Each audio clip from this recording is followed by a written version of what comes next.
Hello, everybody. How are we doing tonight?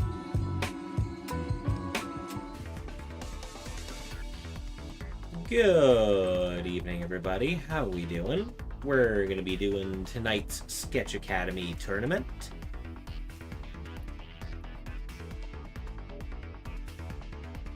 Hello. I finally got my capture card working properly. I don't know what happened, but I had to hard reset it. Unplug it, leave it for 30 seconds, start it up again, restart the software, all of that stuff.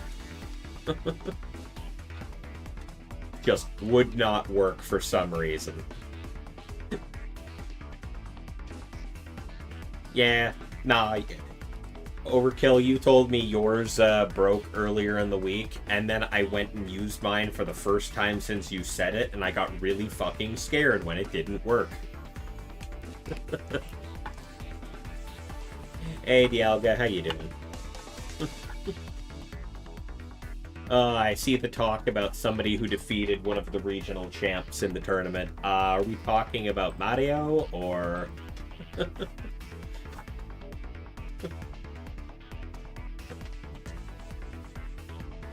You met second place seniors division at NAIC yesterday? Nice. You just bought 5 games for Steam Stream, and now you can't play with your card. Yeah. To be fair, if my capture card breaks, it owes me nothing at this point. Hey, was that your locals? Nice. He's Snorlax Pikachu? Okay, good to know. I saw the match between him and Aloso. I just didn't know that's who that was. Anyways, yeah, we got about 4 minutes remaining in this round. And the last match happening right now seems to be Kaito versus Gelski. They have not reported any score as of yet. Okay. Ooh, okay, yeah. Second place NIAC regional champ. Nice, nice. Let's see what's going on in this last match. What's happening here? Oh, no, never mind. That's a no-show match. That's not the one that's still going. I mean, I know Eric was asking about whether or not his team was allowed, so, like... am I just gonna scroll down here and see Eric's name?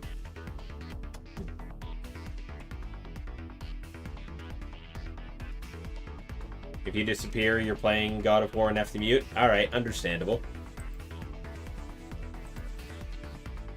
I must have scrolled past the match ongoing. Okay, now it's Lartisan versus Raging Cyndaquil. Okay.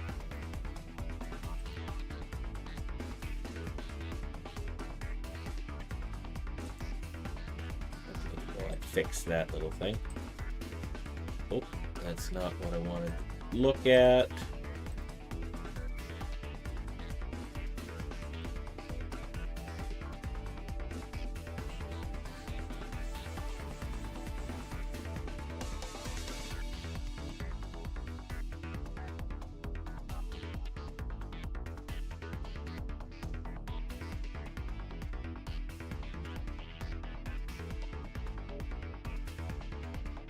Is this game still... Holy crap, it looks like that match is still in game 2.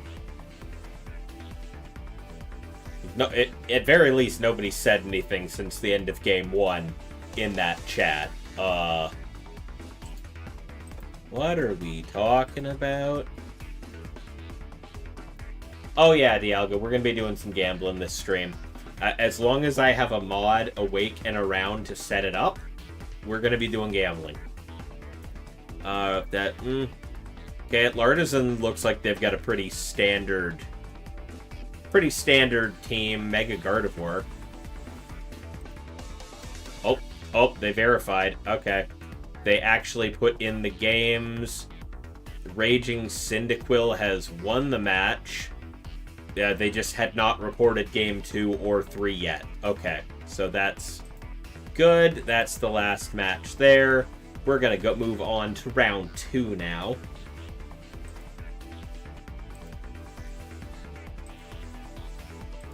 Pairing the next round.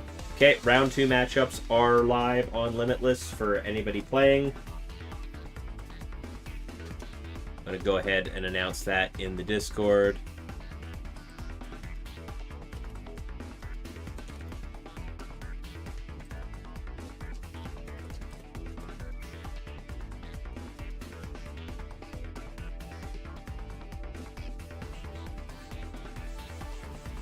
You lost round 1 to a bad matchup. You might kill tonight. Oh, don't do that, Lucas. Don't do that. You do really f***ing well most times when you actually lock in. Hey, Bamberry, thank you for the raid. How are we doing tonight? For everybody from Bamberry's side of things, my name is ChouRaven, fellow Canadian, fellow V Canada member. I do a lot of Pokemon stuff. I'm hosting a competitive Pokemon tournament right now. I also do shiny hunting, Nuzlocke, playthroughs, other challenge runs and such. And a lot of other random other random multiplayer games with my friends. We're just actually getting into round 2 here of the tournament. I'm currently trying to figure out what match I want to put on stream. Hey, bam. Let's see. I mean, we do have Dialga versus Sooner. That is a thing.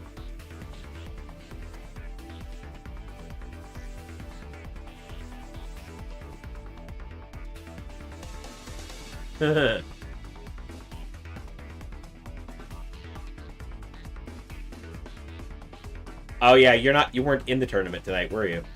Oh, Sooner's playing Little Kid.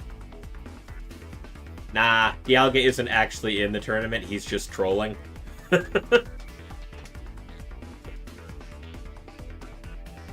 What a thought. Meanwhile, we have Johnny Acco versus Trey. I feel like that's a good one to go for here.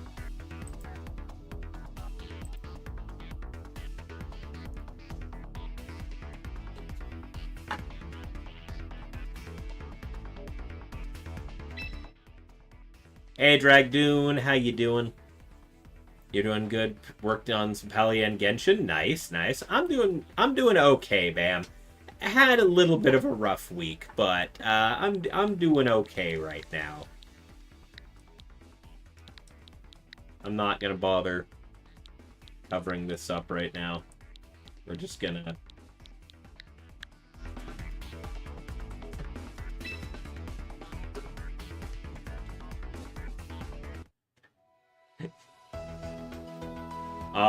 the famous Dialga. Oh, Little Kid.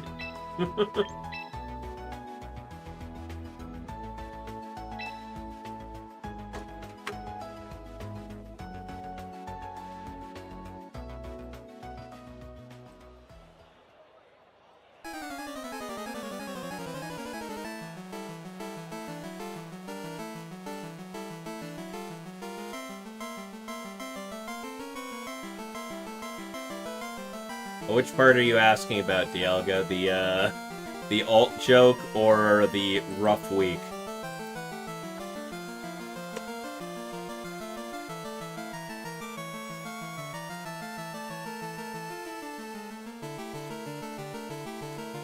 No, he's saying he's playing one of your alts right now.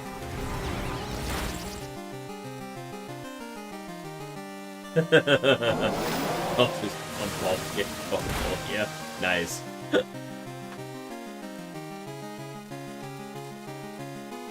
Well, alright, Swifty. The information's up on screen.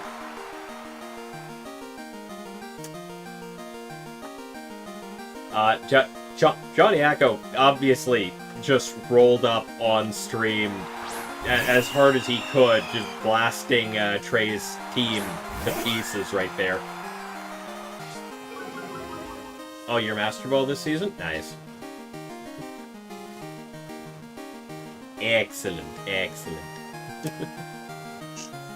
Now, some people might recognize this Johnny Acco team. He did mention to me earlier he was playing this team again. I quite like this team. It was kind of hilarious the last time around, so...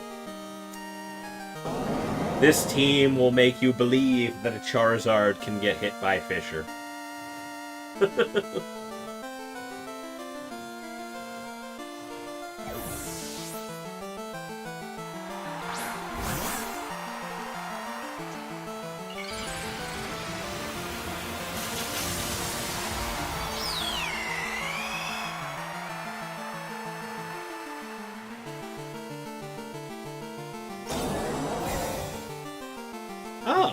Alright, that's neat, Sooner.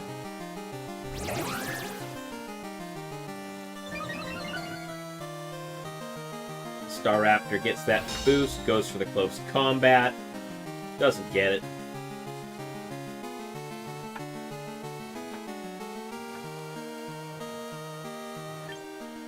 Yeah, that Staraptor's at +2 attack. And going for Protect. Fake Out from the Sneasler. Gonna stop the Whimsicott from doing anything this turn, and that's a Water Spout from the Blastoise. Not gonna land into Staraptor, but will do a lot to that Whimsicott. Ooh, bringing it down to 1% HP. Yeah, I was about to say bringing it down to the Focus Sash, but the Whimsicott already had some damage on it. So, that wasn't that.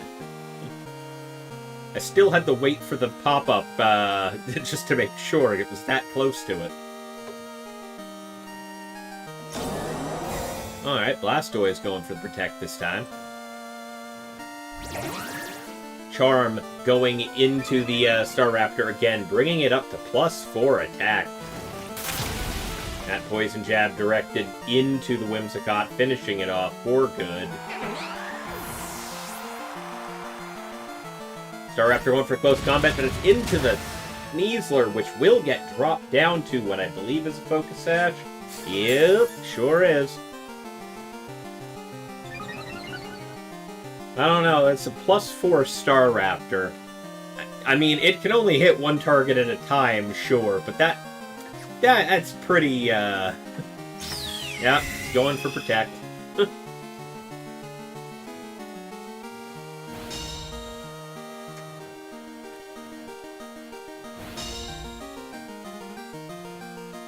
I mean, realistically, I guess all he has to do is bring back in the Incineroar, and I mean, Incineroar will give it a boost anyways, but a Fake Out and then whack it with something is still on the table.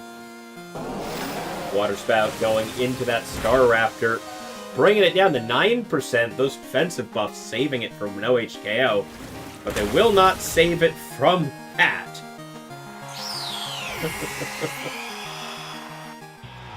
Johnny Acko taking that rather straightforward 4-0 win game 1.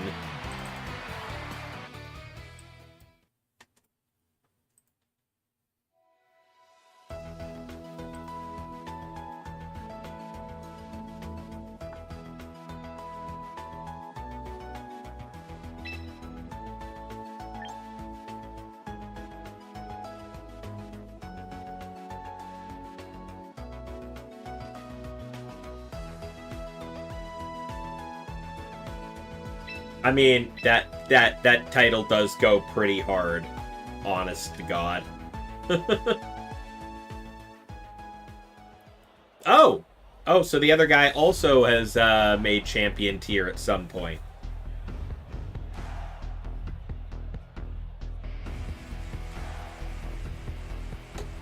All right, we're going into game 2. Trey got obliterated by Johnny Acko in the previous set. So,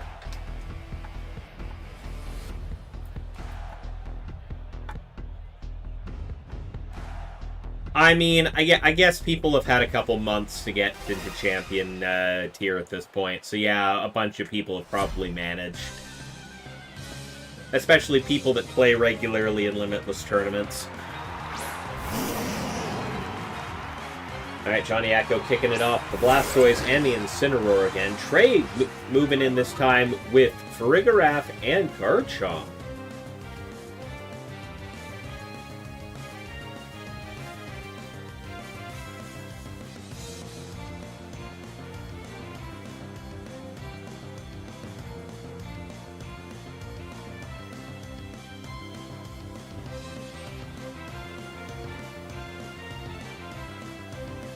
I need to actually sit down and play a bit more frequently. Maybe this week.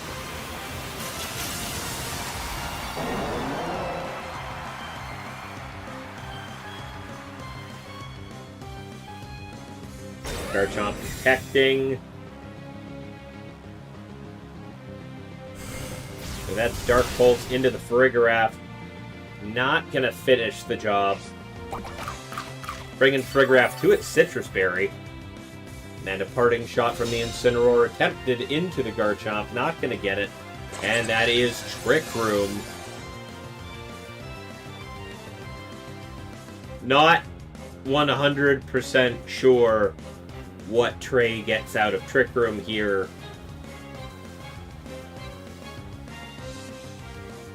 Considering Okay, Frigoraph going for the helping hand. Is it just a really slow Garchomp? Is that maybe... Alright, Blastoise protecting. Incineroar getting that help, getting that parting shot off into the Frigoraph this time.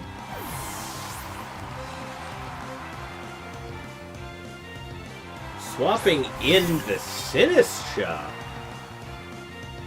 Garchomp going for the Earthquake, not going to land on the Blastoise. Will hit the Sinistcha, but Grass type resists.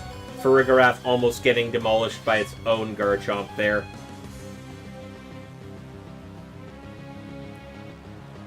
Yeah, Champion tier is kind of rough, but I'm sure like a lot of really skilled players are just kind of doing it on the regular, so... I mean, you're right, Sooner. That's just best of one ladder in general. Machagacha going out, finishing the Frigoraph, knocking Garchomp down to 66%.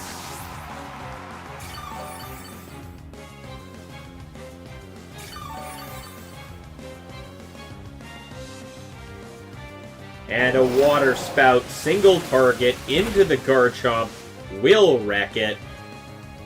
I mean, yeah, Wolfie.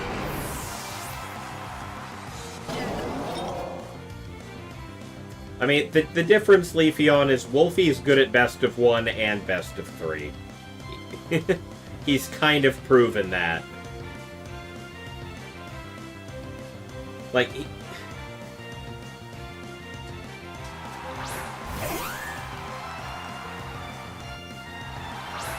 yeah, Wolfie knows how to run the best of 1 closed team sheets. Yeah, Wreck-It Blastoise over here. Yeah, I'm not entirely sure what the point for Trey setting up Trick Room was. When Blastoise is... I would severely doubt that Blastoise is faster than a lot of his Pokemon. That feels like a liability for Trey more than a help. Especially if he's bringing... I mean, I guess the Staraptor was slower than the Blastoise last time, so maybe? But... still kind of sacrificing the Garchomp at that altar there.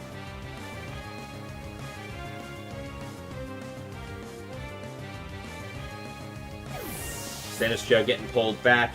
Incineroar coming back out. Getting the Intimidate off before Staraptor Mega Evolves. Means Staraptor's starting at a -1. Staraptor going for Protect. And a Water Spout from the Blastoise going into that Whimsicott. Shunking it down to 46%. But means Whimsicott still gets a chance to do something here, and it is a Moonblast into the Blastoise, only bringing it down to 62%.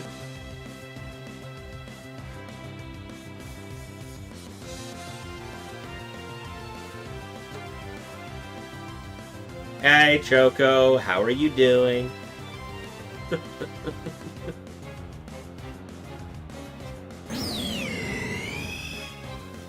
Welcome on in.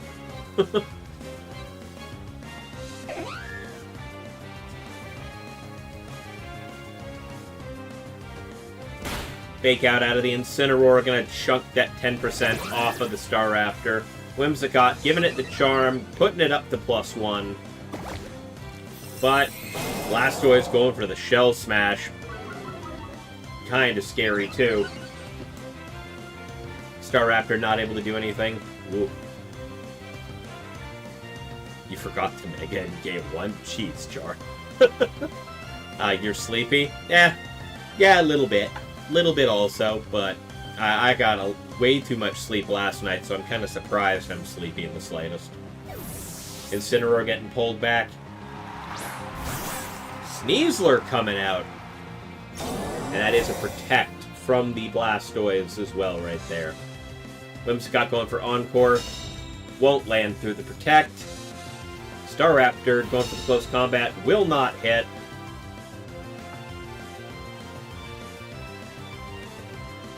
Alright, Choco. Have a good night.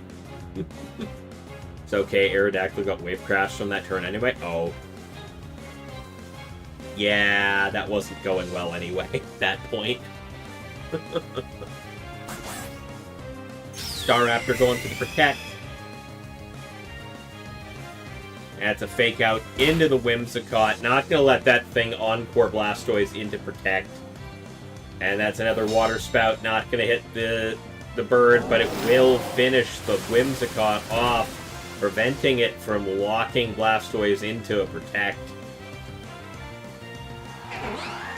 That means we're back down to where we were at the end of Game 1. Blastoise staring down the Staraptors. Johnnyaka with 4 Pokemon still remaining. I think this is definitely game.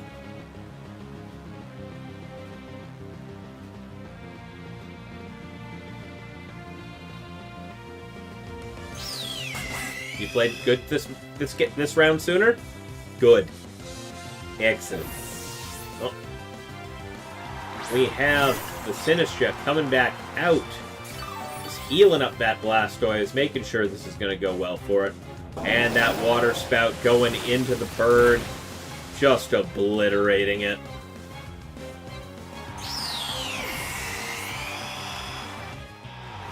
Johnnyaka taking a rather easy win here.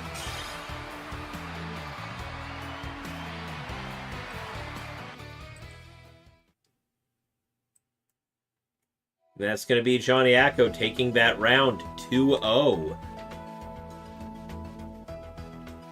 You're off saying you got lucky sooner? I mean, depends on what happened, but... Oh, well.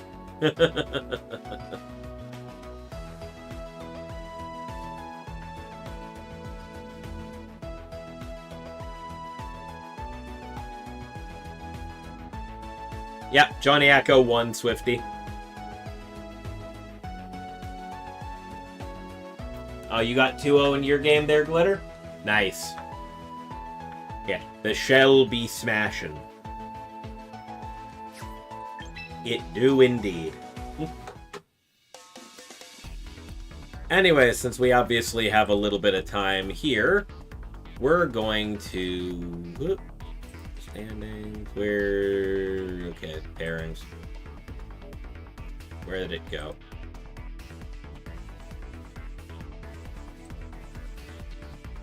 Alright, we're going to go ahead, and even though I showed this team off a couple weeks ago, we're going to put Johnnyaka's team up on screen right now.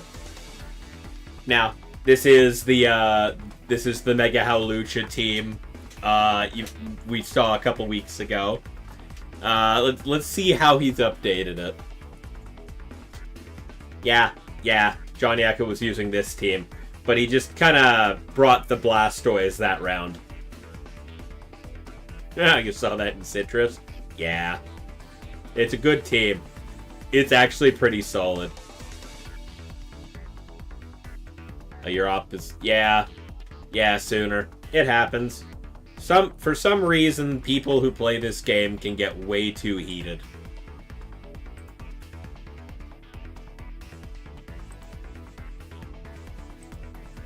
Alright, but for this team, we have the Mega Howlucha with Cross Chop, Dual Wing Beat, Entrainment, and Detect. Cross Chop is interesting to me, honestly. I would have thought that maybe if you were putting a fighting attack on that, you'd want high jump kick since you're Mega Howlucha anyway, so you got the no guard, or at very least your partner has no guard with the entrainment. Dual Wing Beat I understand a little bit, just because that's there for Whimsicott and Sneasler and all of that, and just break the Focus Sash. Snorlax. Meanwhile, you got Snorlax with the leftovers. Fisher, Smackdown, Stockpile, and Protect. Sitting there, and as we all know, the Smackdown. Oh, okay. Yeah, okay, that makes sense, man. I'm just thinking that's kinda... Like, I feel like you want to take advantage of the no guard even with that, but hey. But understandable, protect, ghost types. Yeah, that would be a downside for that, even with no guard. But yeah, as we saw a couple weeks ago, that SmackDown is there specifically to make it so that flying types are not immune to Fissure. We watched Johnny Acko a couple weeks ago Fissure a Charizard. And then in the follow-up game, use SmackDown and watch the Charizard get taken out by its own partner's Garchomp's Earthquake. So, that was not a fun match for the Charizard. I guarantee you that. Anyways, besides that, you have the Incineroar with the Citrus Berry, Flare Blitz, Parting Shot, Fake Out, and Burning Jealousy. Burning Jealousy is a fun one, actually. I didn't realize that was on there. Like, that's... Yeah. Yeah, if you know that the opponent... I guess, especially if you're throwing that Incineroar in front of a Pokemon with Defiant, you kind of know... with Defiant, Contrary... You kind of know that it's gotten that boost that turn. But yeah, if you know the enemy Pokemon's going to boost, Burning Jealousy is not a bad idea. Anyways, you got the Colbur Berry, Sinistcha as well. Matcha Gotcha, Rage Powder, Trick Room, Life Dew. Kind of your standard Sinistcha set. Sneasler with the Focus Sash. Poison Touch. Using Poison Jab, you get that extra little poison tick out of that. Close Combat, Fake Out, and Quick Guard. And you got the Mega Blastoise as the alternate Mega if you don't want to run the Hawlucha entrainment tech that game. Water Spout, Dark Pulse, Shell Smash, and Protect. And the funny thing, watching this team in use a couple weeks ago, is just watching the main combo being the Hawlucha Snorlax to swap the no guard onto Snorlax. Snorlax just runs Fissure, Smackdown, heals from leftovers consistently. Meanwhile, once the entrainment's gone off and Snorlax has no guard, he basically just keeps flipping back and forth between Incineroar and Sinistcha to drop physical attackers' attack power because Snorlax is a better special tank than it is physical.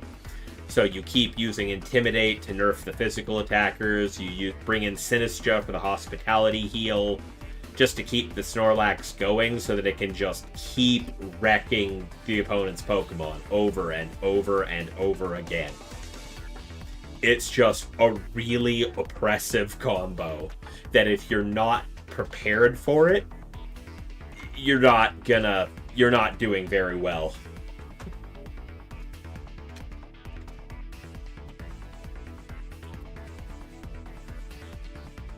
But you know what? This team is modified a little bit, because now that I'm remembering it, last time Johnny Acko brought this team, he had a Mega Gengar running Perish Song on the team as a secondary Mega, not the Blastoise. This is an updated version of this. Yeah, no Palafin. That's unfortunate, Nate. But, you know,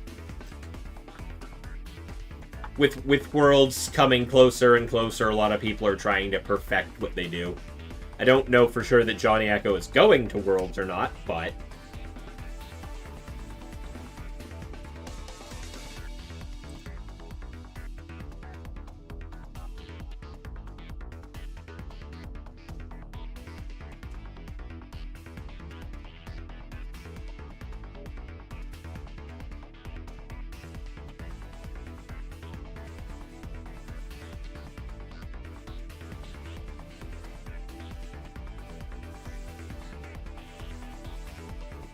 That battle sucked. Sorry to hear that, DJ Prime. Just... Holy sooner.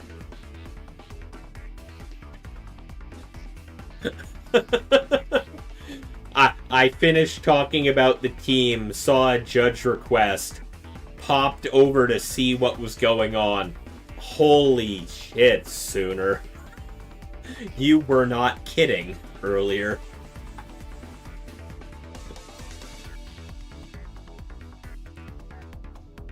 I can say, at very least, Sooner, your opponent's name is incredibly accurate for how they act. Anyways, we'll just kind of leave that be for now. If they keep that up, though, they will have some issues. Is Super Dialga completing his villain origin story? Well, he's not playing tonight, so...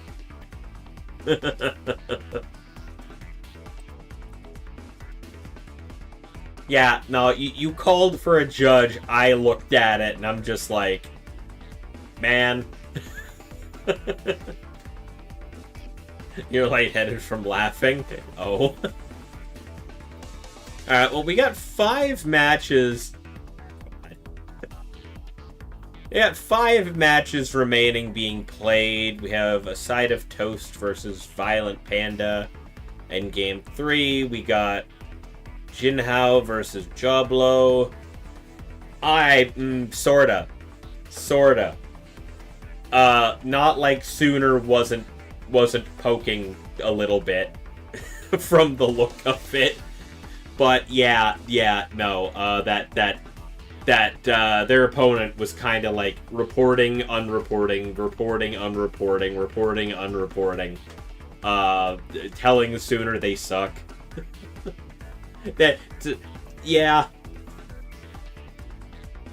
Sooner did say there was some RNG luck involved in those games. So I can only imagine how that went, but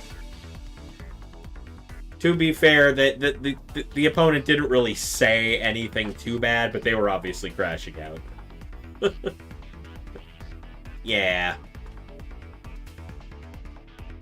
Like I said, that is now they didn't really do much in that to really merit anything, so I'm not doing anything right now, but like that is a name I'm now watching. It was a crit special attack drop Moonblast and a special... Oh my god. You just kept getting special attack drops with Moonblast, eh?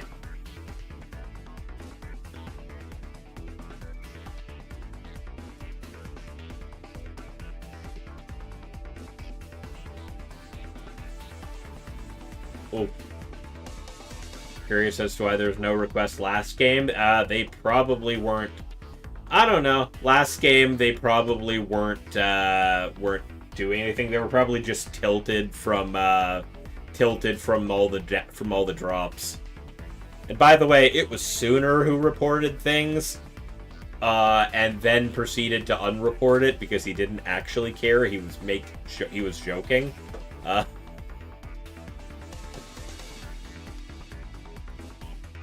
And don't be too surprised, DJ Prime. Literally, I think it was last week, we watched Croc actively lose a match because their Whimsicott got the special attack drop on a King Gambit. Yeah. There it is, DJ Prime. There it is.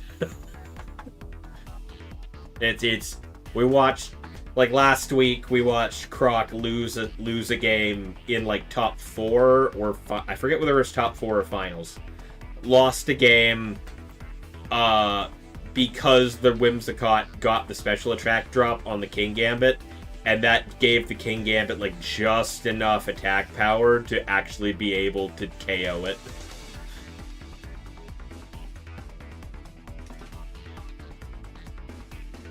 Just unfortunate all around. And it was 2 matches remaining here. One of them is the Table 1 battle between Aiueo Kakikukeko versus Sour Blue. And the other is Side of Toast versus Violent Panda. Both of the above are in Game 3 currently. So we should be done relatively soon, I think, here.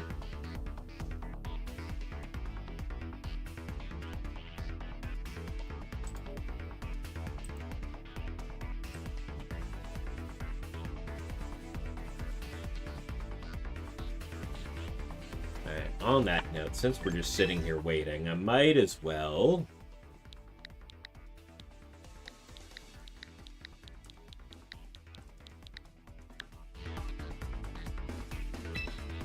see if I can jump in on this Game 3.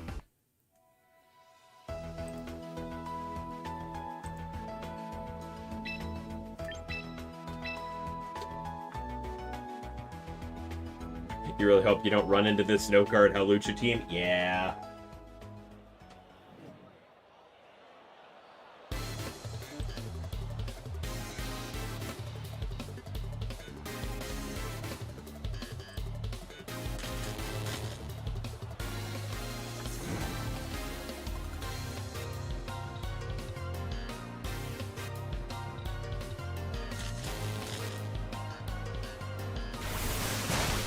Aquajet into Sinistra finishing the job.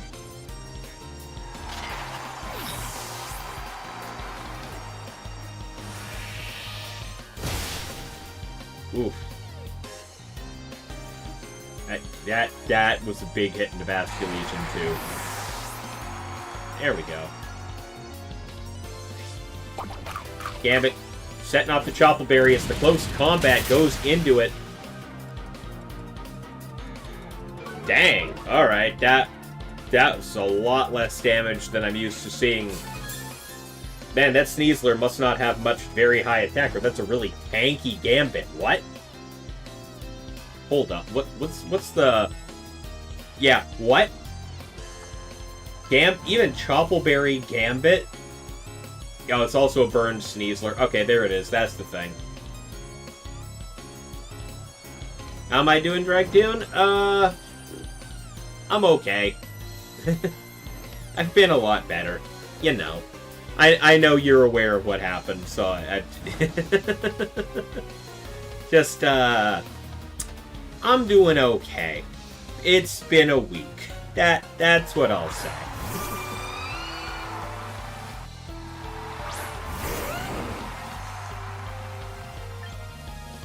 We got Trick Room. Yeah, okay, so this is this. Okay. We gotta turn a Trick Room. Most Gambit don't... Yeah. Well, most Gambit... I've seen Gambit live consistently a close combat even with Choppleberry, even with Choppleberry, but that's usually when it's not Stab. Stab close combat usually does it no matter what. It's those random fighting moves from other things that don't necessarily KO it there. But that's... Yeah, the burn definitely saved it there.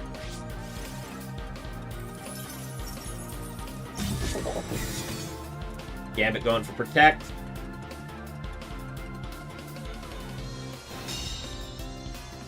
And Garchomp going for Earthquake. Knocking the Sneasler out, chopping the Frostlass down to half. And that's an Aurora Veil going up, gonna protect both Frostlass and whatever the last Pokemon Panda has in the back. That's also the Trick Room having gone away there. The last Pokemon is the Arcanine.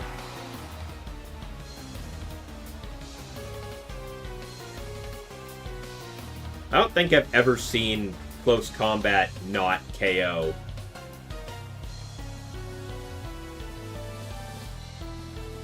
I mean, Scarf Sneasler. I mean, maybe if you're... but then you can't really take advantage of Fake Out. Oof, Jar. Oof. Gambit going for that Sucker Punch into the Arcanine, not picking up a huge amount of damage. Blizzard going out from the Frostlass.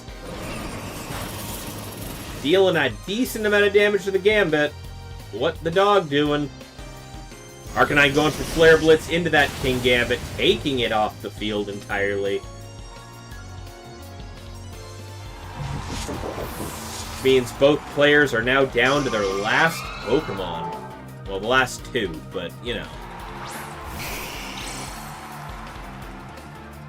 This is now the last Pokemon, the last match remaining being played, so... as long as you hit Gunk Shot, it's good. Okay, I understand you, J Prime. I don't care for that because, like, Sneasler is really good for utility's sake, for Fake Out, and if you run Scarf, you really can't. But I kinda get it for certain scenarios. Super, super dependent on the team.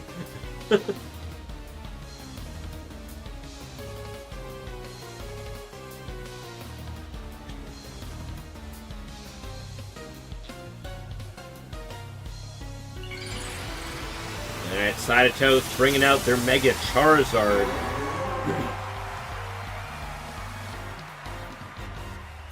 Yeah, it's just messing around. Ah. Charizard going for the Protect off rip. And Frostlass going for the Shadow Ball into the Garchomp, taking it down almost to half. And the Arcanine going for that Rock Slide as well. Not going to touch the Charizard. The Garchomp will get brought down to 37%. Garchomp going for the Earthquake. Arcanine is not going to live this, I don't think. Yep. Arcanine does not survive. Frostlass does.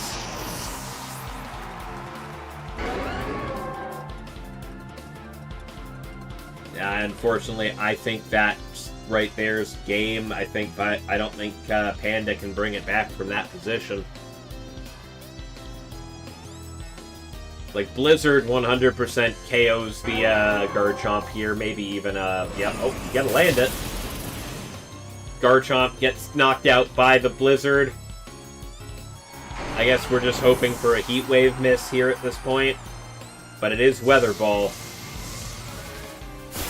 And that will pick up the KO into the Frostlass. And that's game. Violent Panda taking game 3. Yeah, exactly. Can't really freeze. I don't know if maybe they were fishing for a crit on the Blizzard. Maybe hoping that they clicked Heat Wave and missed it.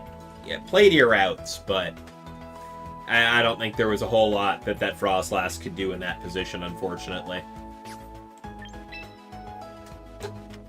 But that's that round. We're moving on to round 3.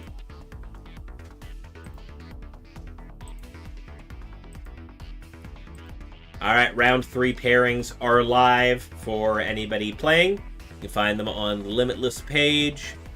I'm going to announce this in the Discord real quick.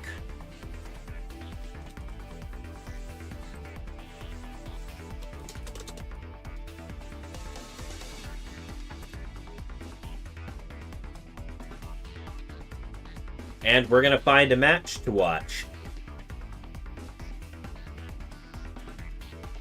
Alright, round 3 pairings. We got...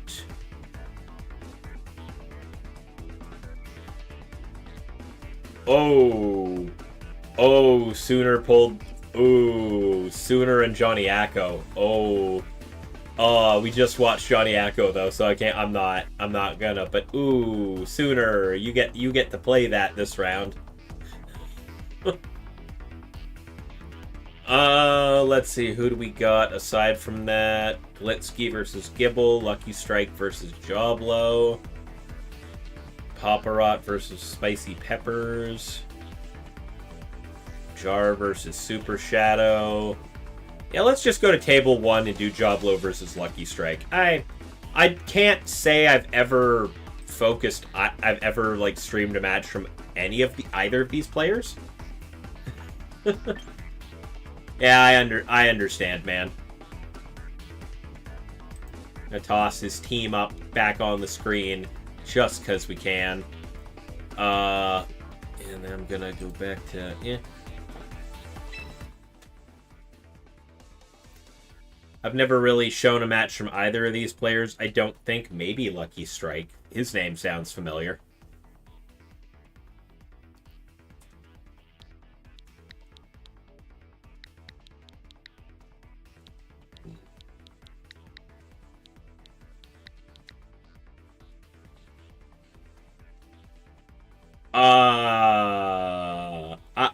I might have.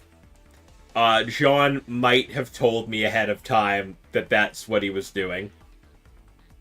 Lucky Strike is a cigarette brand? Okay, that's good to know, at least.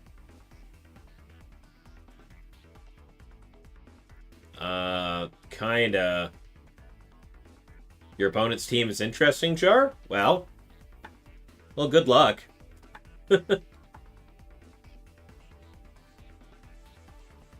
Kinda just waiting at this moment, because, Joblo hasn't checked into the match yet.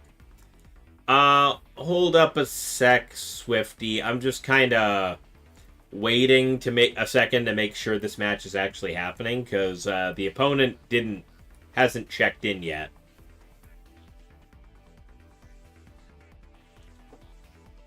You played John in the draft league last week? Ooh. You know, Gambit's a good mon, but why is there so many? Because it's a good mon that doesn't need support. And you can literally just kind of toss it on any team, and it just works.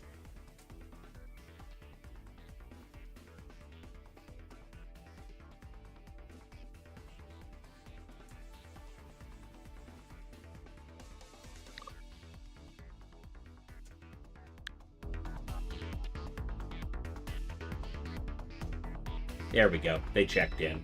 All right.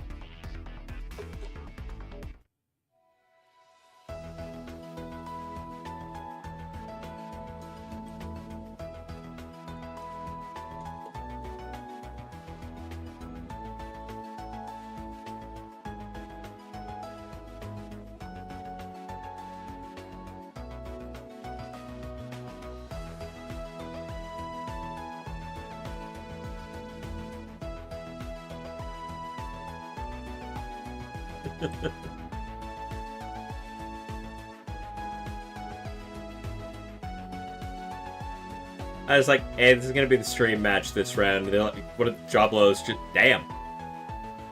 No pressure.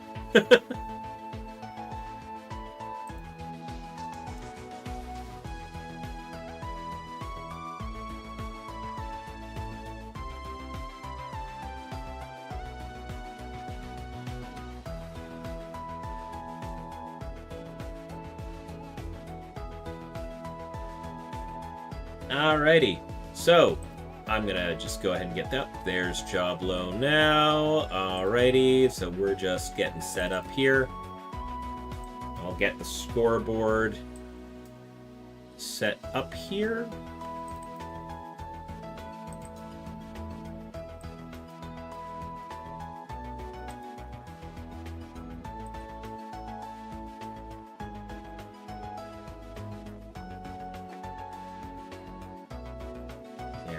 They're just getting ready to start, so...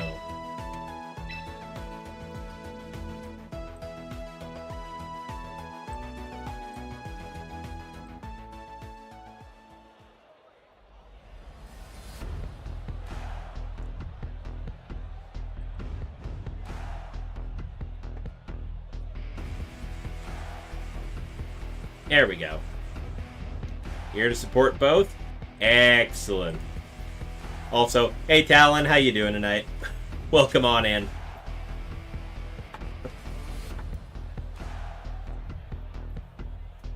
Alright, Swifty, both the scoreboard has been updated, so you can go ahead and get the betting going.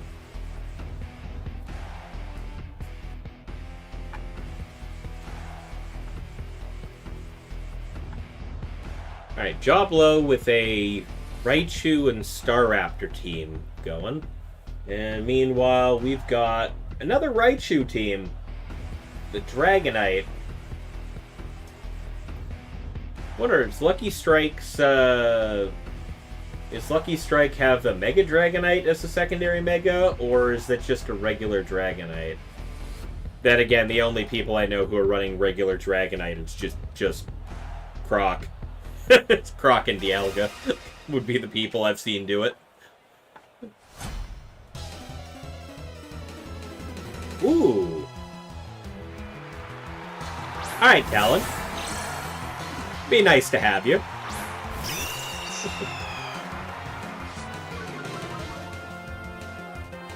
And the Dialga Disciples. Yes, exactly. Alright, Joblo kicking things off with Raichu and Staraptor at the same time. Meanwhile, on the opposite side, Lucky Strike sending out Bastia Legion and Sneasler.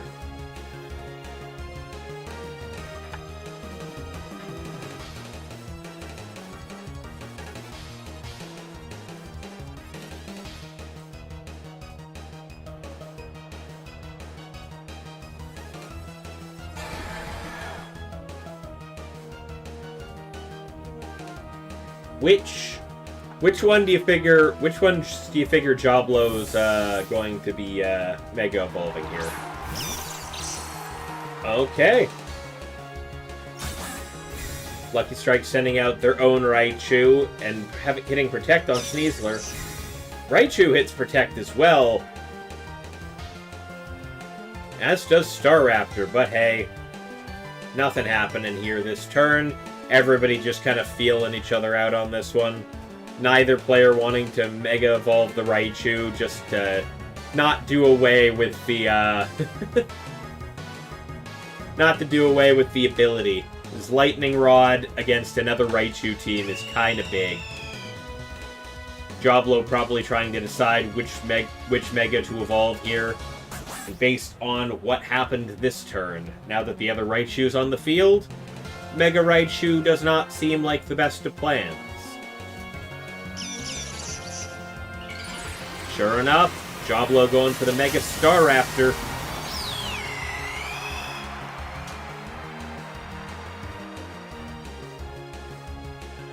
But that will be a fake out from Lucky Strike's Raichu.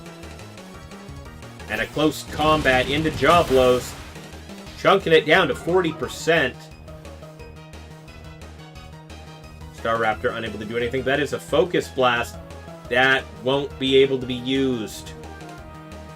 No guard. There's no guard on the field. Focus Blast is as inaccurate as ever.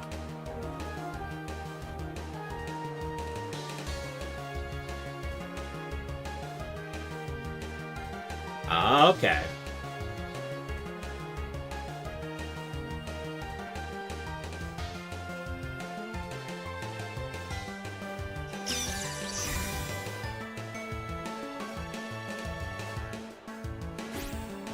Another close combat into the Raichu. Gonna knock that thing out.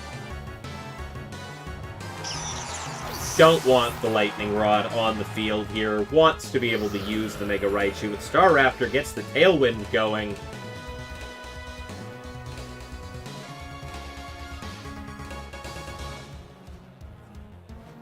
You think you can deny the No Guard Lax, so it's going to be hard to take out? Well, all power to you, Sooner. Good luck. We literally just showed Johnny Acco in the last round. That is a tough team to beat.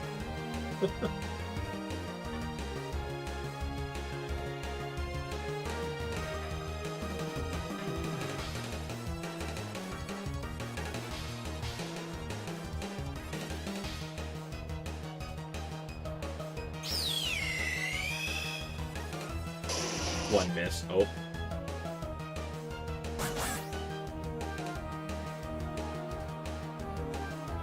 Skill swap comes to mind. Entrainment, Leafeon. Johnny Acco uses Entrainment on his Mega Hawlucha to swap No Guard to Snorlax for Fisher. Dual Wing Beat going off into the Sneasler, bringing it down to its sash, but the second hit's going to finish it off, no problem.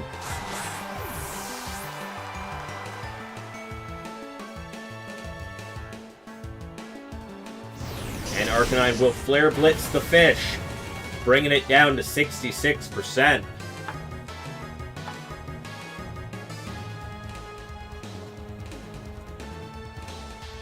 Who misses? Ooh. The skill swap to take No Guard before Hawlucha can transfer it. I mean, also that, but it really doesn't matter, because No Guard works for every Pokemon on the field at the same time. So it doesn't really matter who has it, so long as it's on the field.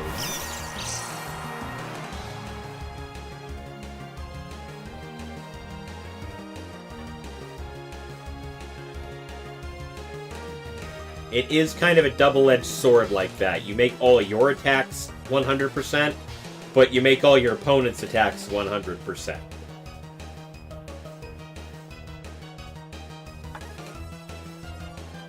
Prankster Worry Seed would work, actually. They missed all 3 Fissures? Oof.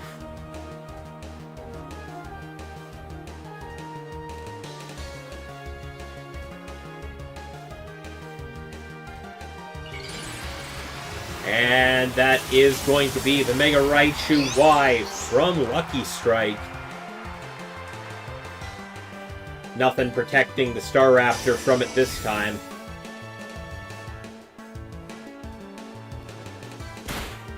Fake out into the Staraptor up front, and an Aqua Jet into the Protect on the Arcanine. Staraptor not able to do anything. That is that turn.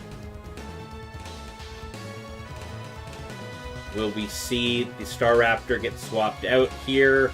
I don't think... I mean, shy of the Sylveon, I don't think anything else Jablo has is going to take that hit any better.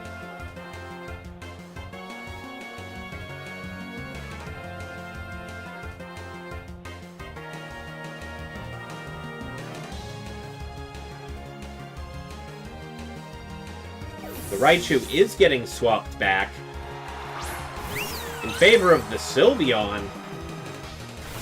And Basculegion goes for that Aqua Jet. Gonna knock Arcanine down to 1%. That is a Focus Sash. Gonna keep the Arcanine hanging on despite that. And Staraptor goes for the close combat into the Fairy type. Still doing a sizable amount of damage despite everything. And Arcanine goes for a Head Smash, but it will miss. And Jablo's Tailwind is gone.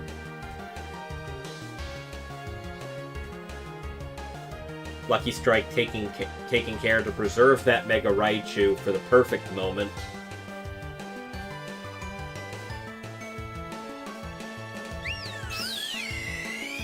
And yeah, Sylveon does do pretty well in this situation as well. Wonder what Jablo's 4th Pokemon is, though. Is it the Gambit? Arcanine getting taken out by the Aqua Jet, bringing Jablo down to their last 2 Pokemon. Staraptor going for the dual Wing Beat, ignoring the Sylveon, finishing off the Basculegion. But freeing up the Sylveon to launch the single target Hyper Voice. Staraptor's not living that. Critical hit to boot. I don't think the crit was necessary. I really don't think the crit was necessary. And yep, Jablo's 4th Pokemon is the King Gambit. All he's got left now. And that means it's Sylveon and Mega Raichu versus Gambit.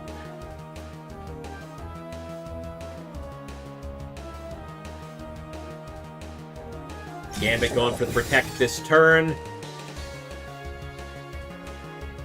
Just to block the Fake Out, at least try and do something here. That's a pretty scary combo facing down the Gambit. I mean, I'm fairly certain the Gambit could KO either of the above. The problem is the other one probably just KOs it immediately thereafter.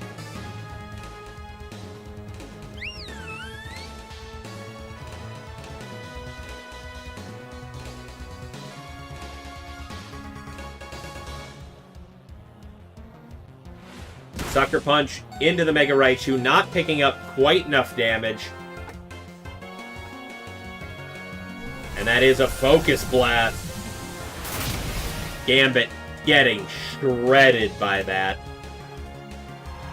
And that is going to be game 1 in favor of Lucky Strike.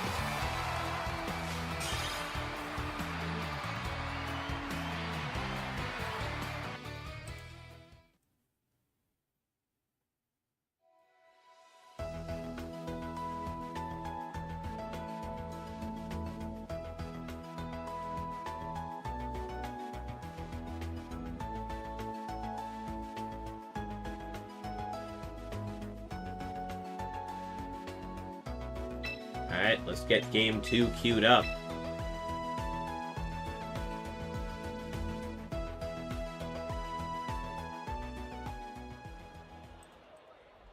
Hang on 1 second, I got a bit of match issue going on the side, off to the side here.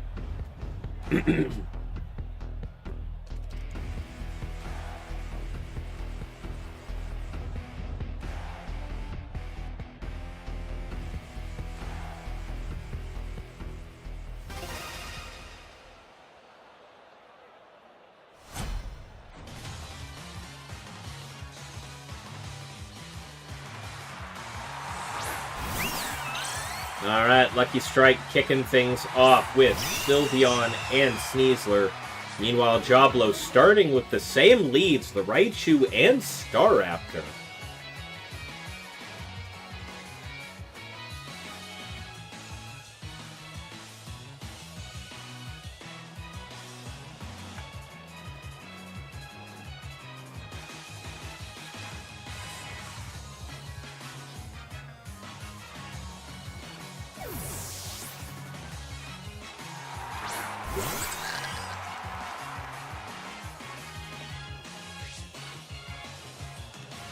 Farigiraf getting swapped in to stop the fake out, and Staraptor using the dual wing beat to take out the Sneasler before it gets to do much there.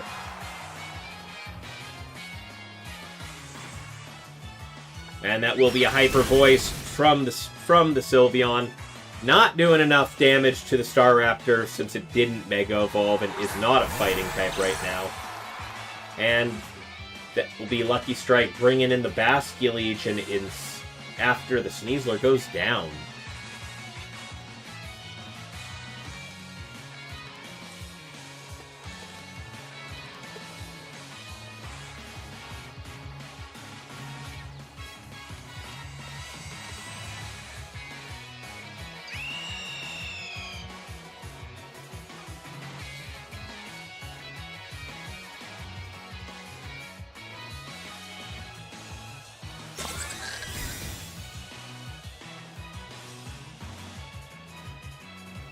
Staraptor setting up the Tailwind here.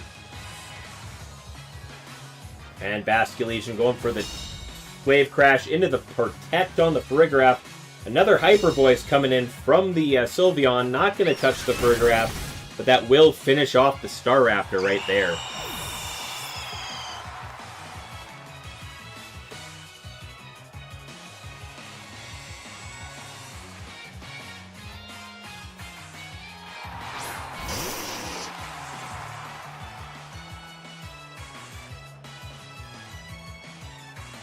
Alright, Hisuian Arcanine getting brought in for the downed Staraptor.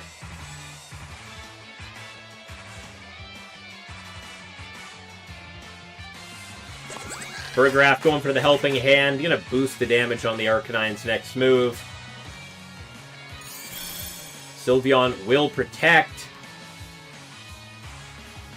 There's the Head Smash going into the Basculegion.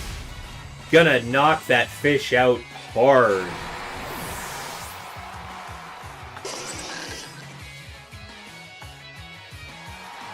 No Aqua Jet that time. I mean, I guess the fish was probably... Basculegion was probably locked into Wave Crash there. I guess that is a Scarf.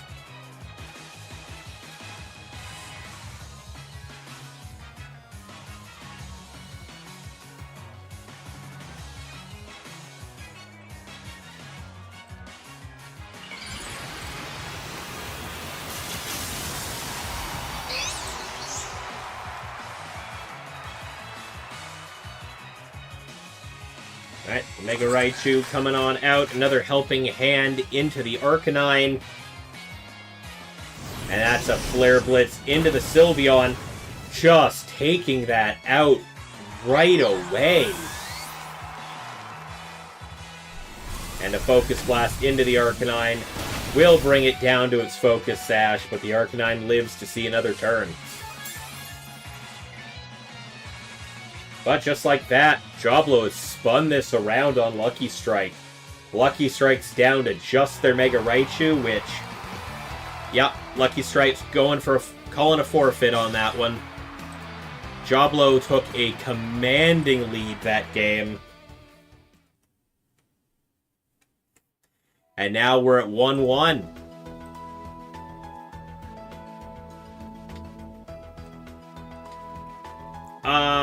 Hey, Fish Fiend.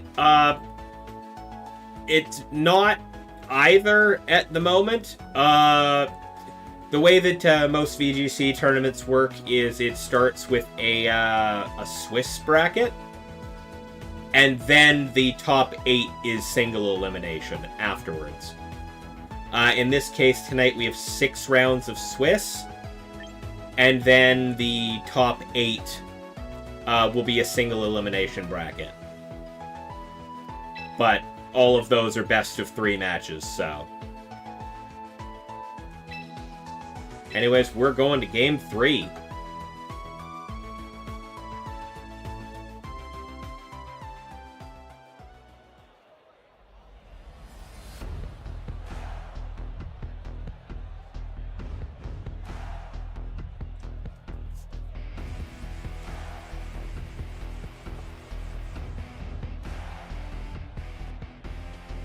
Alright. Game 1, Lucky Strike managed to just completely outplay Joblo, but Game 2, Joblo just obliterated Lucky Strike's team. So, how's Game 3 gonna work? Joblo seems to have adapted pretty well to Lucky Strike's team, but will Lucky Strike see it coming this time? Lucky Strike kicking it off with Raichu and Basculegion. Meanwhile, Joblo, for the 3rd game in a row, is bringing Raichu Staraptor.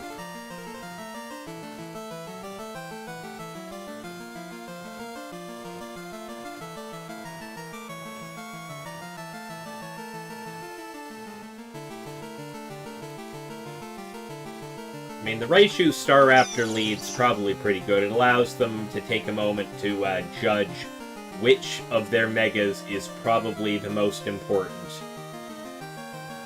Or the most situationally good in this moment. Alright.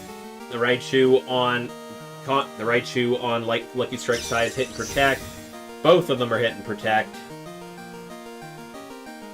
Staraptor will also go for protect. What Fish doing? Wave Crash, going into the bird, not doing anything. Everybody was just worried about Fake Out there with both Raichus on the field.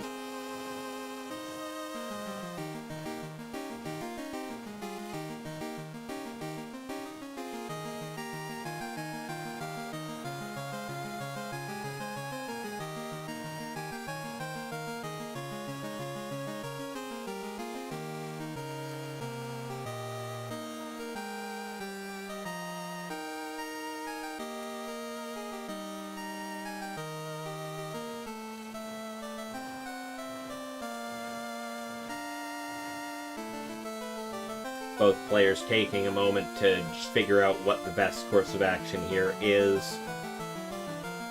The Raichus kinda stop each other so long as they don't Mega Evolve. But Lucky Strike taking theirs out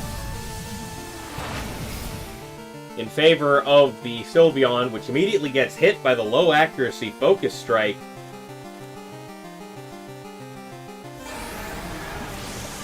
Looks like Joblo was fully expecting the swap out, but he predicted the wrong Pokemon. Expected the Raichu to stay in, but the Basculegion to swap. Instead, it was the other way around, and Staraptor tried a close combat into the fish. And that Wave Crash demolishing the Raichu. Putting Joblo in a bit of a bad spot.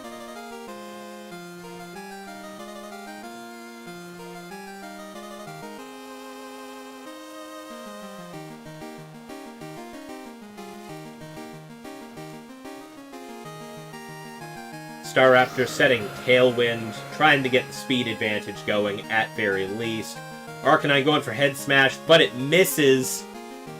That's a Wave Crash directed into the Staraptor. Gonna bring the bird down to 10%. Oh no, it's not a scarfed one, it's Life Orb. Ooh. That Hyper Voice will finish off the bird. Chunk do a little damage to the Arcanine.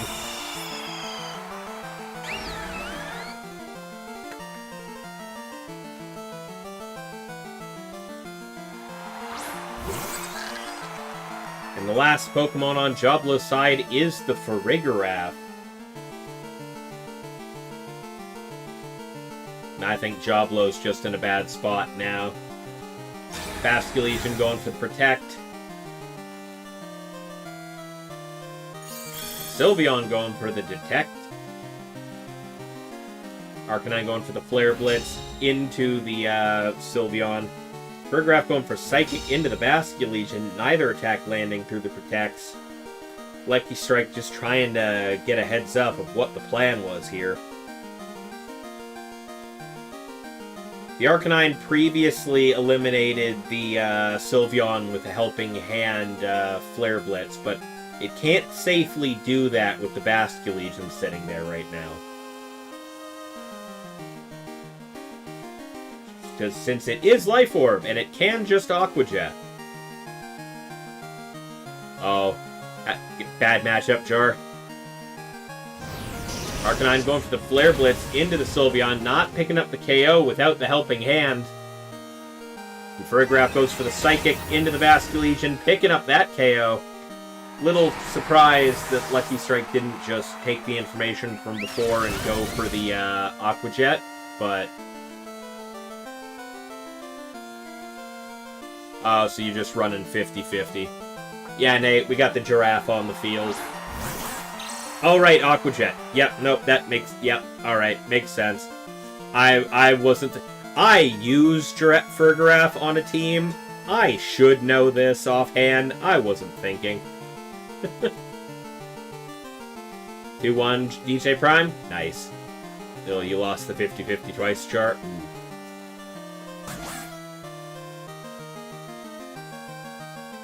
Oh well, we've got the Sneasler out on the field. No fake out for that. Can the Arcanine bring this back?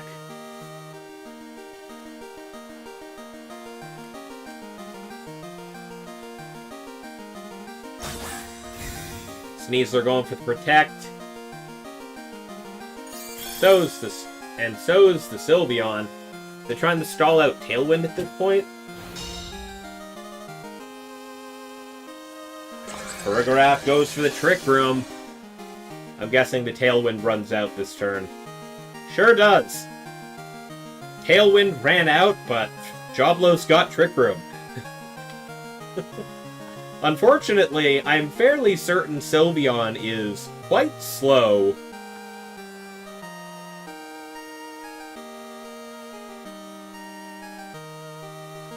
But Sylveon's also kind of low, but Sylveon's also a special wall.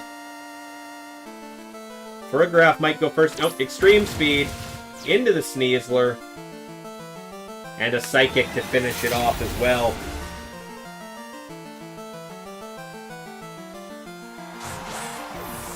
That frees up the Sylveon to launch a Hyper Beam. Just doesn't want the Giraffe on the field. Yep, there it goes. Farigiraf is gone. Arcanine is all that's left. Sylveon can't do anything this turn.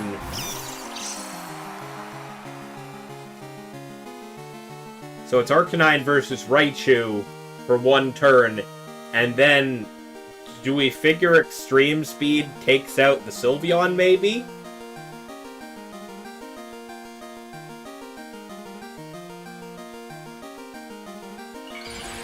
Well, that is a Mega Raichu Y coming on out on Lucky Strike's side.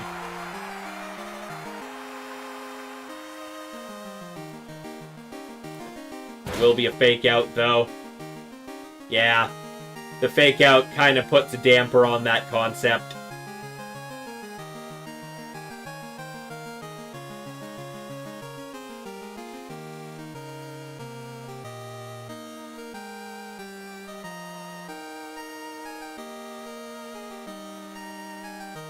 Yeah, I think Joblo's gonna have a rough time with this one.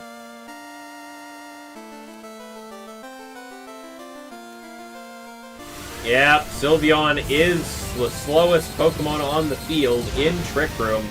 Hyper Beam into the Arcanine.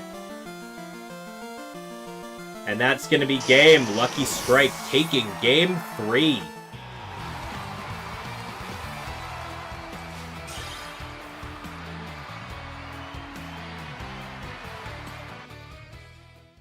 The beams. Beams indeed, Swifty. Beams indeed.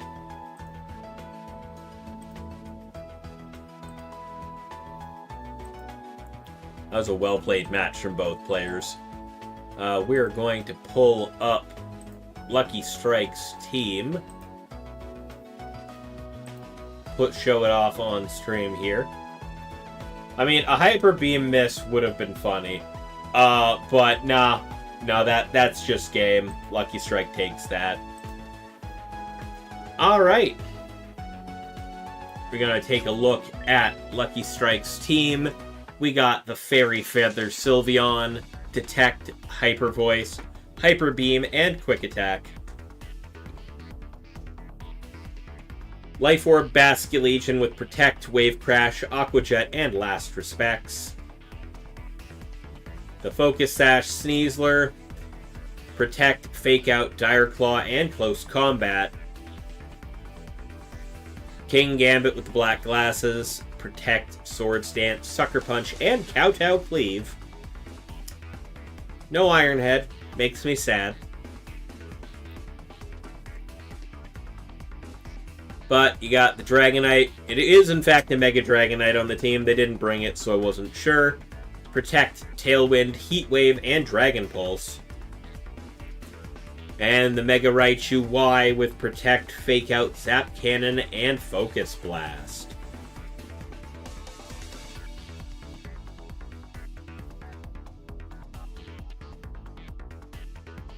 Yeah, all around pretty standard sets on most of those Mons. Nothing too weird. Life Orb Basculegion, while not the usual thing I see, is kind of understandable anyways. Just gotta worry about speed control a little more. You almost fumbled your game. You barely brought it back. Nice!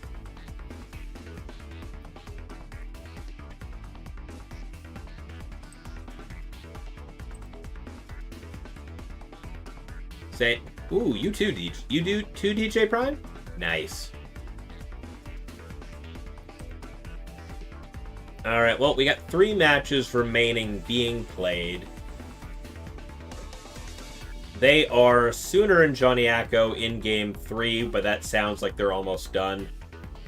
Hey, Joblo.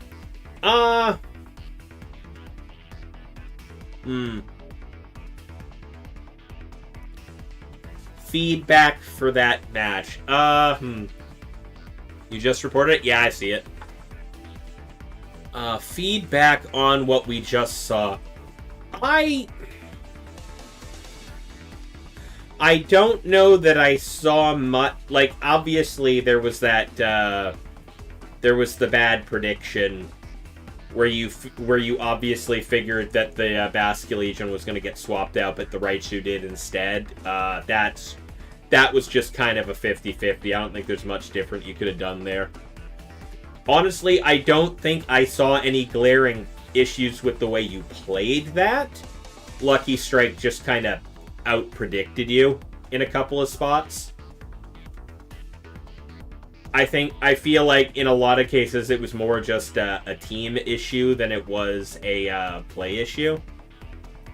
Though, maybe at most, I could probably suggest changing up your leads depending on the situation, because I did notice you kind of just led the same 2 Pokemon in every game, even when, well, Game 1 that turned out not to be a great idea.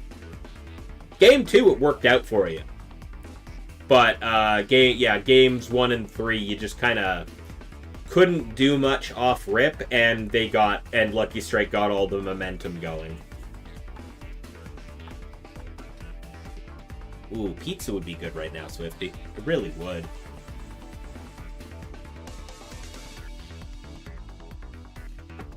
Like, Joblo, I can honestly say, the Raichu Star Raptor leads. Yep. Sure is, Lucky Strike. Yeah, the Raichu Star Raptor lead makes sense, but to me, in a lot of cases, but I don't think it was the best lead into Lucky Strike's team. I think that's kind of like the one thing. I don't know your team well enough to know what would have done better in that case, but pretty clearly you couldn't do much off rip, and that let your opponent take the momentum of the game.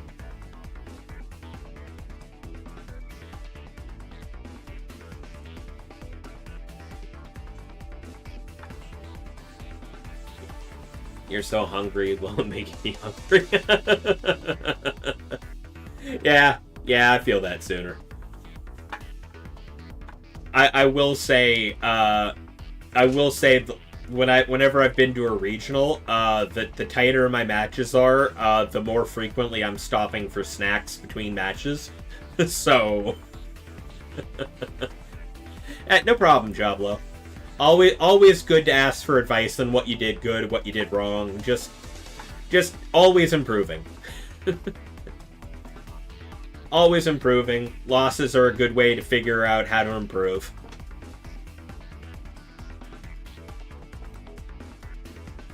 Anyways, we got one match remaining being played here now.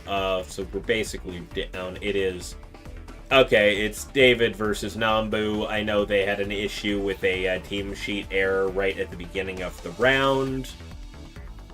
They're currently past that and playing their game 3, so that should probably be done any minute now.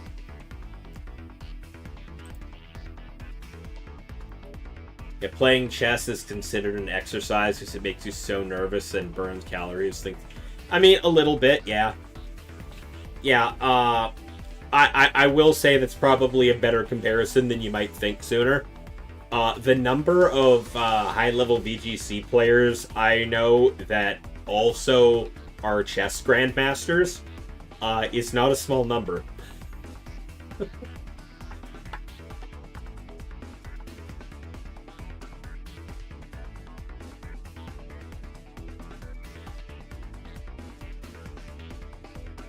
Yeah, there's the Venn diagram. Yeah. The Venn diagram on that is a decent amount of crossover. It's not a circle. Yeah, Grandmaster in chess has just got, yeah. That's what I mean. It's not, the Venn diagram is not a circle, but there is a fair amount of overlap.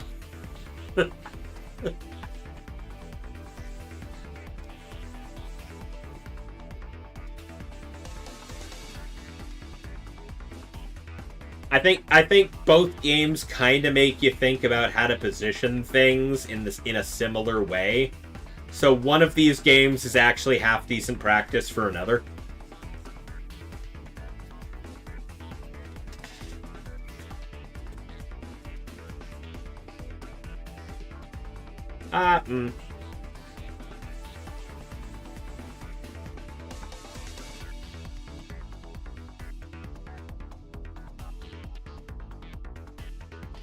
Like I said, the two things are a little more similar.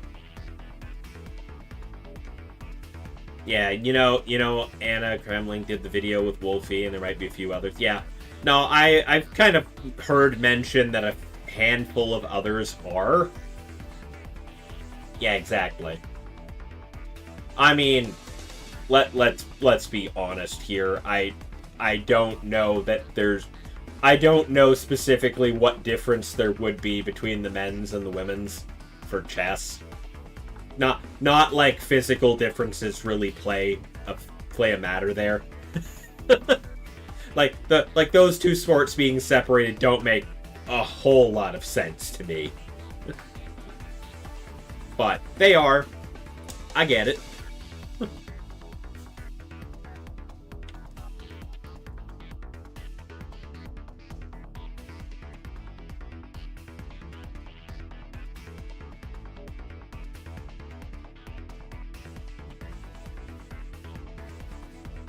Yep, TJ Prime. That is a thing.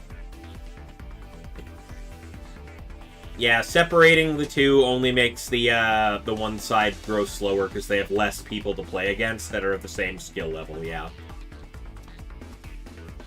Maybe. I mean, Lord knows that when you have stuff like pro gaming and stuff, yeah, the female players, there's a lot less, partially because of how the male players kind of treat it. So yeah.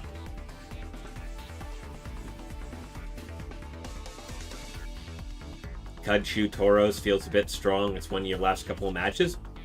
I mean, I think in part it's because people aren't expecting that, Leafeon. Like, there's something to be said in Best of One on ladder for people not expecting the random crap you throw at them if you are playing differently from the normal.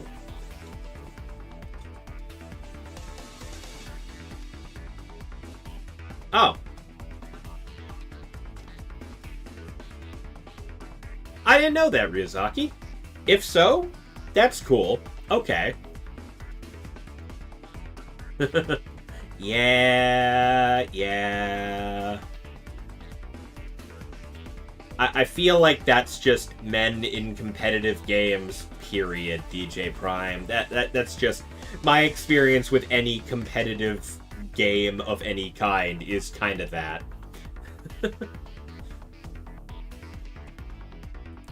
But yeah, Ryuzaki, if that's the case, then that's actually cool. It's a lot better than I was thinking it was.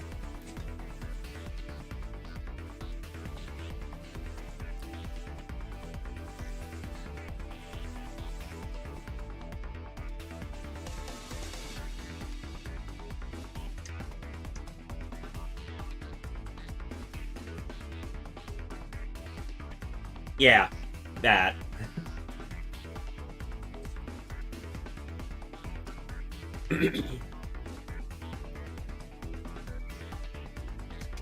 Oh, that is the round. The last match just finished with, where'd that match go? Nambu taking that game 2-1. Okay. So I'm going to get round 4 started. Round 4 pairings are up on Limitless for anybody playing. Just going to announce that in the Discord real quick.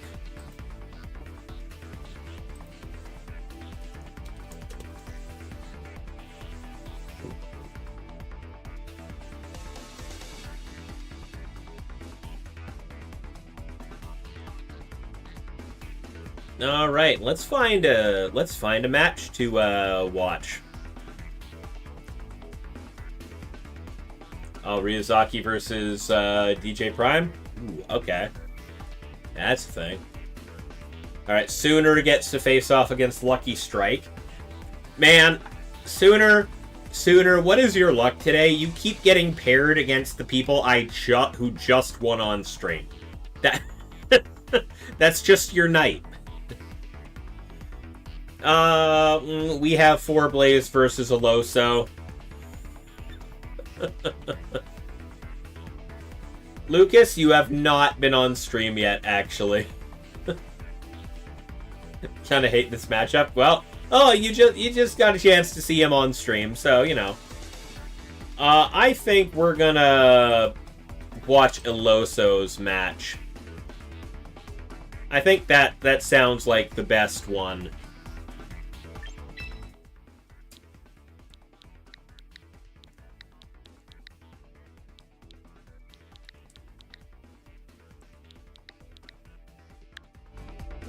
Would have been funny if you matched up in the Lucas. Yeah. I mean, that's fair, Sooner.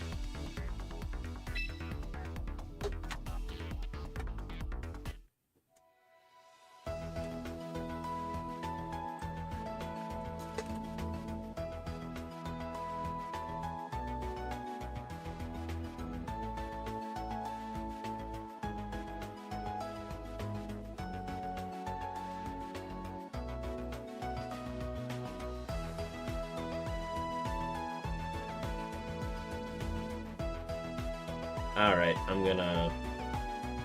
that out of the way. We're gonna get everything, all the numbers corrected for the new round.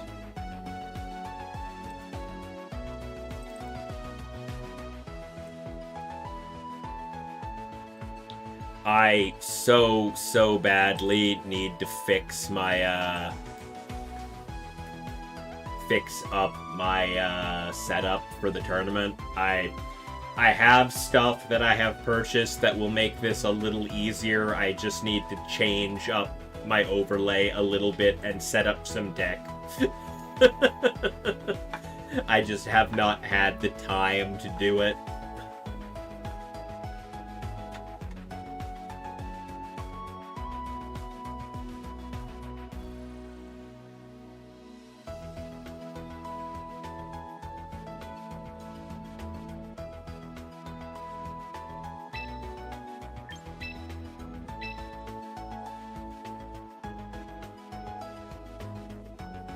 I will always put Aloso down as his in-game name, because God, it is their limitless name is long and hard to spell. Alright, Swifty, round 4 matchup is up on the scoreboard. Hey, Overkill, you're back. You like trains? Cool, we were just talking about chess a few minutes ago. And the strange / not so strange overlap between high-level VGC players and chess grandmasters.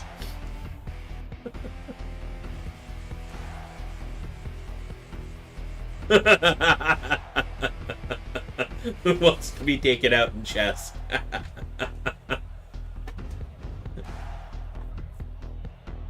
You like pizza? Indeed. Look, Swifty, you like pizza enough that you have an emote of you eating pizza. Enough said.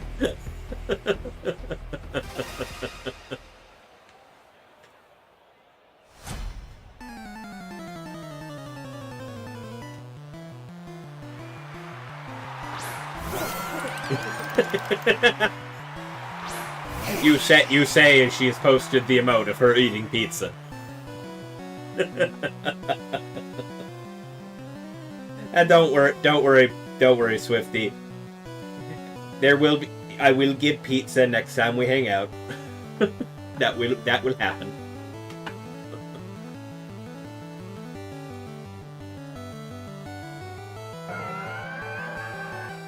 I mean, that is probably the hardest thing, Sooner, to double check on a team sheet.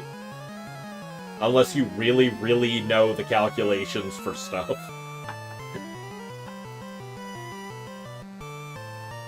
Right? We are actually ridiculously close. Yeah, you don't know the calculations Sooner? Well. Anyways, we got the Mega Charizard coming out on Forblaze's side. Meanwhile, Aloso with the, and Tailwind from the Whimsicott. Heat Wave going out. Goldango just getting obliterated.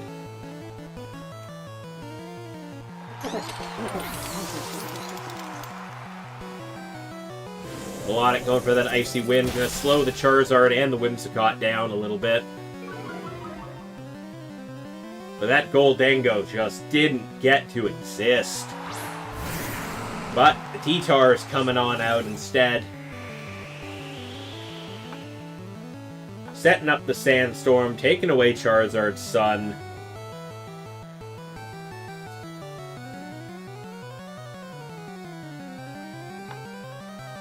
Yeah, don't worry, Overkill. You and I may not be able to hang out terribly easily these days, but the amount of time when it was super fucking easy is also ridiculous.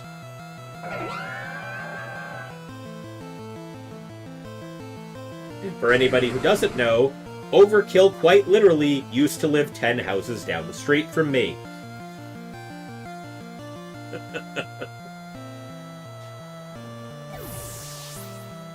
Charizard getting swapped back for Basculegion. T-Tar going for the Protect. That is a Moonblast from the Whimsicott, hitting the Protect on the T-Tar. And an Ice Beam from the Melodic, gonna finish off the Whimsicott entirely. Yeah, you did do that, Overkill. You did do that. At least you weren't Mike spilling Coke on my laptop. That was the more aggravating one.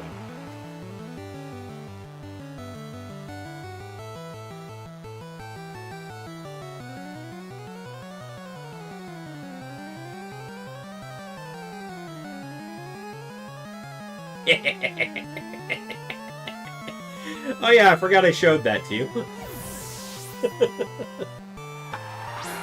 Alright, we get the Staraptor coming out in place of the T-Tar, dropping the Intimidate onto the Garchomp and Basculegion. Earthquake going out on the Garchomp, not going to touch the Staraptor, but it will damage both the Melodic and the Basc. Yeah, not Coffee? Yeah, Coffee would have sucked. Melodic eating its Citrus Berry, healing up a little bit, and that is a last respects into the Melodic. Not going to pick up the KO, and that Ice Beam into the Garchomp is going to hurt. Garchomp just getting knocked out. Basculegion taking a bit of damage. Melodic's not looking so good, but that Charizard's coming back in now.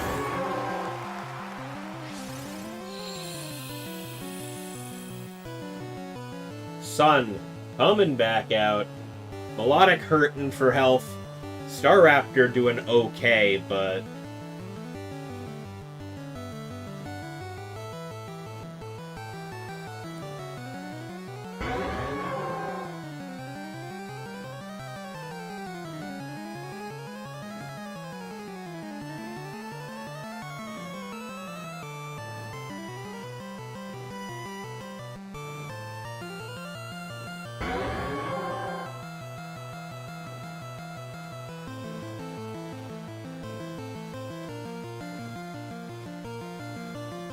Staraptor going for Protect this turn. Melodic also going for Protect this turn. I guess we're stalling out the Tailwind. Basculegion going for that last respects. Charizard going for Weather Ball. Neither of these things are going to land. And that's the Tailwind gone.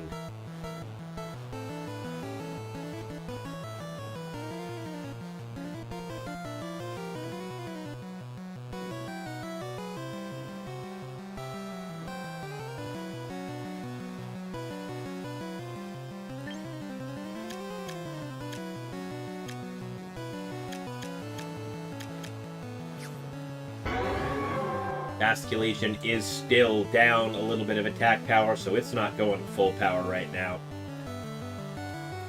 Charizard, however, fully powered up. Sun out, but the T-Tar is hiding in the back. So it's entirely possible for Nathan to just take that, to remove the Sun and send out the Sand. Basculegion going for Protect this turn. Staraptor going for Brave Bird, trying to end the fish. Not going to get it. And that's a Weather Ball into the Staraptor. Taking out the bird entirely. And an Icy Wind from the Melodic. Not going to meet the Basculegion. And the Charizard dodging it.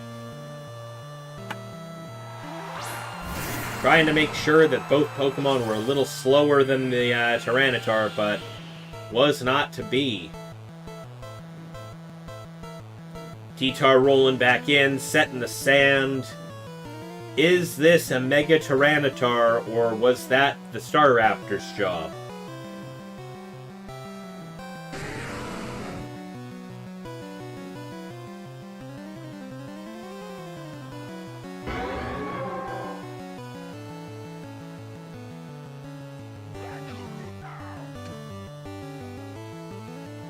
Hey, Rami BT, thank you for the raid. How are we doing tonight? That is, in fact, a Mega Tyranitar coming on out.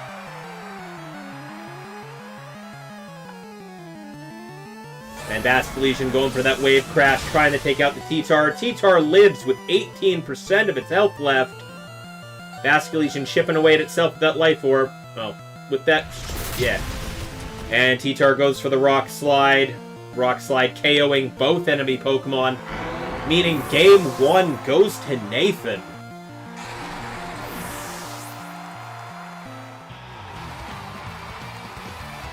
And I misspoke, that was just the regular Wave Crash chip, that is not a Life Orb Basculesian. I misspoke, I am aware.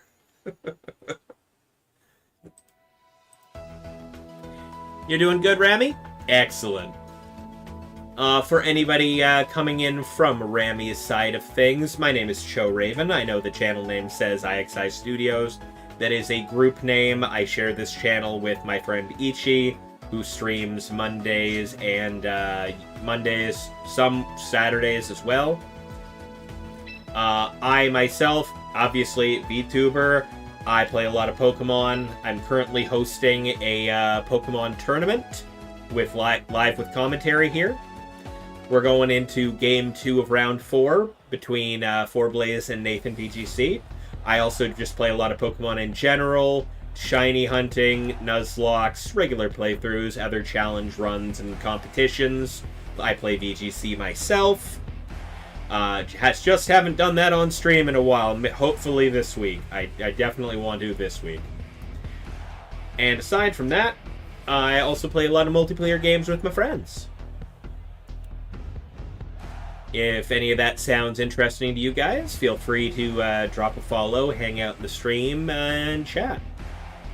What were you up to, Rami?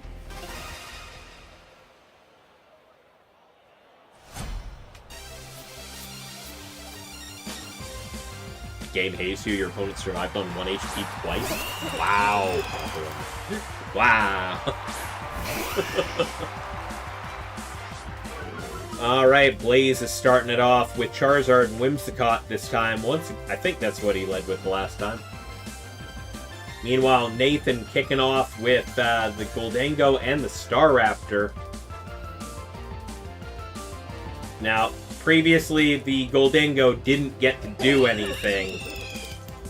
So, we'll see if that happens again. Staraptor getting pulled back. T-Tar coming out. Little early for the Tyranitar, I think.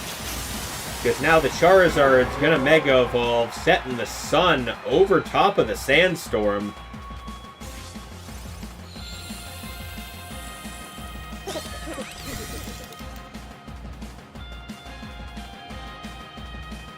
Whimsicott goes for the Tailwind, same Game 1. And that will be a Heat Wave from the Charizard, but Goldango is protecting this time, having learned from the last time. And T-Tar will take that with 71% of its HP remaining. You're playing Monstrix TCG Sim. Fun TCG Sim clone with no limits on what you can sell. Nice! Well, sounds like fun.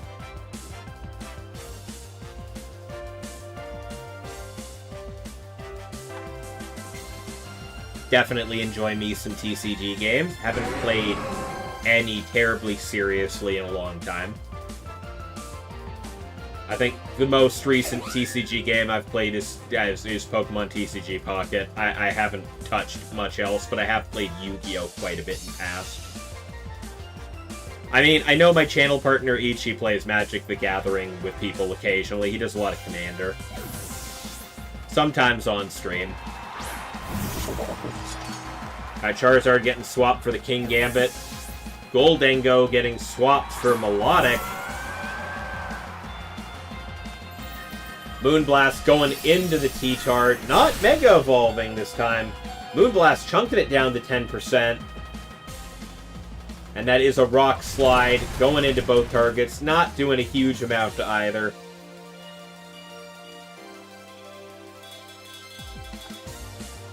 You play Commander, it's your favorite format next to Pauper? Nice. I know usually my channel partners usually playing D&D Monday nights at 8 p.m. EST. If for some reason D&D doesn't happen, he usually ends up playing Commander on stream with some of the other people in the D&D campaign with him. And some nights he just decides, you know what, screw it, we're playing Magic the Gathering and I'm streaming it.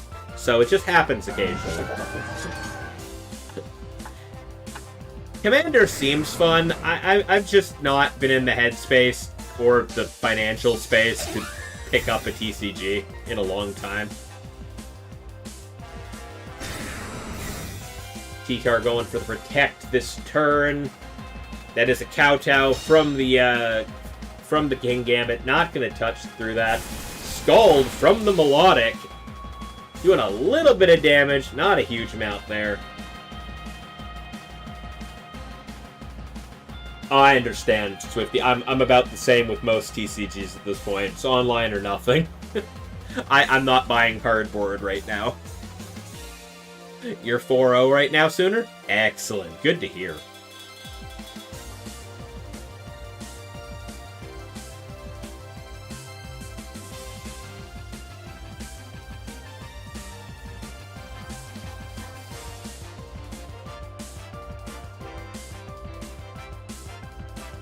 Here at Super Shadow might drop before cut. Alright.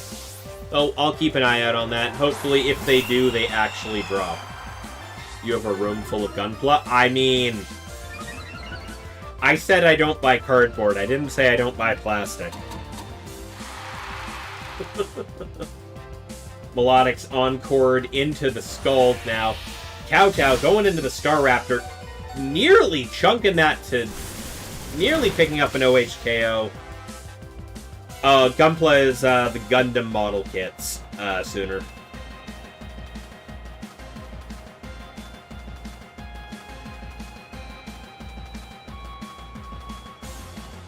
I have way more than I probably should. You can get some at your local hobby shop.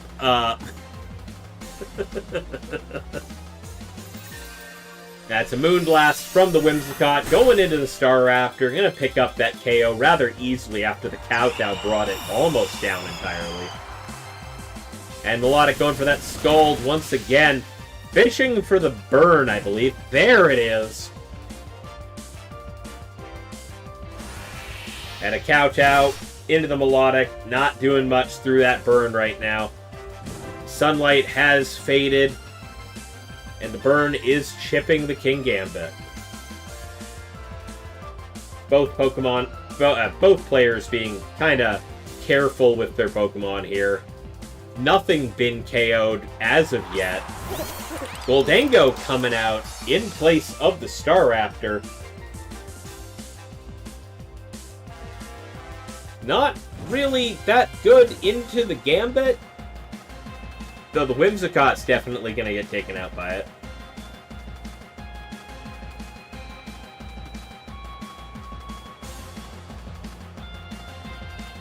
Is that just Nathan daring them to keep the Gambit in, or...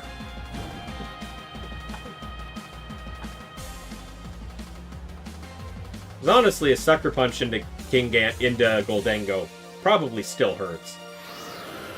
Whimsicott getting the Tailwind up once again. And a Kowtow going into Melodic. Not going to do a huge amount. Still about a third of its total HP, though. And that Citrus Berry bringing it back up to half. And a Scald going off again. Picking up the KO this time. Gambit going down. And Goldango going for a nasty plot. Getting that boost off. Melodic no longer encored into Scald. Though that could easily be rectified and reset. And Basculegion coming on back out.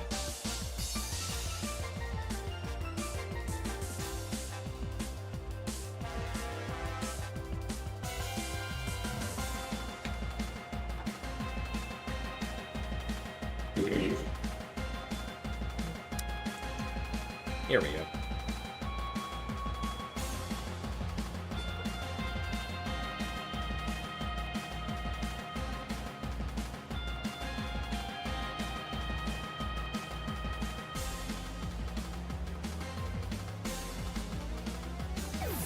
Melodic getting pulled back.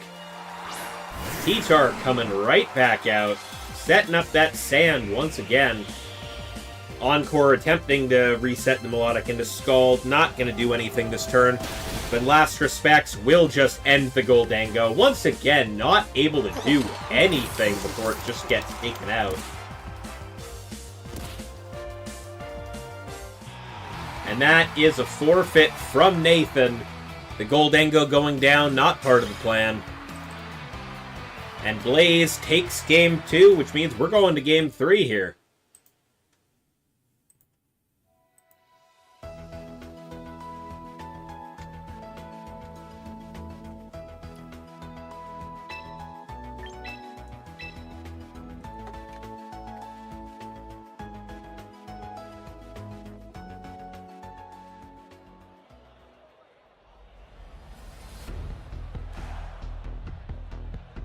Lizard.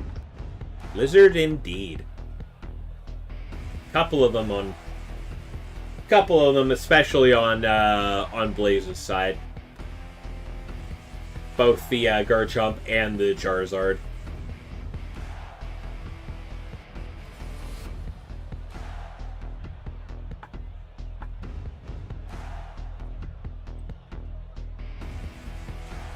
That's your phone notification sound. I understand, Sooner. I understand.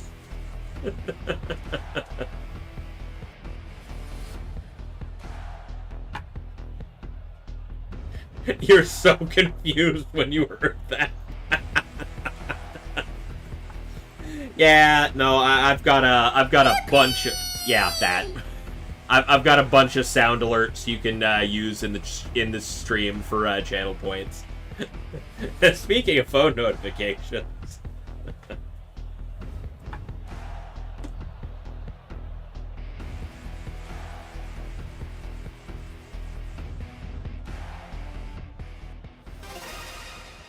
Only now?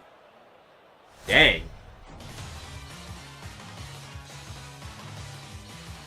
Croissant.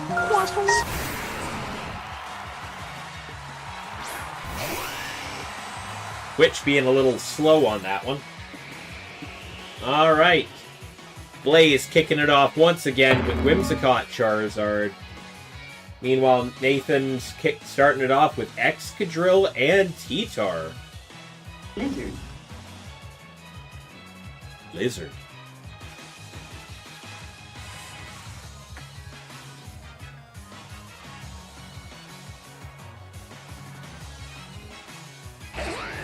Hey, DJ Prime. Welcome back. How'd you do?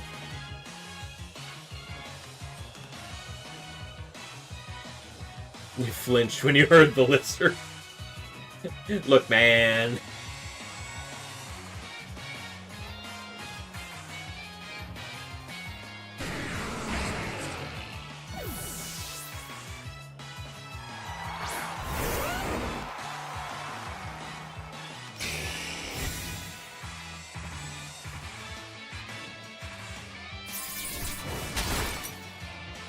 Excadrill going for the Iron Head there.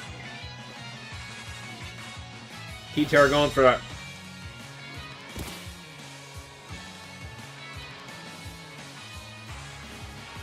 You won even though you messed up game 2?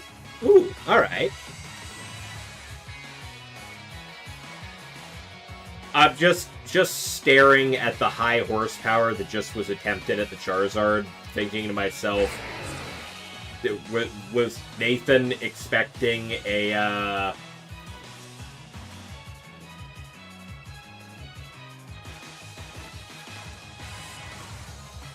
Oh, did we just time out sooner?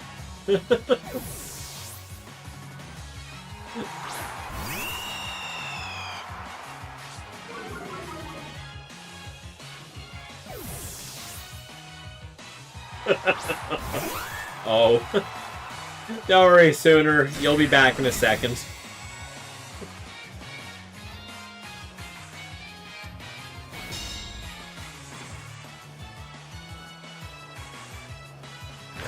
Garchomp going for that Earthquake. Not hitting anything on Nathan's side of the field. Still taking that Life Orb chip, though.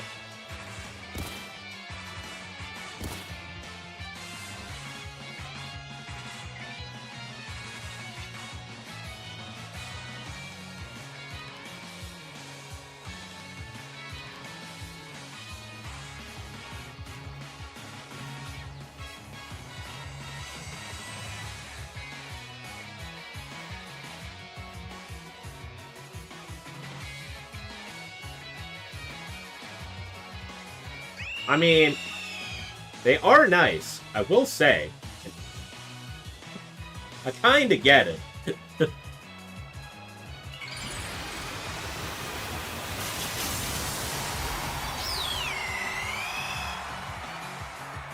Alright, Zardy, don't worry too much about it.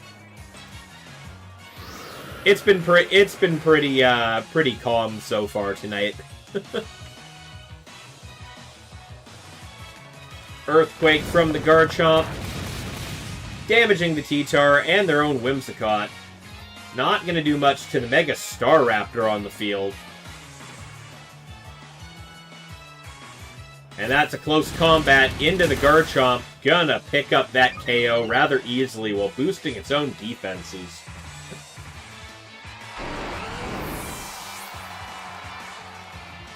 T-Tar going for the Rock Slide, single target into the Whimsicott. Gonna do enough damage to pick up the KO.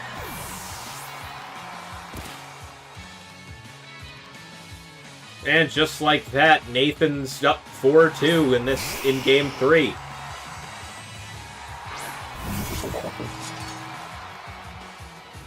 Hey, Sooner. You found the YouTube stream. Alright.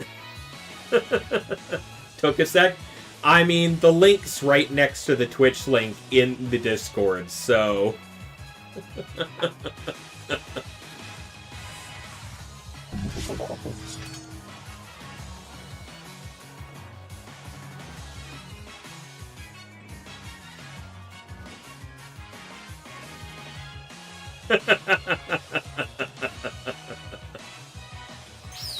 Unexpected. You accidentally banned yourself. You thought you were timing someone else out? Oh.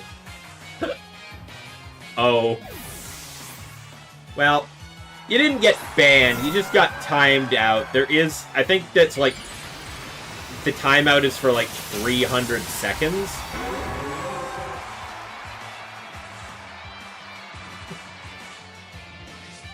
Yeah, so 5 minutes, yeah. Instant karma. Alright, Charizard going for the Weather Ball into the Staraptor. Will hit Protect. That's an Iron Head going into the Melodic. Not going to do a whole lot of damage there.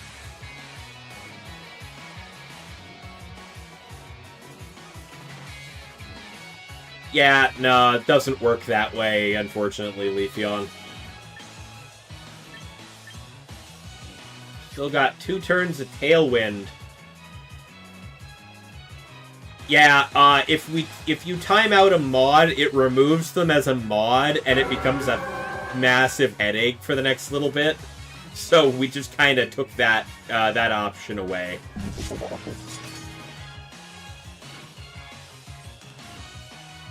Realistically, I don't think the mods can time out mods. I could time out mods, but it's annoying.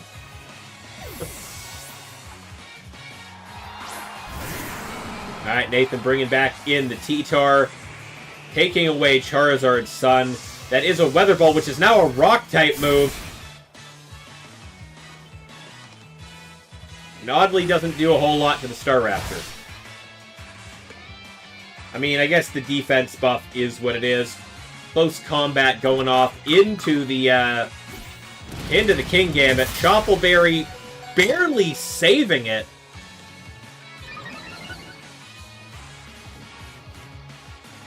That Gambit lived by the... Ooh. You won 3 in a row after the horrible matchup round 1 and round 2, even though you still won round 2. Nice, Lucas. Alright, hey, that's good. That's good to hear, DJ.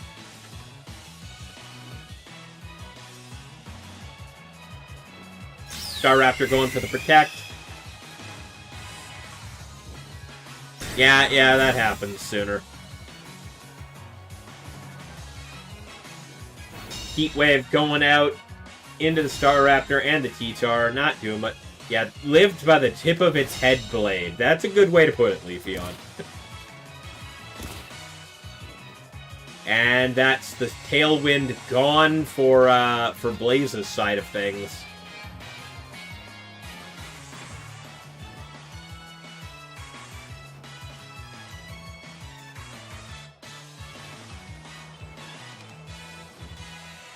Sucker Punch into the T-Tar. Not going to pick up a huge amount of damage there. And Staraptor going for the close combat, finishing the job on the Gambit, leaving only Charizard remaining.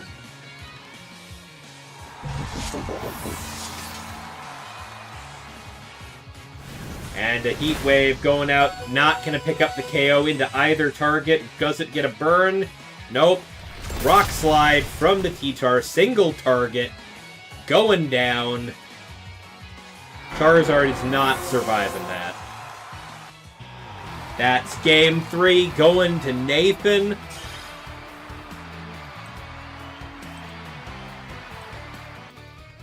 Picking up that round 2-1. Yeah, praying for the burn indeed, DJ. Alright, let's see. I've left the room because the room is closed. Anyways, I'm going to pull up the team really quick. We only have one match remaining being played this round. Yeah, let's grab that. There it is. Has anyone won Sketch 3 times? Yes. Croc has 100% won Sketch Academy more than 3 times, overall. Since Champions came out, it's a little bit of a different number. I think it's been a little more mixed for that. Lucas has won twice since Champions came out. Croc has won at least... I think Croc's also won twice at this point since Champions came out. I'd have to go back and double check. I don't think anybody's won 3 times yet since Champions.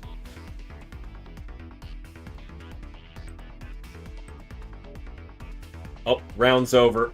Let's double check things quick here. We got the Mega T-Tar with Rock Slide, Knockoff, High Horsepower, and Protect. Focus Sash, Excadrill with Iron Head, High Horsepower, Rock Slide, and Protect. Goldengo with the Life Orb, Shadow Ball, Make It Rain, Nasty Plot, Protect. Not getting a chance to do anything, just getting obliterated both times it got brought that match. Sinistcha with the Cobra Berry, Matcha Gotcha, Rage Powder, Trick Room, and Protect. Melodic with the Citrus Berry, Scald, Ice Beam, Icy Wind, Protect. And Mega Staraptor with Brave Bird, Close Combat, Tailwind, and Protect. All of them pretty standard sets, I think. Nothing, like, terribly out of the ordinary there, but once again, they're the standard sets because they work. Alright, so let's get this. Do we have any no-shows that I have to worry about?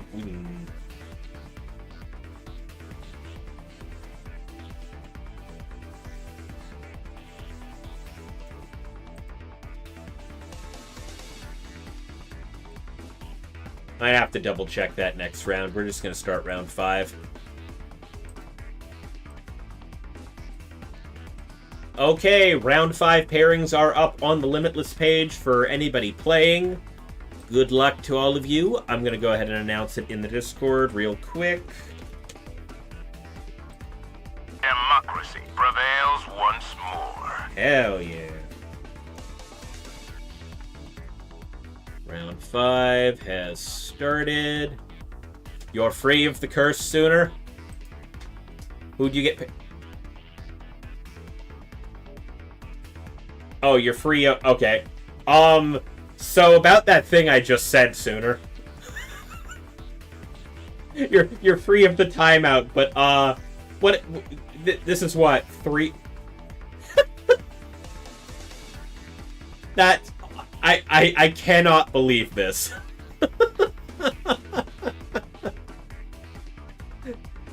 Sooner, for the 3rd round in a row, is facing off against the guy who won the stream match last round.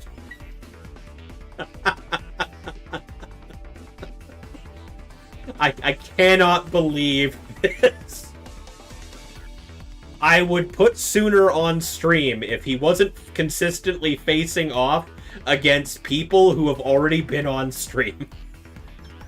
He asked you if you're screwed. Well, unfortunate, but here we are.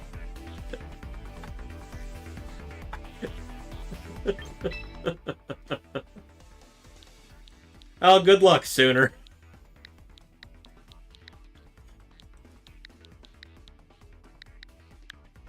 I already know what match I'm going to here, so I'm just getting there. You're getting cooked by off-meta teams.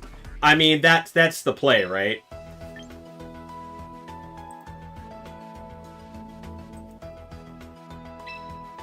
You play off-meta because people aren't expecting it and don't have answers for it.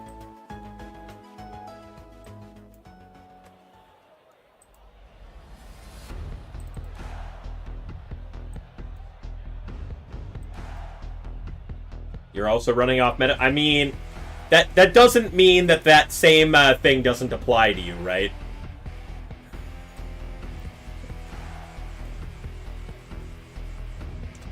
Hang on, I need to actually be looking at this guy's name again to make sure.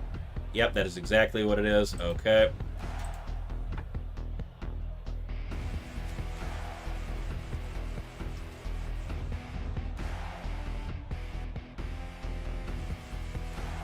Dang. Guy's name barely fits on screen.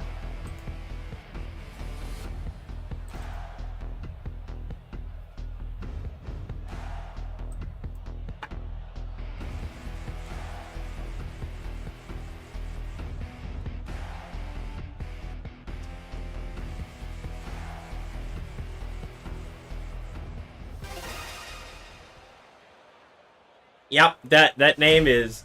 Yeah, Aiueo Kakikukeko is definitely a long name and not the first time they've been here.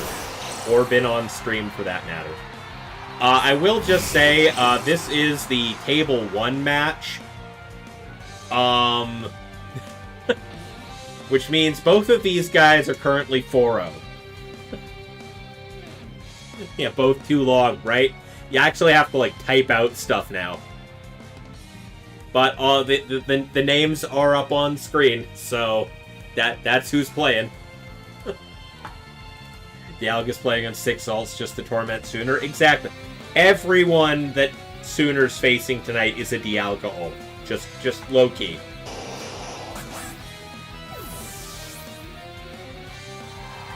Alright. Gambit getting switched out for the Farigiraf. And Charizard going to Mega Evolve.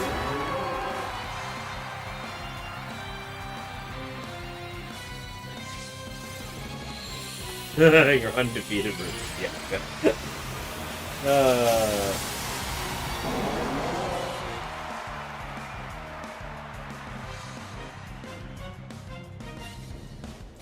Close combat out of the Sneasler into the Farigiraf for 37. Ooh, down to 37%. Citrus Berry going off, though. Charizard going for a Solar Beam. Targeting down that Mega Blastoise. Picking up a rather easy KO there.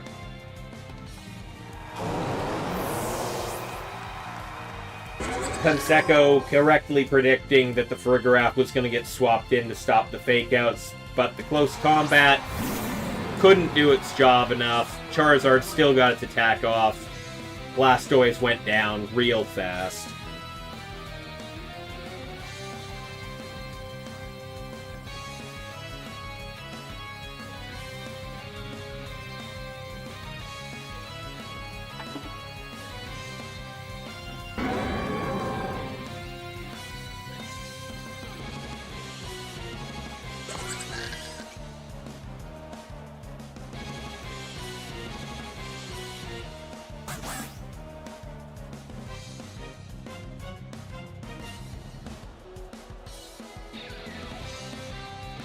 Oh, you've learned your Ops playstyle finally? Nice.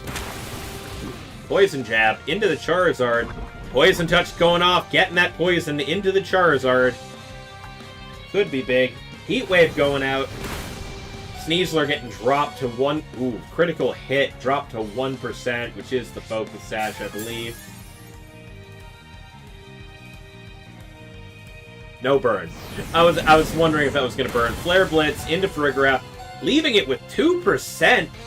Not picking up the KO before it can do anything. Farigiraf going for that Psychic. Gonna finish the Sneasler off rather cleanly.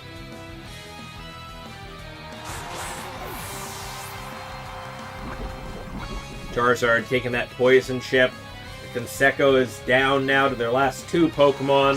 The Incineroar and the King Gambit. Meanwhile, Ueo is sitting there pretty with a half HP Mega Charizard and a 2% Farigiraf. Sucker Punch cannot be used right now. Neither can Fake Out. I mean, Fake Out, the Incineroar's been on the field. It can't Fake Out anyway. But Flare Blitz into the Farigiraf will pick up that KO. The Protect on the Charizard not stopping that.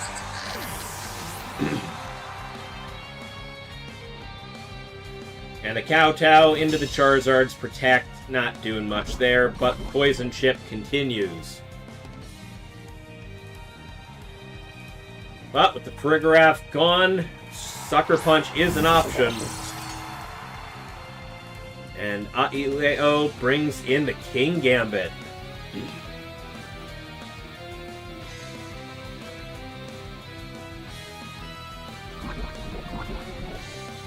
Can I just say... Ooh. Gambit going for the Protect. Charizard going for the Heat Wave.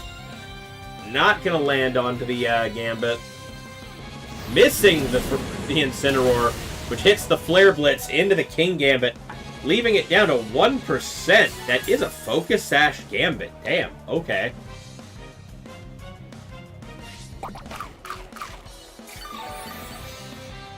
And a low kick from the Gambit into the other Gambit. Not picking up any damage. Charizard continuing to get the chip. Your opponent through? Dang, Sooner.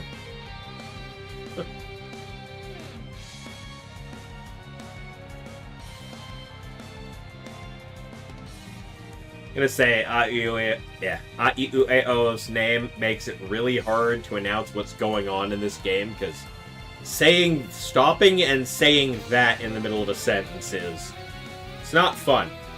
Like, I can do it, but I gotta focus on it. Sucker Punch into the Charizard, picking up an easy KO.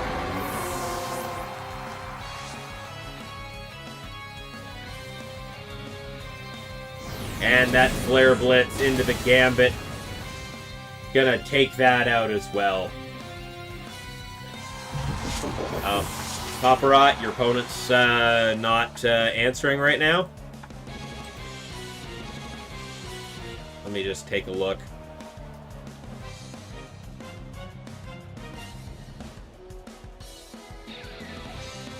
Yeah, Kakiku? I mean, it's still... Yeah, their name is... No, it's not A-E-I-O-U. It's actually the other way around. It's the Metal Gear reference. That's a forfeit from Aiueo. Just not wanting to show off who their last Pokemon is. Conseco picking up Game 1. They were active in the previous match? Alright.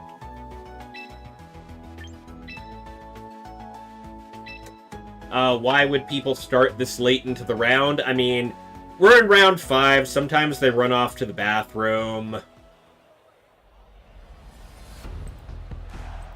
Sometimes sometimes they've actively dropped. Other times they're trying to...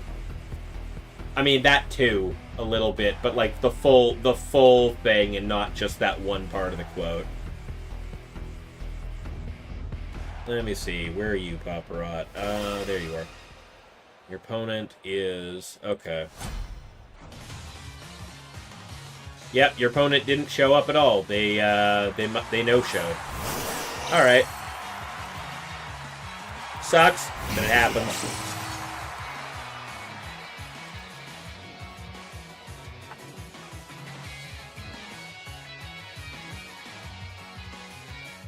No, the thing is, it's the Aiueo is Japanese, I believe. It's quite literally just reading out like the first 10 letters of hiragana. Which was like part of the reason it happened like that. The whole quote happened like that in Metal Gear.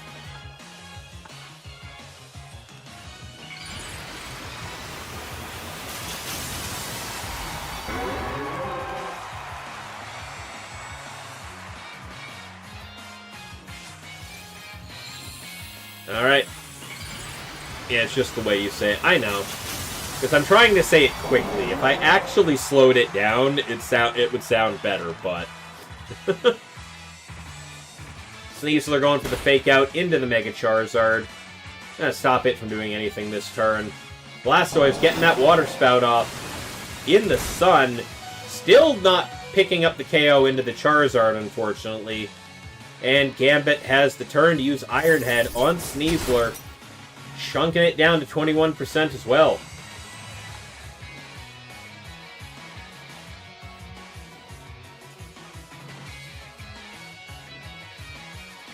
The Blastoise actually getting to act this time is probably huge. Not getting OH KO'd by a Solar Beam is the entire reason for that.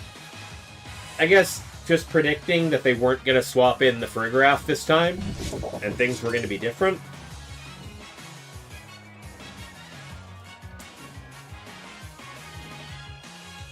A lot of players would have just assumed the same thing was going to happen, which is probably what Aiueo was going for there. Incineroar coming out instead of the Blastoise, fully expecting the Solar Beam. Giving Gambit its boost, but going for the, Quick Guard to block the Sucker Punch, calling that out. And Charizard will in fact go for the Solar Beam, directed into the Incineroar, where the Blastoise once was. Not doing a whole lot at all.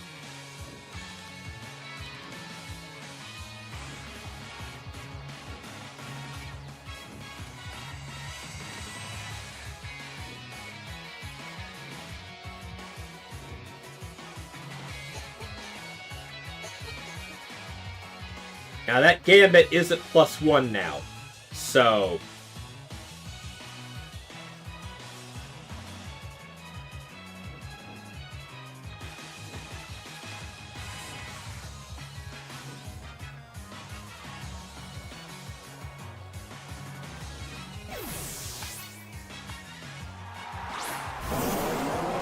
Alright, Sneasler getting swapped for the Blastoise, and that will be a Weather Ball, Fire-type move into the Blastoise. Still doing a fair amount of damage under the sun, but Blastoise surviving a lot better than a Solar Beam.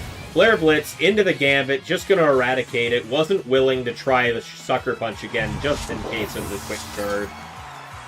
Mind games are real in this game right now. Gambit's down, Charizard is still on the field. Blastoise is back up on the field. And Garchomp coming on out.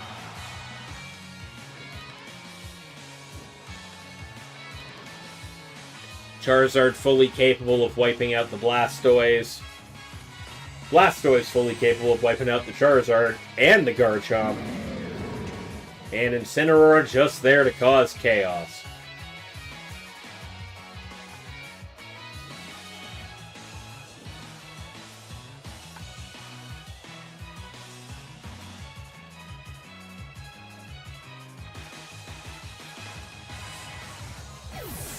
Incineroar getting pulled out. Gambit getting thrown in instead. Blastoise going for the Protect. Garchomp going for the Earthquake. Gonna do a good amount of damage to the King Gambit. Is this another Solar Beam or a Heat Wave? It is another Solar Beam. Charging up, going directly into the Blastoise. not going to take any damage there. Charizard is within Sucker Punch range. So unless that fourth Pokemon in the back is the Farigiraf, the Charizard is going to have a bad day.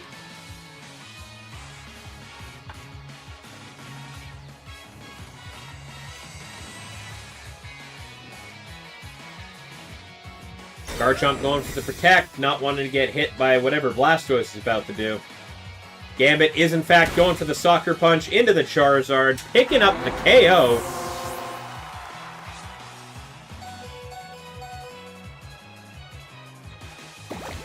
And Blastoise taking the turn to go for a Shell Smash, predicting the Garchomp wasn't going to do anything. Powering itself up. Sun's gone. Water Spout ready with boosted attack power. That's rough.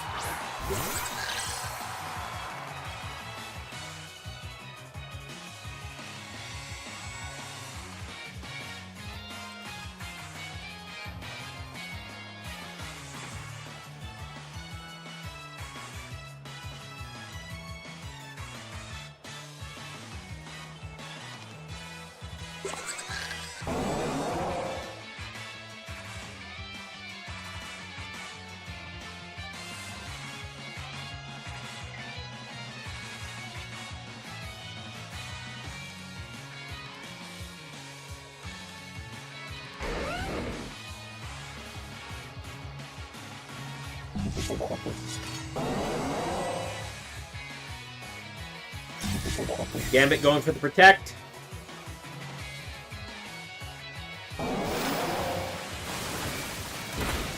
That is a Water Spout into both targets, not quite picking up the KO. Farigiraf healing up with the Citrus Berry. Garchomp's getting the Earthquake.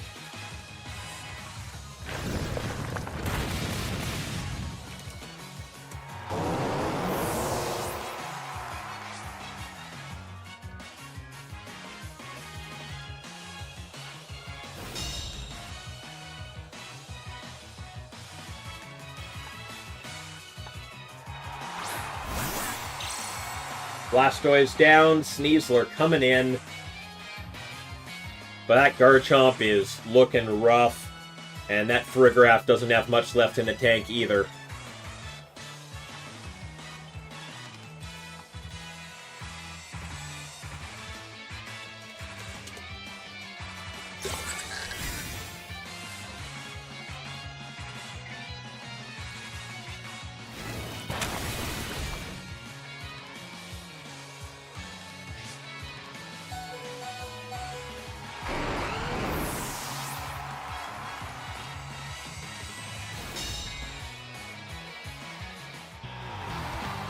And that is a forfeit.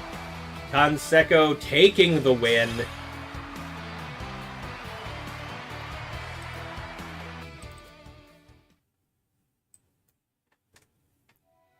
Winning this round 2-0.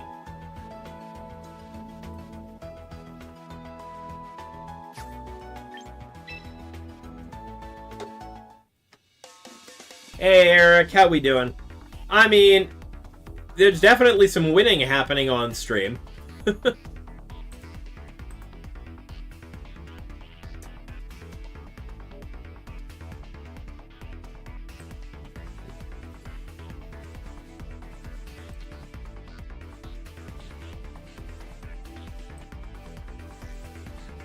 Hang on one moment. There is a bit of an issue going on.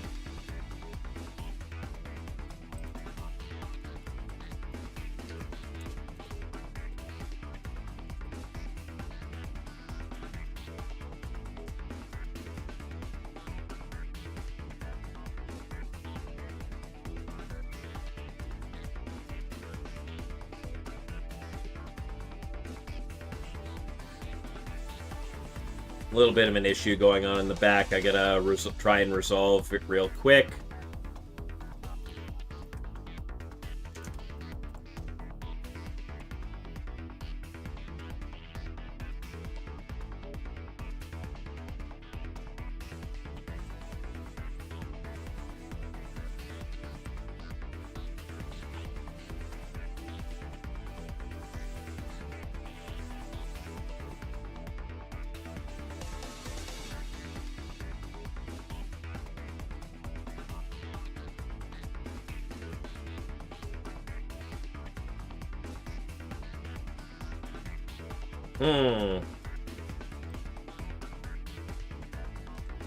That's unfortunate.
You lost your round to 0-2? Yeah.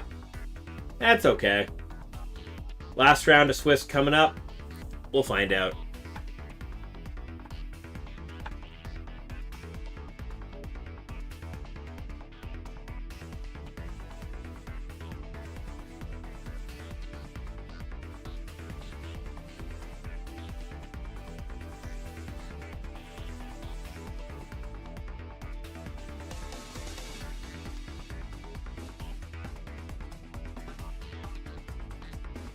Oh, that match issue kind of resolved itself, so that's good.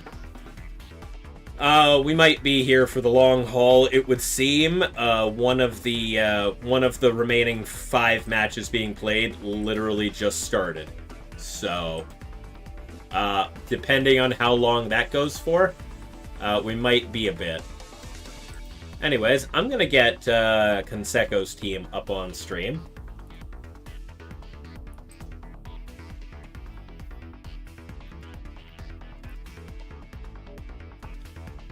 Alright, so on Conseco's team, we've got the Mega Blastoise, Water Spout, Dark Pulse, Shell Smash, and Protect. You just finished a Ghost Rider movie watching. There's no one else but Nick Cage. I mean, there's another movie coming, and it's not Nick Cage, so we'll find out.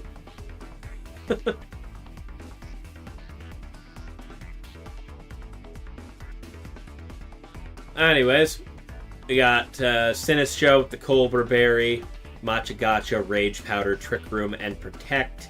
Focus Sash, Sneasler with Poison Touch, Close Combat, Poison Jab, Fake Out, and Quick Guard. The Citrus Berry Incineroar with Flare Blitz, Fake Out, Helping Hand, and Parting Shot. Ooh, okay, Helping Hand Incineroar is kind of gas. I like that. The Life Orb, King Gambit, Kowtow, Sucker Punch, Iron Head, Protect. That's a good set. Life Orb, I usually run Black Glasses on that set, but Life Orb makes perfect sense to me. And the Mega Floette, Moonblast, Dazzling Gleam, Calm Mind, and Protect. Alright, so we're gonna take a moment, because we're in round 5. I've gotta go through and clear out some no-shows that I think happened here. Let's see, we've got...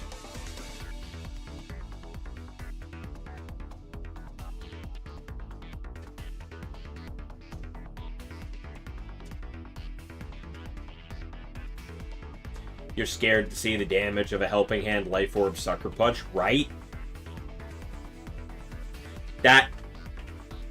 I mean, let's be fair. Life Orb, Sucker Punch hurts like a... just regularly.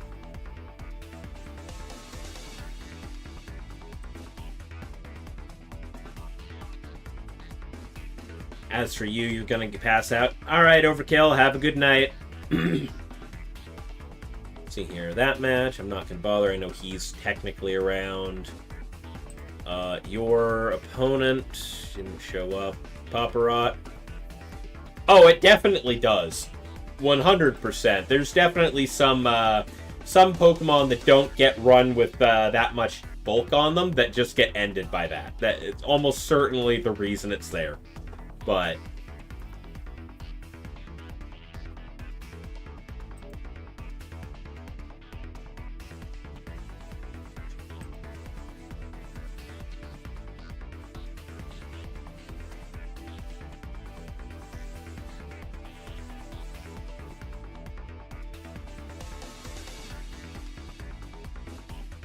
let's see, who do we got? We got them.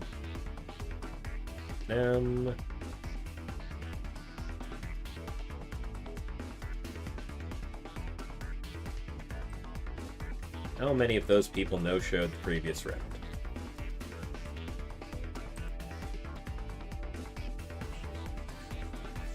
Okay. So that's a first round for them, but a second for them, so they're gone.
Yeah, that person's gone.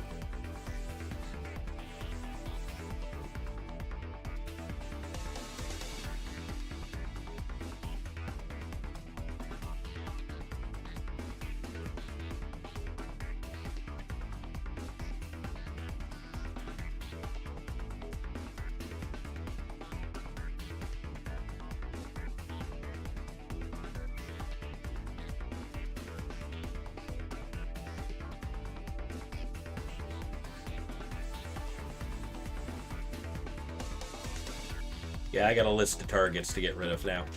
Alright, so we got...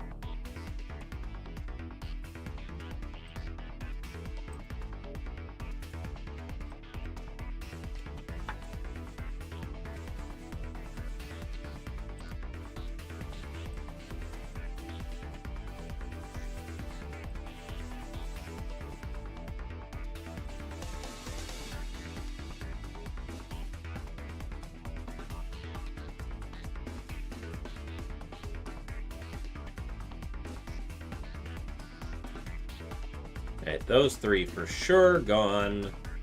Couple others that I probably could remove, but I'm not going to because they haven't no-showed that much. Oop, what the... What's that? Oh,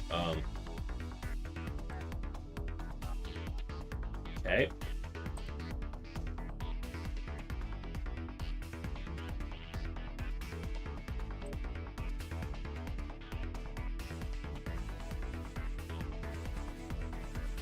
Alright, well, that was weird.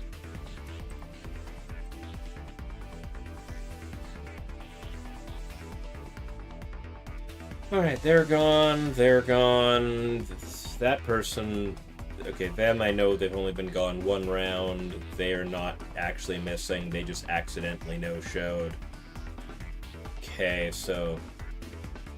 What happened at table 8? Well...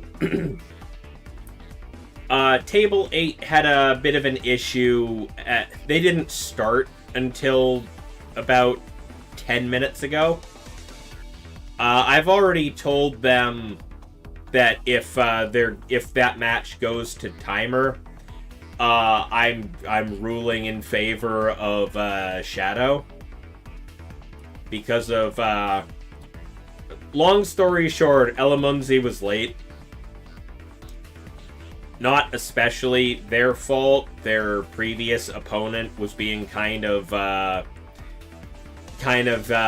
going on about stuff apparently last game, and because of that, they were late to their round 5 match.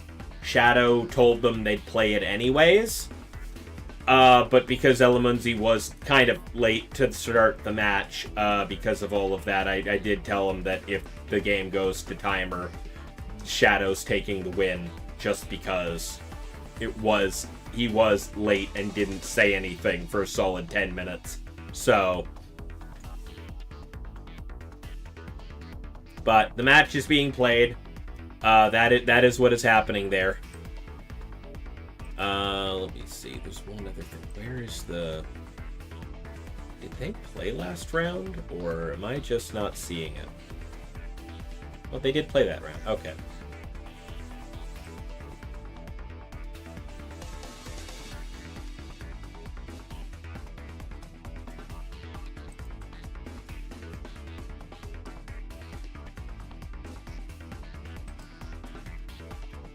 Alright, well, there are 2 matches remaining. Because I know... 2 matches remaining being played. One of them's a Side of Toast versus DJ Prime, which is in Game 3. We know... Oh! Yep, Elamunzi. Oh, sorry for the delay. That's okay. Game 1 finished. Elamunzi takes Game 1. So I think for the remainder of the round, I think we're just gonna watch that. Since we're done this part, I've done combing through and getting rid of all of the no-shows. So people have been dropped, so we're a little more concise and to the point next round. That's okay. That's okay, Fish Fiend. Didn't realize you were Elamunzi.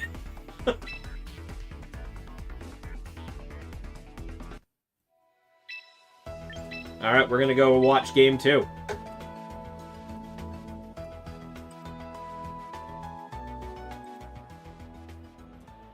You have any advice on how to prevent tilting? I mean, quite honestly, the only thing I can say is don't take it so seriously when you lose. That's about it. About all I can really say. Who is who? Everybody has different nicknames and different things here. Okay, so it's Shadow and Element. Okay.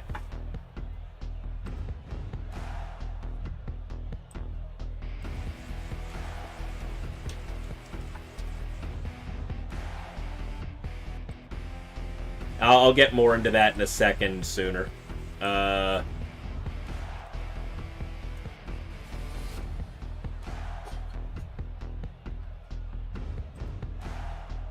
Yeah, taking breaks is good.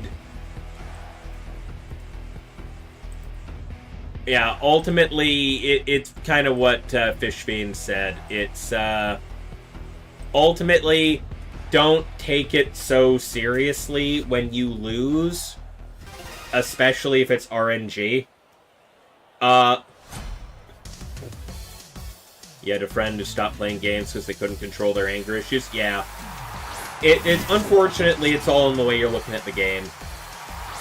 Like, in my case, when it comes to RNG and hacks, my mentality is, I've won enough games due to RNG and hacks and messing over my opponent with a random thing that was like a 10% chance to go off. I can't be too mad when I lose to it.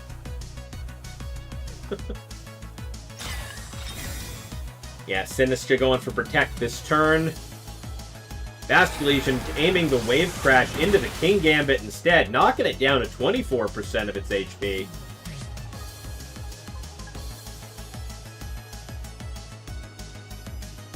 And that's a Kowtow Cleave into the Basket Legion. Gonna finish the job.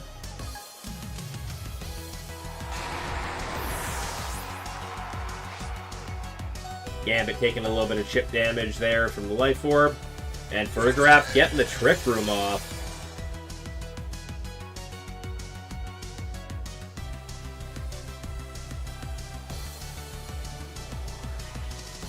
I mean, okay, look, Sooner.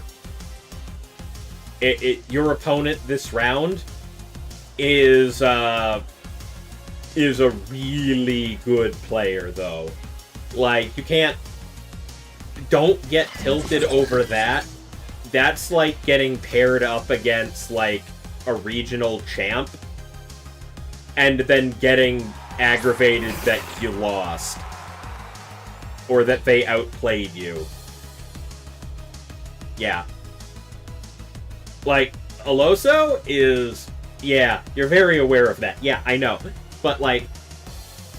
It's like, you don't get paired up in a match against somebody who's won, like, multiple regionals and get aggravated that you got outplayed. That's just an experience difference right there.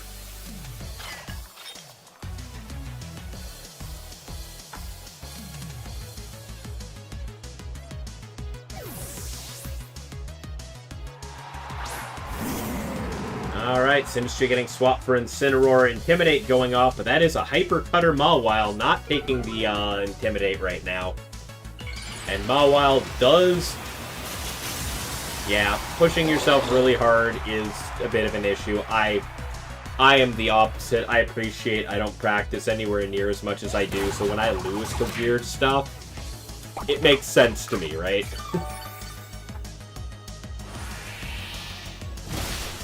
Frigoraph getting demolished by that Kowtow right there.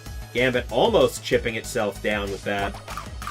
But Frigoraph will hit the Citrus Berry, heal up a little bit, and go for the Psychic, but the Incineroar having just come in, nothing that's going to stop that. Clutched up another win, DJ Prime. Excellent. No problem, Sooner. You have... If I remember correctly, I'm pretty sure you were pretty new to the game when Champions came out. You have come a long way really fast. That play rough. Gonna end the Incineroar right there. With a critical hit.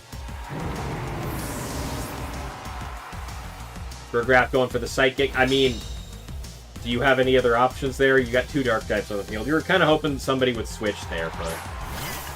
Sinistcha coming back out. Hospitality gonna heal up King Gambit a little bit. Yeah, you're doing real good, Sooner. Just, there is a such thing as an experience difference in this game. I have 100% hit it at regionals.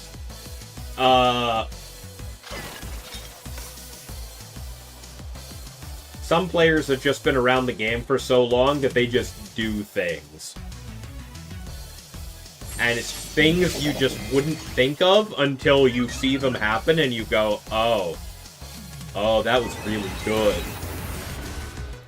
Yeah, Sinistcha taking the Psychic, not taking a lot of damage from it.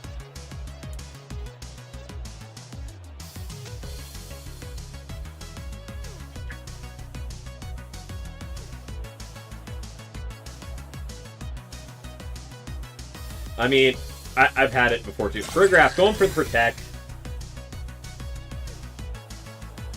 Sinistcha going for Rage Powder to direct Mawile's attack into it. And Mawile going for that play rough. Sinistcha getting taken out by that. Gambit not really going for the Kowtow into Mawile, doing more damage than I would have expected for a not very effective attack. Did I miss that Gambit getting... Oh, Trick Room is gone. Did I miss that Gambit getting a buff? I mean, you'd be correct. You'd be direct. You'd be 100% correct. Oh, I did. It did. It did the Swords Dance. Right, that's why it's doing that much damage. Yet nobody's running speed on their King Gambit. Minimum speed King Gambit is the regular. Because it is also a very good Trick Room counter. I think the most experienced difference I've ever been... You just played somebody with a Jolly Gambit? That's a rarity. Yeah, the most skill difference moment I've ever had in VGC, a couple years ago at Toronto Regionals, round 2, I got paired against a previous Worlds finalist. So, I got outplayed so hard. Mawile hits that Blastoise, but Water Spout doing a good amount of damage to both of the above. King Gambit just styling and getting another Swords Dance off here.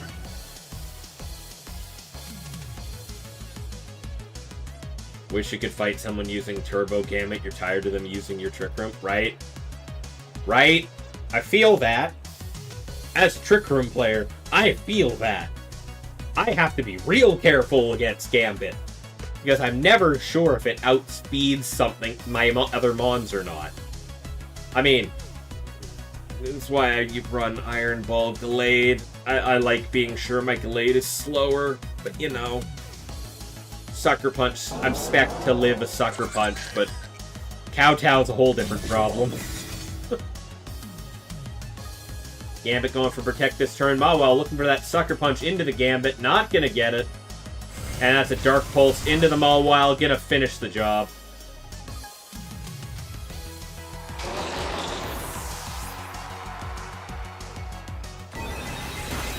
And a Psychic from the Frigoraph will finish the Blastoise, leaving Elamunzi with just the Gambit remaining.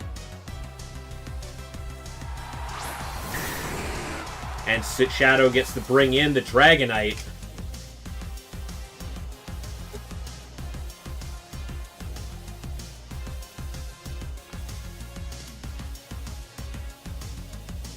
Frigoraph using Helping Hand.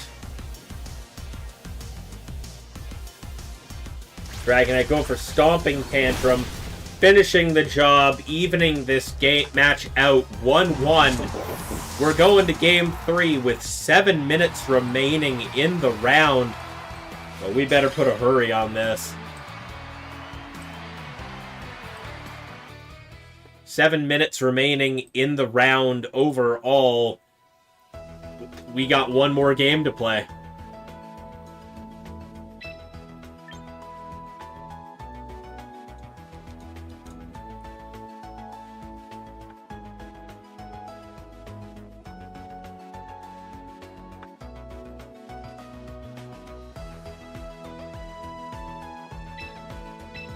Alright, this is gonna hopefully be a very quick Game 3. I mean, if they get far enough into the game before the timer runs out, I'll just let it be the actual winner of the game. But if we're overextending past the round timer, then I'm gonna have to give it to Shadow because... But we'll see how this goes.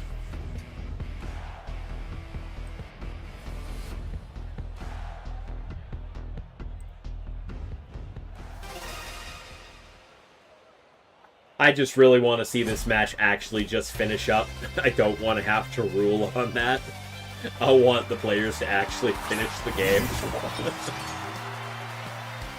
Yeah, the moment when you fight time and your opponent at the same time. Exactly. Exactly. Always prefer that the players actually finish the game and I don't have to just say, nope, this person wins. Because arbitrary reason. Oh, Frigoraph going for a Helping Hand into the Basculegion, turn 1. And that is a Wave Crash going into the Sinistcha. Not going to pick up the KO, going to drop it to 34% though. Taking a bit of recoil from both the Wave Crash and the Life Orb. And that's a Machagacha from the Sinistcha. Chunking the Basculegion down to 17%.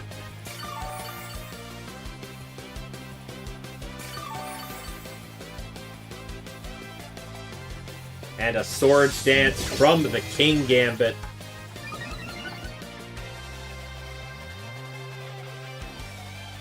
Yeah, interesting choice to hit Sinistcha and not the Gambit there.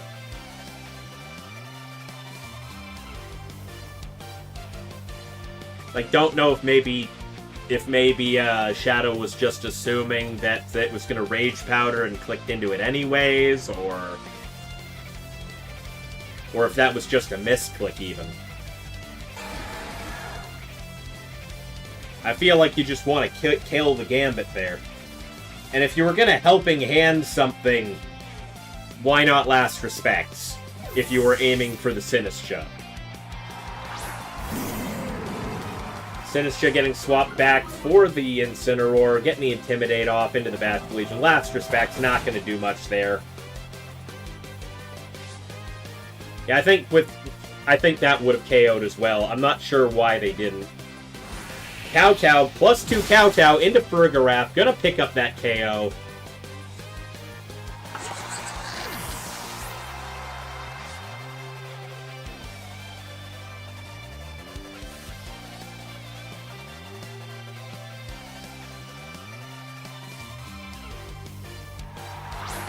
Dragonite coming on out. Yeah, the opening of this match really feels like this is going a little more in Elemunzi's favor at this moment. Fake out into the Dragonite. Not going to let that thing do anything. A Wave Crash, though, into the Incineroar. Gonna pick up the KO. Incineroar did its job and got the KO, though. I mean, got the Fake out. Which means that Gambit and Basculegion getting taken out by its own chip. Dragonite not able to move. Gambit going for a Kowtow into the Dragonite. KOing the Dragonite with one hit of Kowtow at +2. Yeah, Shadow is down to their last Pokemon. I think Shadow misplayed this. Yeah. There's the Mawile. Meanwhile, Elemunzi's got the Blastoise out.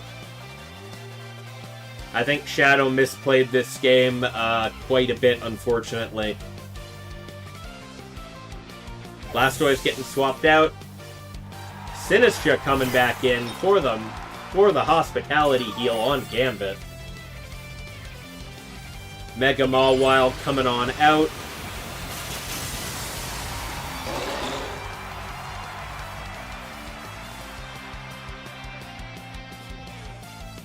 And Gambit going for that Sucker Punch.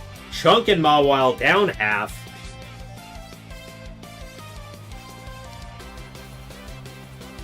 But Mawile going for the play rough. Not going to KO.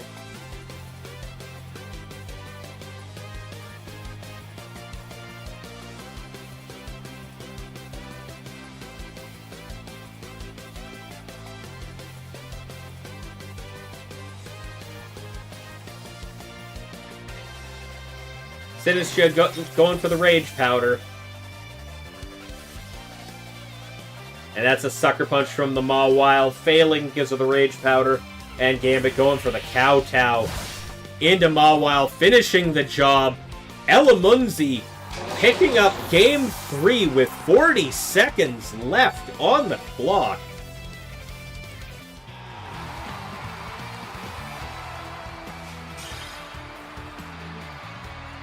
Yeah, Rage Powder was 100% the move there.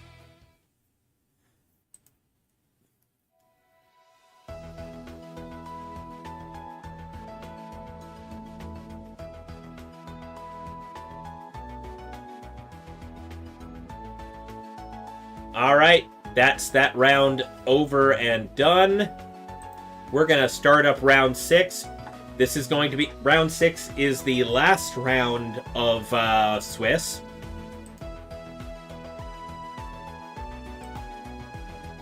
And pairings are now up on Limitless for anybody playing. Good luck to everybody. This is the final Swiss round, so good luck.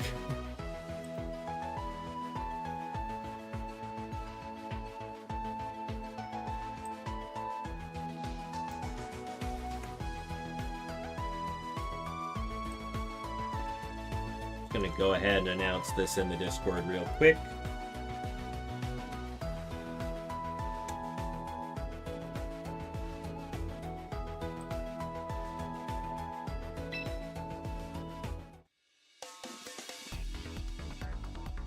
No way that you have to fight sooner. I mean, realistically, I don't know. Sooner losing that last round might mean that you're fighting Elamunzi. Oh, well.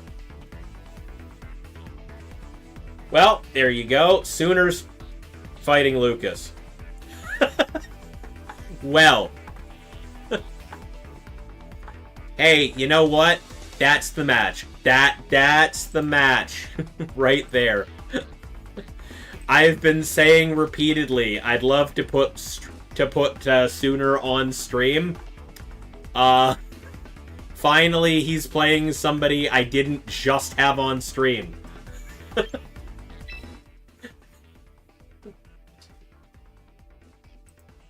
And on top of that, I get to put Lucas on stream. Excellent.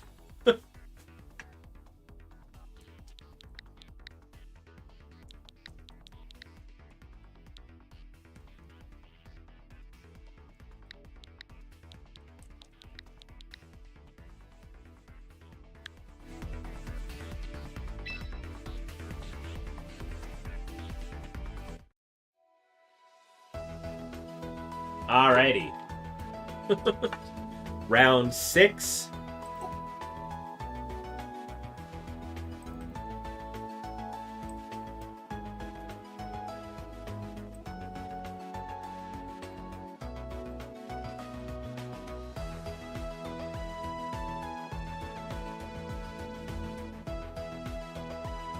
I mean, hard to say, Sooner. Like, at any point, 4-2 is kind of a risk.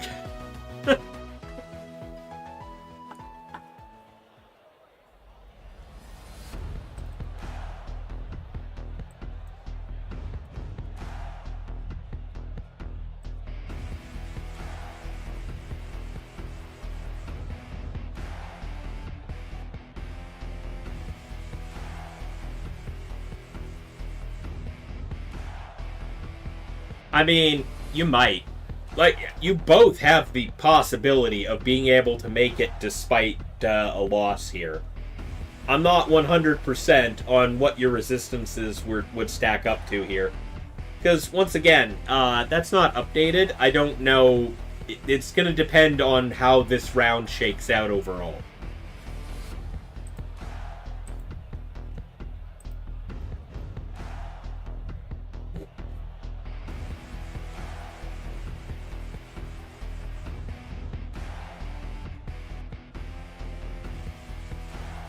Alright, Sooner rocking the Croc the Alga team.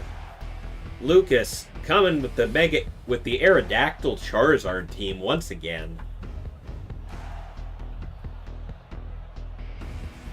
And yeah, Swifty, if you're Swifty, the names are up on stream if you haven't already done the thing. I can't see it from the window I currently have up, so I don't know for sure. Oh, you're right. They did both drop it. Croc has started using a different team.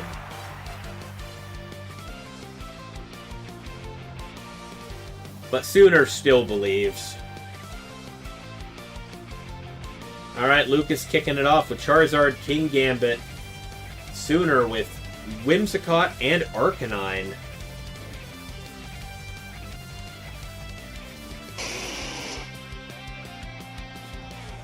You always believe in your goat? Understandable.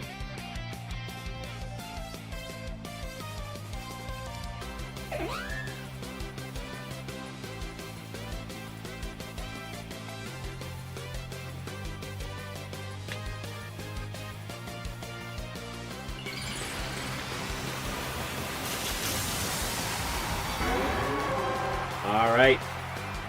Mega Charizard coming out.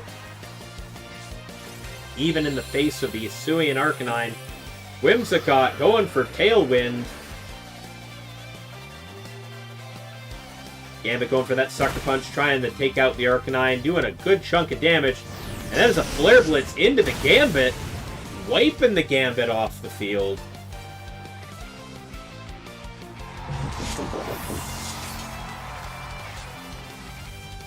Taking that Life Orb chip. And Charizard going for the Heat Wave, which misses the Whimsicott. And just brings Arcanine to 8% left.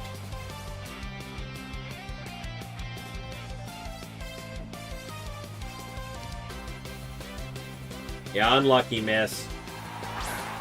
This means that Whimsicott's going to continue to be a problem. Especially with a Garchomp hit in the field. Oh boy.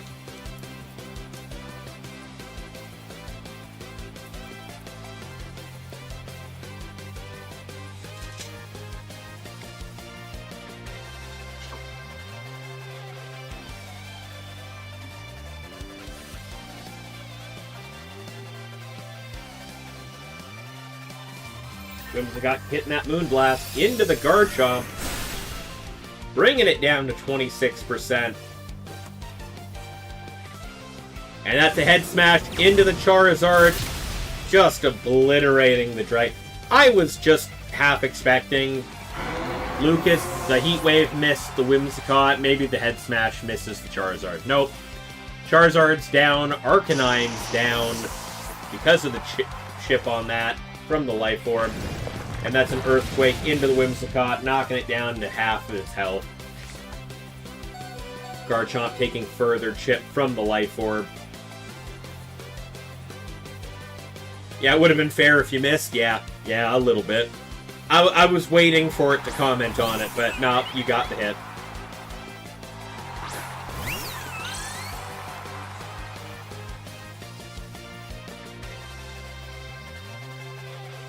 Lucas bringing in the Sylveon. Sooner bringing in the Floette.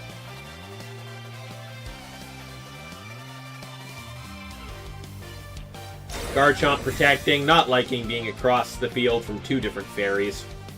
Whimsicott going for a Moonblast into the Sylveon. Can't help but notice there was no Mega Evolution from the Floette there. Floette going for Dazzling Gleam. Doing a little bit into the Sylveon, not a whole lot.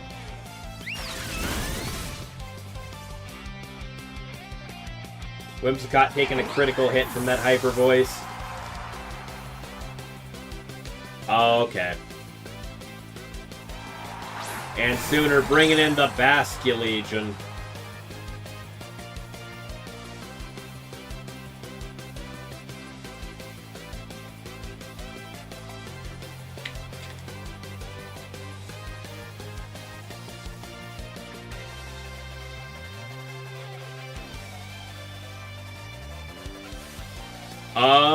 Okay, I see.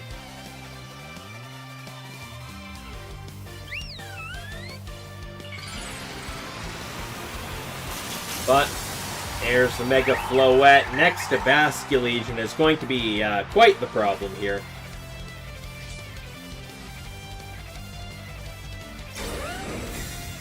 Garchomp getting another Protect.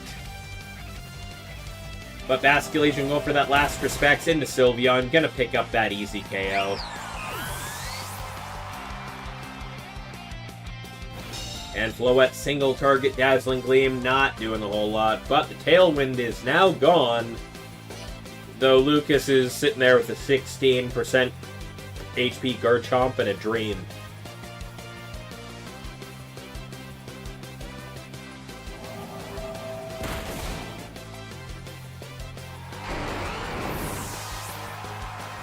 Garchomp getting KO'd by that hit, giving Sooner game one.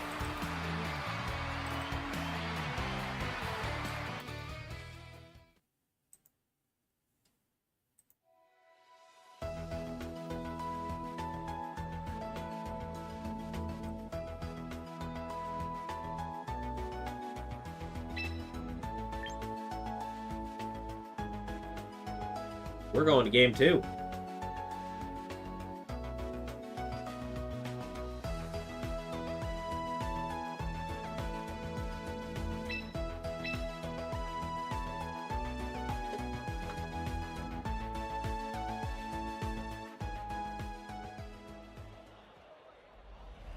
Alright, game two.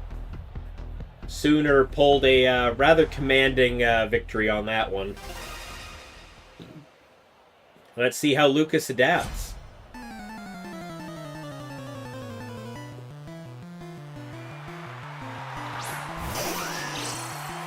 Alright, Sooner kicking things off with Whimsicott and Hisuian Arcanine once again. Aerodactyl and Garchomp hitting the field this time, a little bit different than last. Yeah, the Heat Wave miss last time also helped quite a bit. Well, we had 3 games just wrap up the second we started here. We hit the 10-minute mark, so, you know, it's great. Whimsicott going for the Tailwind. Aerodactyl setting up the Tailwind as well. And Garchomp going for the Earthquake. Gonna hit the Protect on the Hisuian Arcanine. It's gonna do a little bit of damage into the Whimsicott, probably about half. About 41%. Garchomp taking that chip from the Life Orb in the process.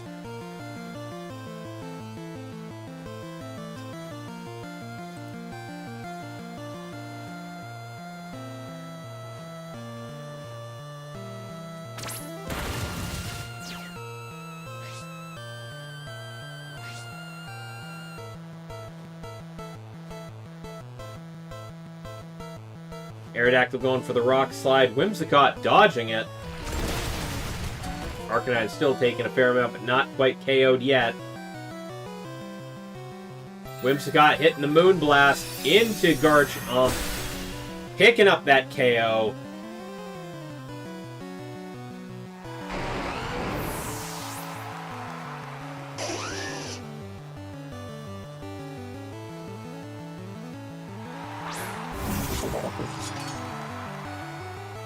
Bringing in the Gambit.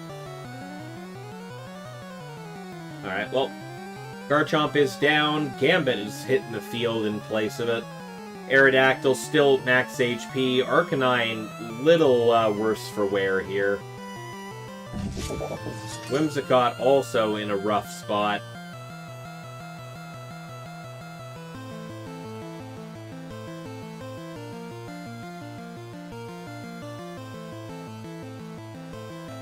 Whimsicott going for the Protect. Arcanine with the Extreme Speed into Aerodactyl, only doing about 29%. Knowing its time is limited here. Life Orb Chip bringing it down to 4%.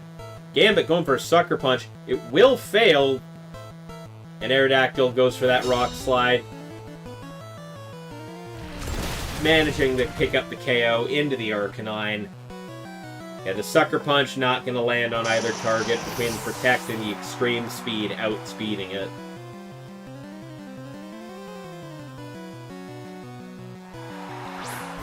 The Sooner bringing in Floette in place of the Arcanine.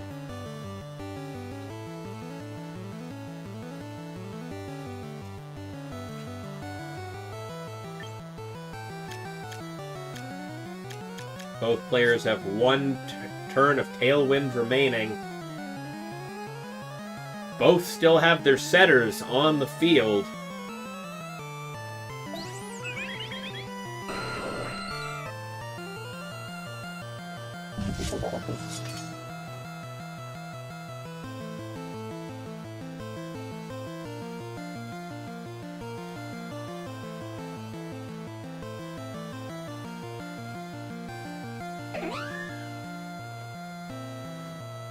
Floette will Mega Evolve.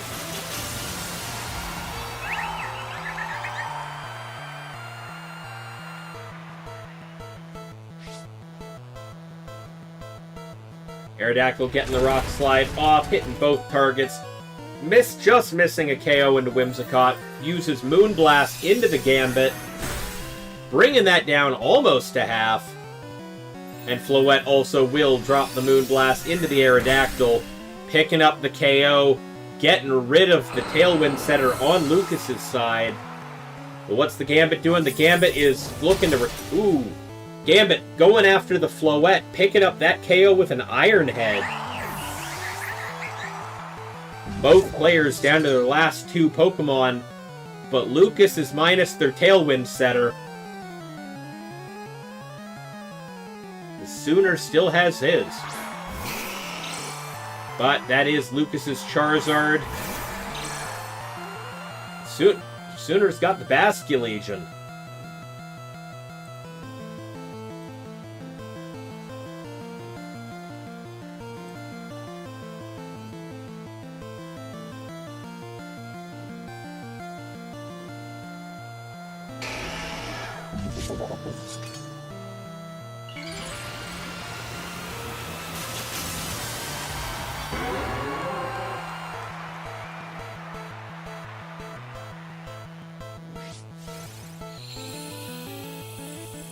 Whimsicott going for Protect this turn.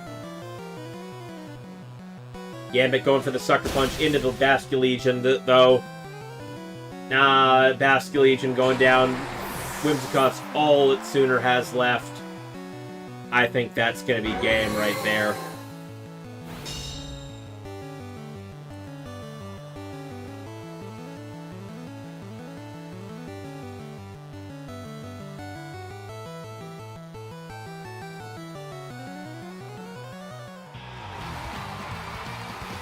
And that will be Game 2 in favor of Lucas. We're going to Game 3. And yeah, Sooner, very well played by Lucas on that one.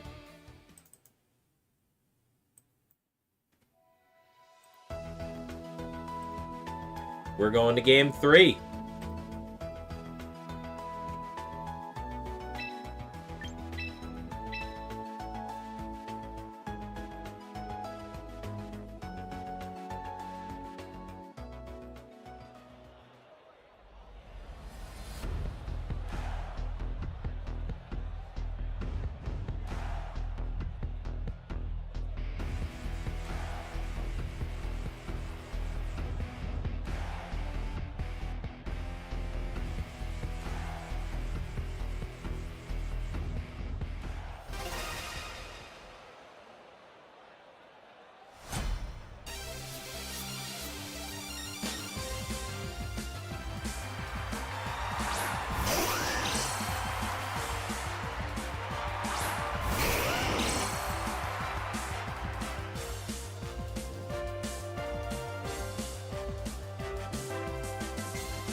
Arcanine going for the extreme speed into the Gambit. Not going to pick up a huge amount of damage into that. And Whimsicott using Moonblast also into the Gambit. What was the Garchomp slot, bringing the Gambit down to 48%.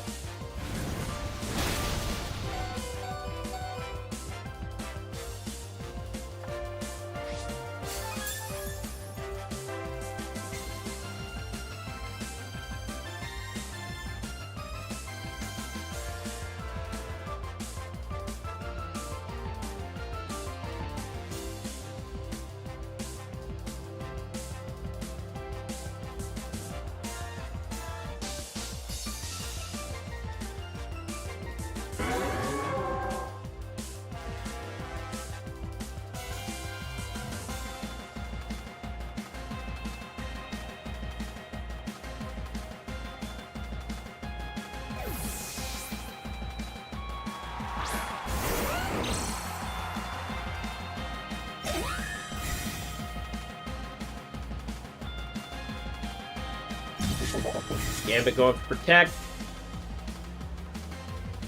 Arcanine going for the Flare Blitz into the Gambit. Not gonna land.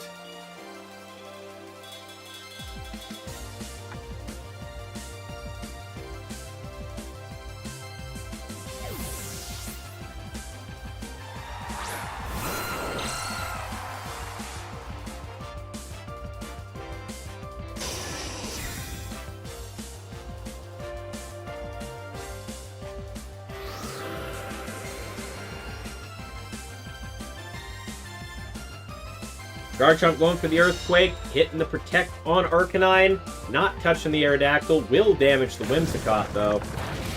Finishing the job there.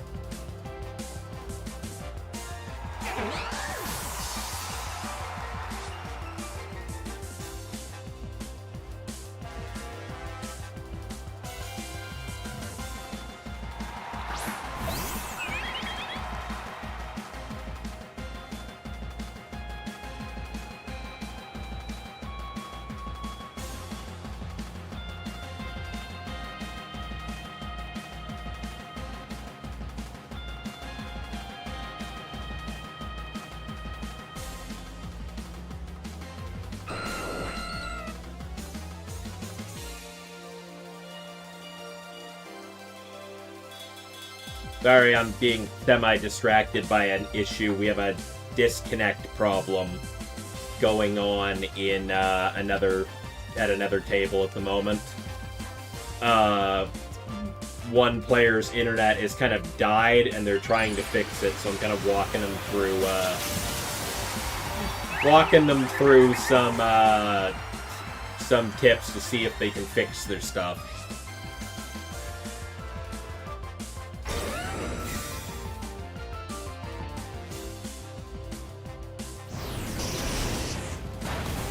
Aerodactyl getting whacked by a Flare Blitz. Still taking a lot of damage for not very effective.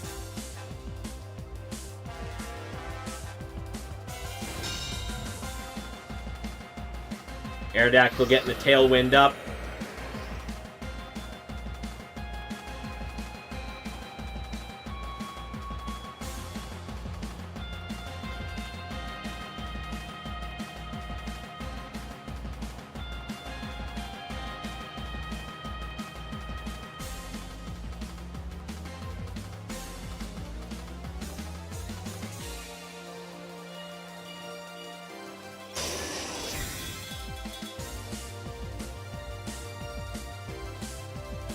Aerodactyl going for Rock Slide. Not going to hit the Arcanine, but will hit the Floette. Floette getting brought down to 68%. Garchomp going for an Earthquake.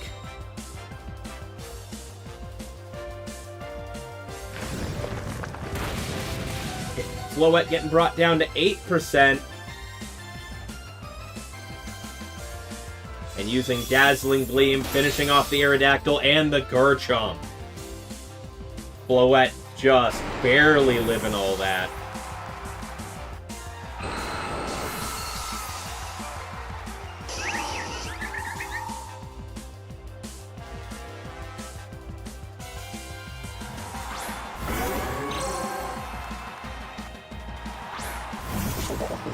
Lucas bringing out Charizard and Gambit once again. Last two Pokemon remaining. Meanwhile, Sooner is sitting little pretty with one more Pokemon in the back, though Floette is definitely in a rough position. Charizard going for Protect this turn. As does King Gambit.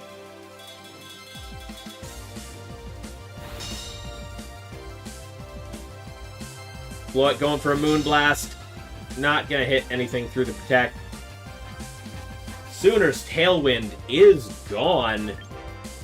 Meanwhile, Lucas still has one turn of theirs.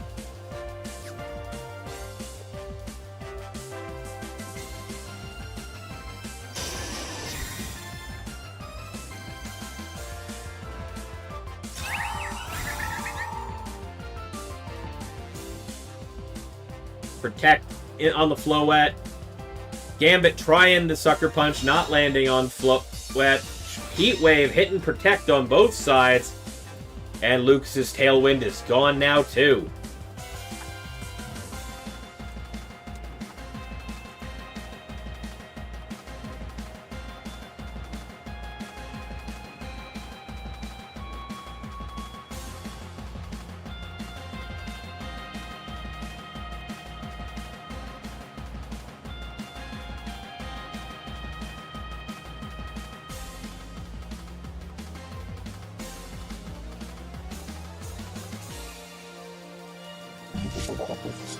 Both players minus their Tailwind now.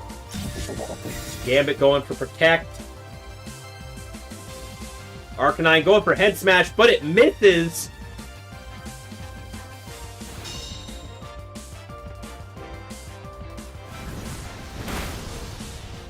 Floette getting taken out by the Heat Wave. Yeah.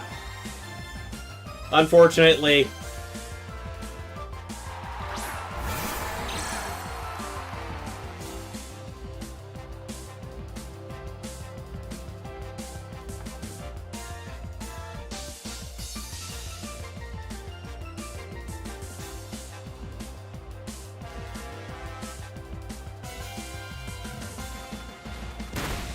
Arcanine gets knocked out by a Sucker Punch.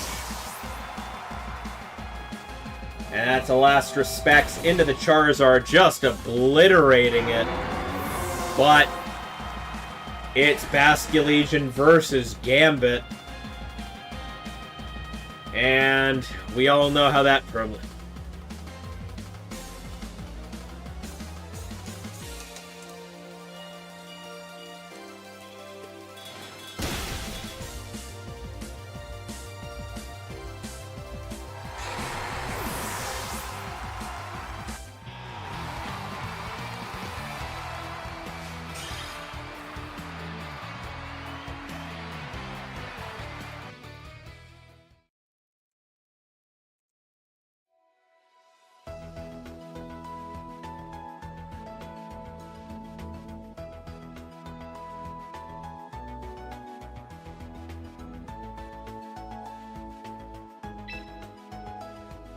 Alright, that means Game 3 going to Lucas.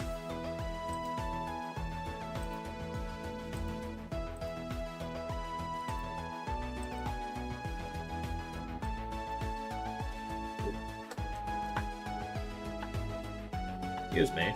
There we go.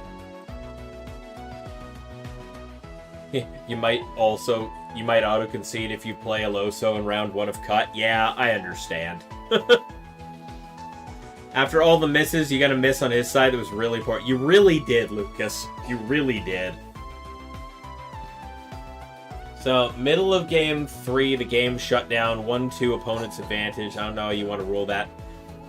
Paparot, according to the rules, we kind of just have to go with whatever happened in-game. So, like, if you disconnect it, like, you can reconnect. If you if you reset the game, turn it back on, jump back in, you can reconnect to the room and join the game going on in progress.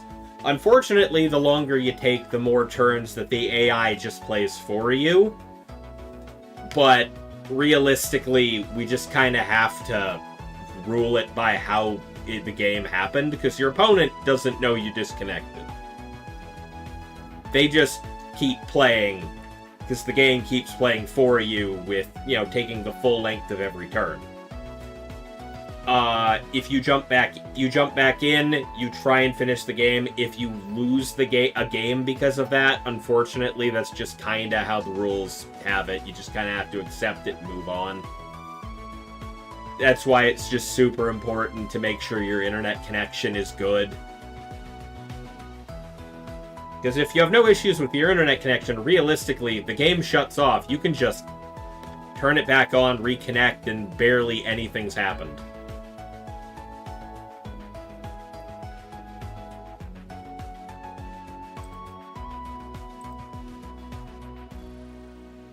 Alrighty, I'm gonna pull up Lucas's team. You made it back on mobile, it wasn't the internet, your app crashed? Okay. Unfortunate, but yeah, that's how that gets ruled these days. That's how that gets ruled, Paparot. That is kind of the official ruling, because most limitless tournaments, most of us run this off the same rules that the same rules that people use for, it's the same rules that get used for, locals, so we just kind of have to go with that.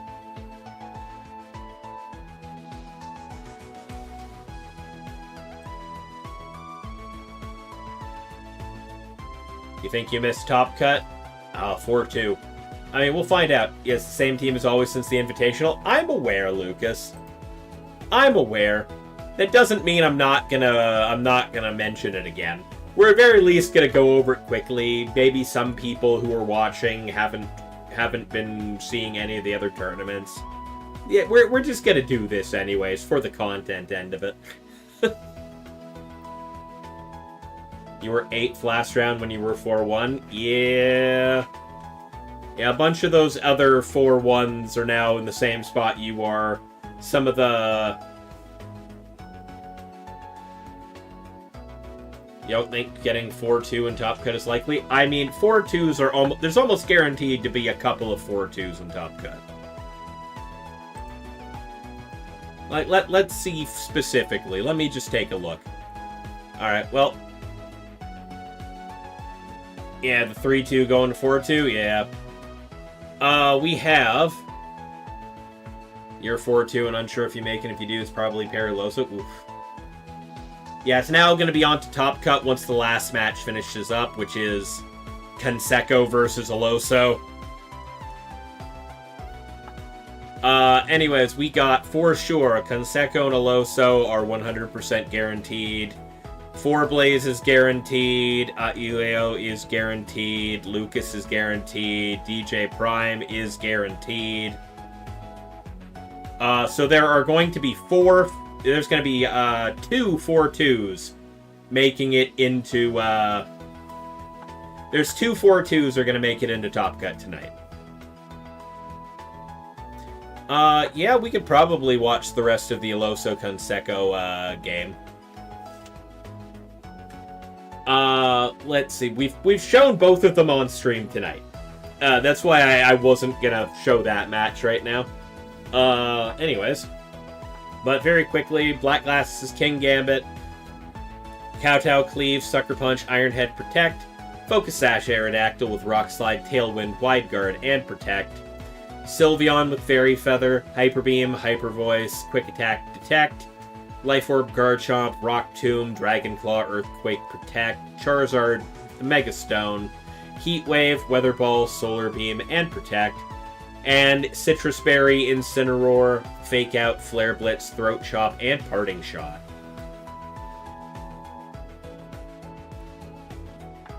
It's entirely likely, DJ Prime. We're going straight into Top Cut. You're both guaranteed in. There's going to be a couple of 4-2s. It is entirely likely that you could... Realistically, you're either paired up into Lucas, Aiueo, 4Blaze, or honestly, whoever loses the match between Canseco and Aloso. Yeah, 1st versus 8th, but that's going to be one of the 4-2s versus the person who wins the person who wins the current match going on is going to be that match. DJ Prime's 5-1, so he's going to end up against one of the other 5-1s. You hope you don't face the Aerodactyl player you lost to in round 1. Yeah. Always possible. Anyways, since we're waiting, we're going to go into the Aloso. Christ, where's the... Oh, these two were chatting. Okay. Like, I had to scroll up a lot. These two were chatting before they started.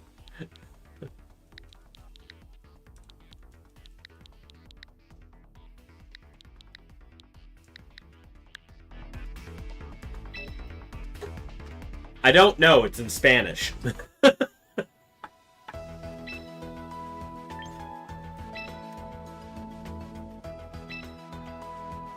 Oh, they just... Oh, well...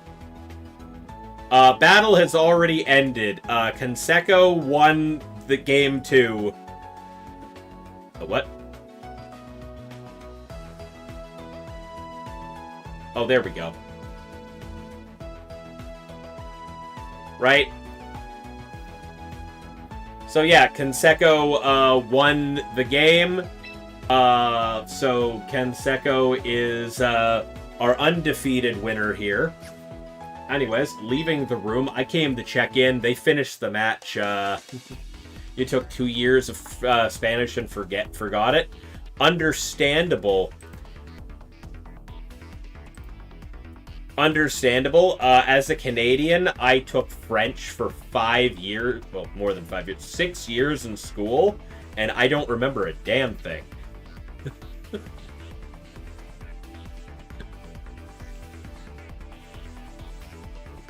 Just doesn't help you stay near a sizable Spanish area. I mean, if that decided things, I would speak Italian fluently. I 100% don't.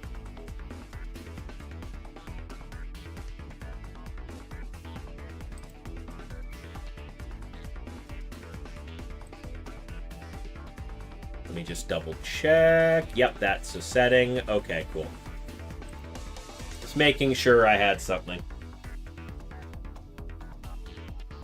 You need to know. Well, we're going to go ahead and get Top Cut kicked off here. You need to know if you made it. We're going to find out right now.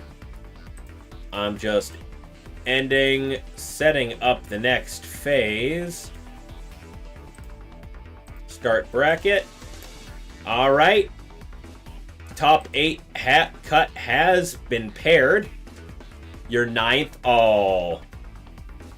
Alright, so we have Conseco, Zephyr, HK, Forblaze, Lucas, Aiueo, Sooner, Aloso, and DJ Prime are our top cut for tonight. I'm going to go ahead and announce top 8 in the Discord really quick, and then we're going to find which top 8 match we want to watch.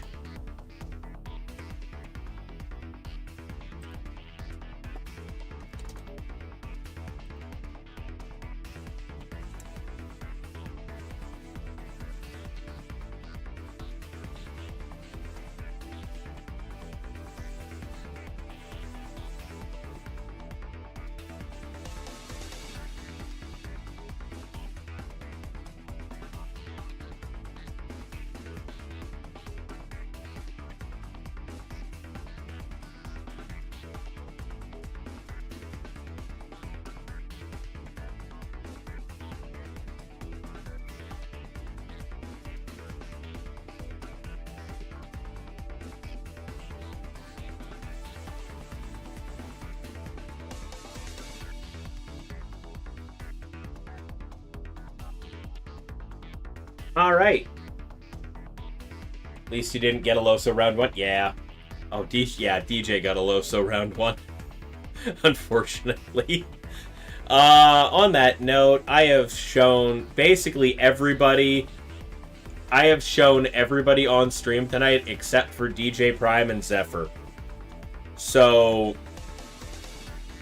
Zephyr versus Conseco or Aloso versus... You know what? I mean, Aloso is a really, really, really good player. So, I mean, if you're looking for practice... You know what? We're gonna go DJ Prime versus Aloso for the top 8 match here. Haven't really had a chance to show DJ Prime. DJ Prime's been in chat the whole time. So we will go watch that match.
Alright.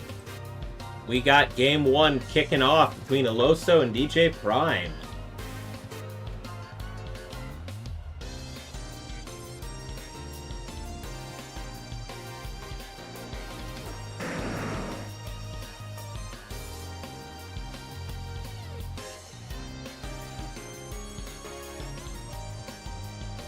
DJ Prime kicking it off with Kangaskhan and the Slow King. Oh, Scald Burn on the Kangaskhan turn 1. Ugh. Meanwhile, Alosa's kicking it off with the Melodic and the Goldengo.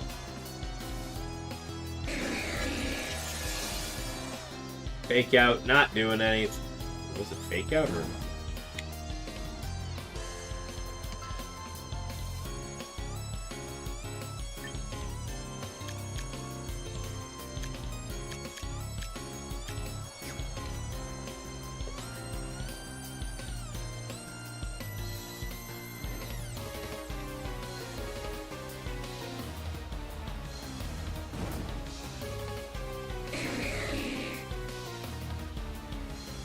But DJ Prime's got the Trick Room up. Kangaskhan is a little burned, but...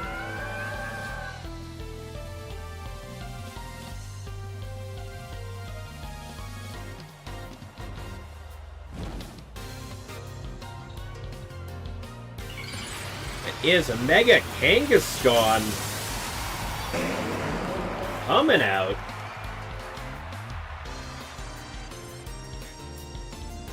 Sucker Punch going into Goldengo. Not doing a whole lot because of that burn reducing damage. And an Acid Spray into the Melodic.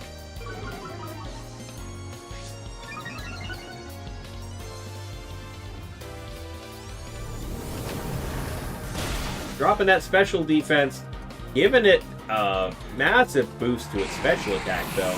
Competitive boost. Goldengo manages to take out Slow King, and that Scald into the Mega Kangaskhan, chunking it down to 9%. And that burn is, not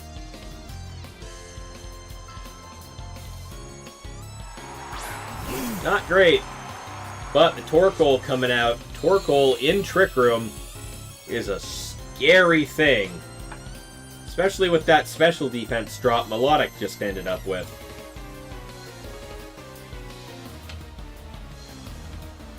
The +2 special attack Melodic is a little bit of a concern here, though. Goldengo getting pulled back, knows that that's going to be a one-shot. T-Tar entering the field, swapping out the Sun for Sand. Kangaskhan also getting pulled out to Sylveon.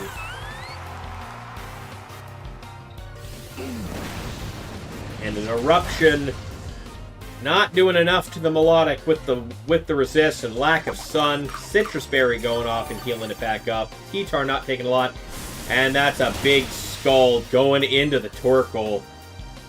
+2, super effective. No Sun to reduce the damage.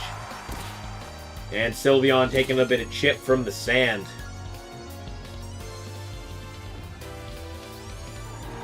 Kangaskhan coming back out.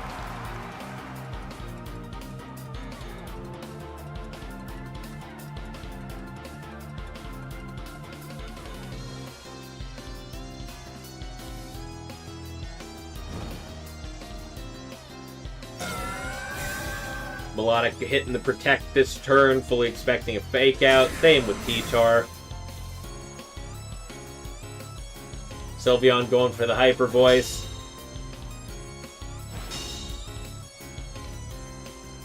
Kangaskhan going for the Hammer Arm. Not going to hit through the Protect. Sylveon taking the chip from Sandstorm. Kangaskhan going to get offed by that Sandstorm damage. Unfortunate, leaving DJ Prime with nothing but the Sylveon.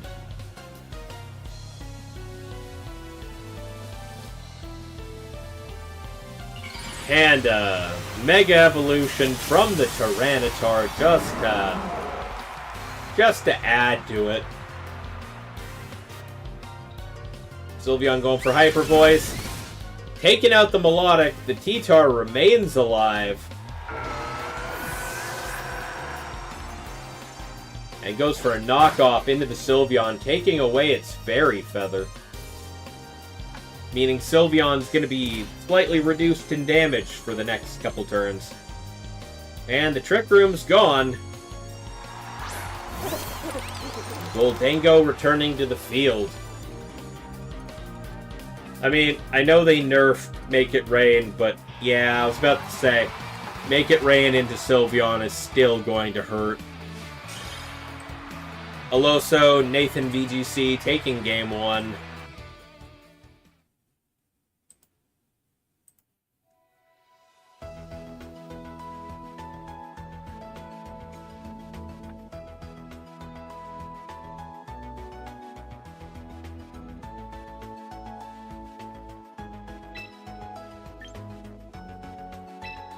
And we're going to game 2.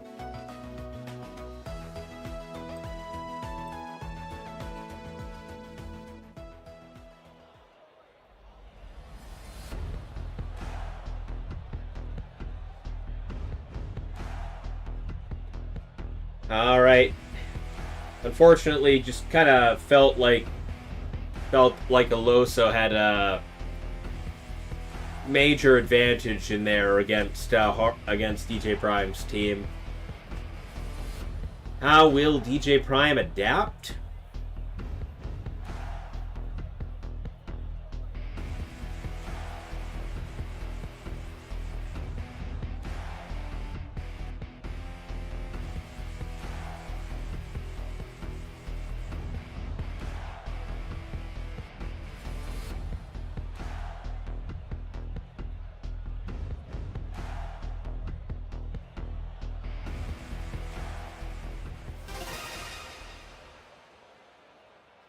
Alright, let's see what the leads change up into.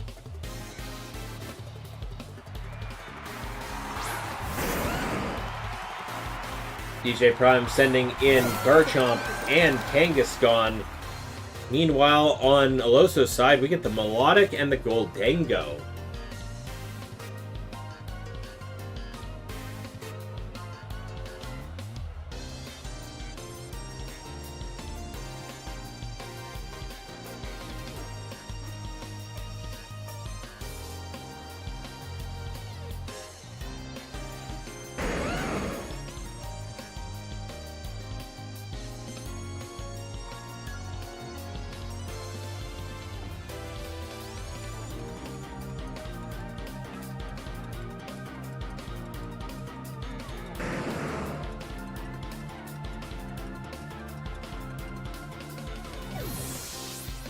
Goldango getting pulled back in favor of Staraptor.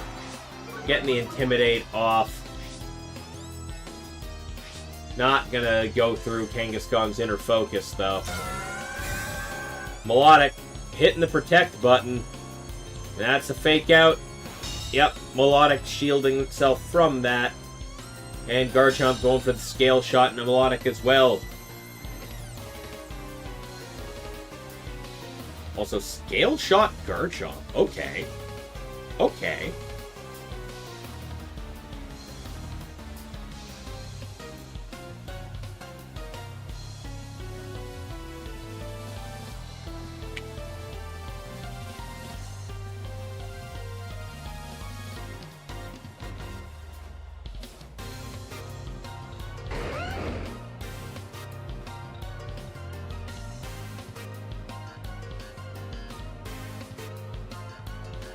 Kangaskhan getting pulled back. And Slowking coming out in its stead. And that is a Mega Staraptor on Aloso's side this game.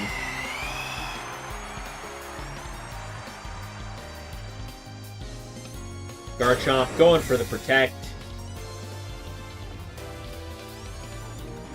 But Staraptor going for the close combat into what was the Kangaskhan, now the Slowking. Not doing a huge amount. But will give Staraptor its boost to its defenses. And an Ice Beam going into the Garchomp's Protect.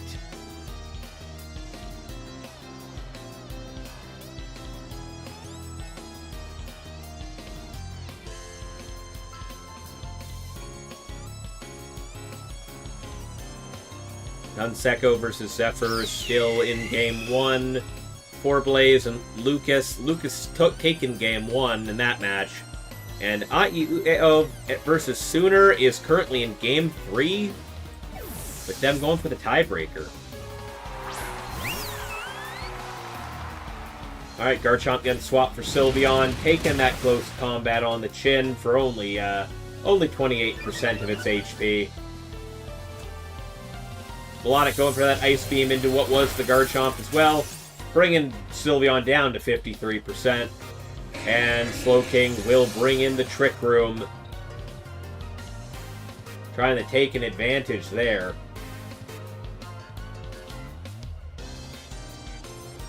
Well, we have a Mega Staraptor with +2 to both of its defenses now. 5 and 4 turns of Trick Room.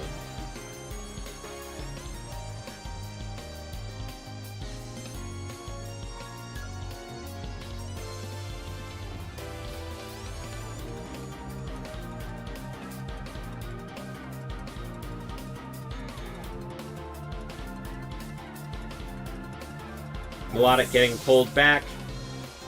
Goldango returning to the field. Staraptor going for the Protect.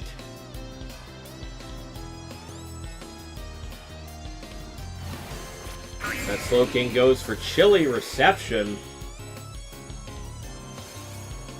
Making it snow. And getting pulled back.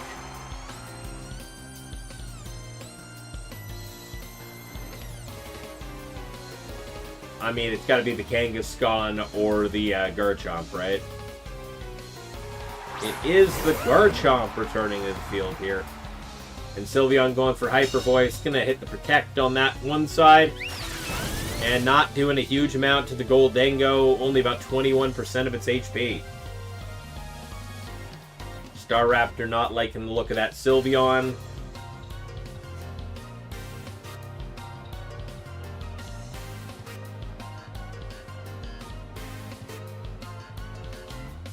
Is that Garchomp slower because it's a Trick Room team? That's the question.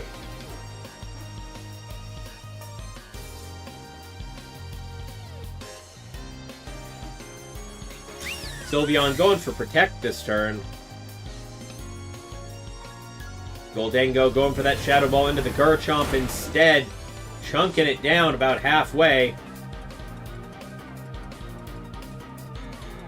And a Stomping Tantrum from the Garchomp into the Goldango, finishing the job there.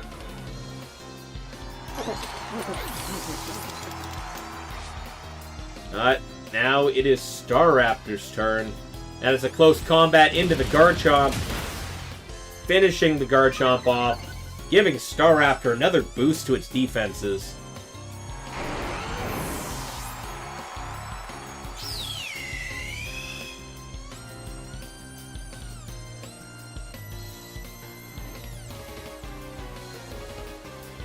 Both players losing their first Pokemon of this game. In what has been a pretty defensive matchup to this point.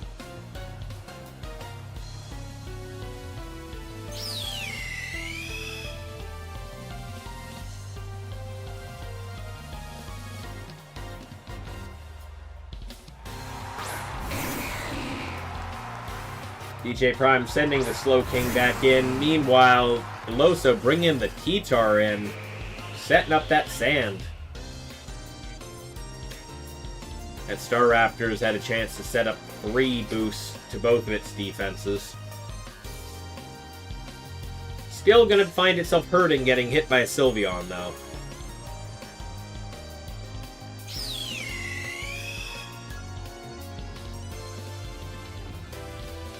Oh, cool. You won your match sooner? Excellent. Yeah, potentially. T-Tar getting hit with the Acid Spray, dropping its special defense. Setting it up to get whacked by Sylveon. Sylveon Hyper Beam into a -2 special defense T-Tar. T-Tar is not living that.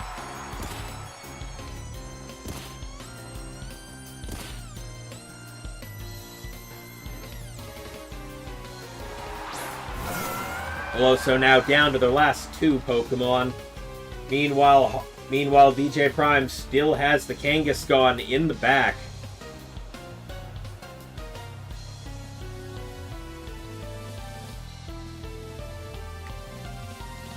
And this is also the last remaining turn of the Trick Room, but the Slowking is still there, nearly full HP, if needed to reset it.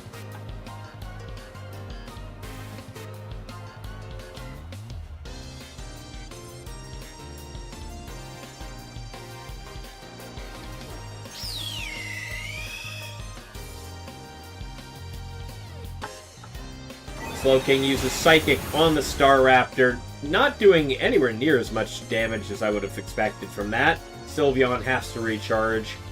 Melodic going for the Scald, doing decent chunk, and picking up the burn to Sylveon.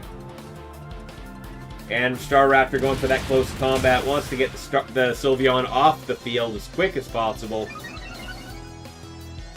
And Sylveon is going down.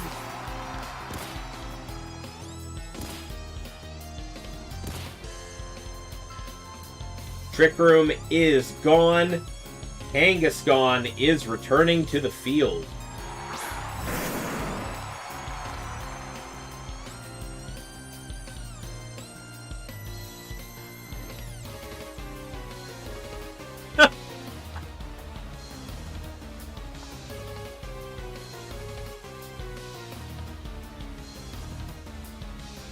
Lucas won. Yeah, Lucas won their match against Forblaze 2-0. Zephyr's 1-0 versus Canseco, and Sooner has won their match 2-1. So, Mega Kangaskhan coming out. Staraptor going for the Protect, expecting the fake out here. Kangaskhan is in fact going for the fake out into the bird, but that's because Slowking's bringing in the Trick Room again.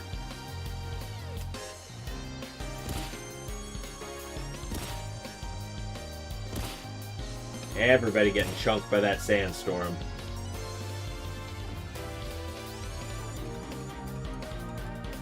Yeah,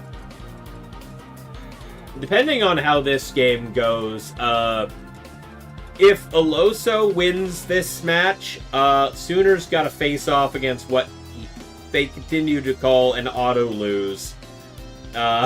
So, you might not. That is a Psychic into the Staraptor, not picking up enough damage. Scald going into the Slowking, and a double edge into the Staraptor will finish the job. Oh, auto win matchup, but auto loss versus the player. Okay. Alright, it's that Melodic's got to contend with both the Slowking and the Kangaskhan now. DJ Prime dragging this back.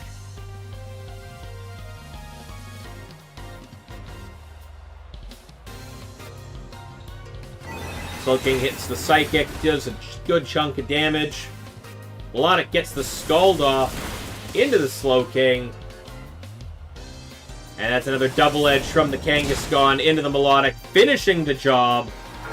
MU is matchup, Fish Fiend. Which means DJ Prime taking game 2 against Soloso. Tying this up and going to game 3.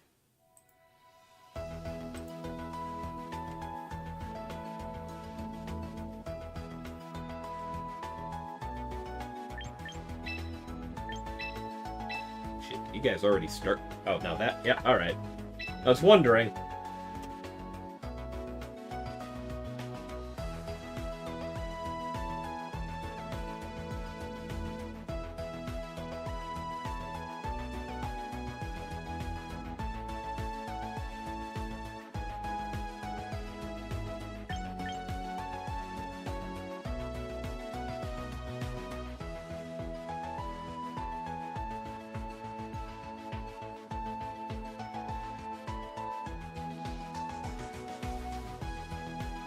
Well, it seems like there's... Yep. Zephyr takes their game against Conseco. Dang.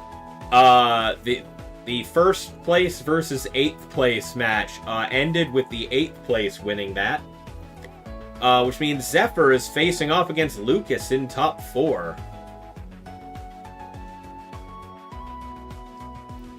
Oh, there is... And we're going to game 3 here.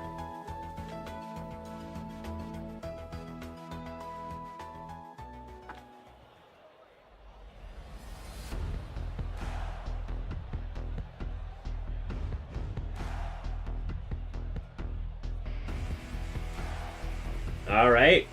DJ Prime successfully managed to figure out a way to deal with Eloso's team.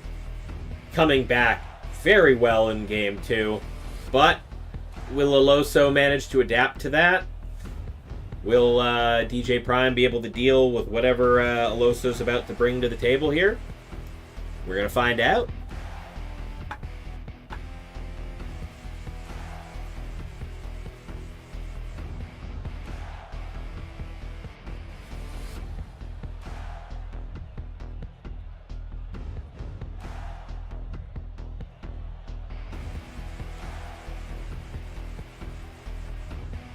Yes. Slow King is the Trick Room setter on DJ Prime's team, Riley. I'm guessing you saw... Yeah, I'm guessing you saw the Torkoal and went, that's a Trick Room team. Where's the setter?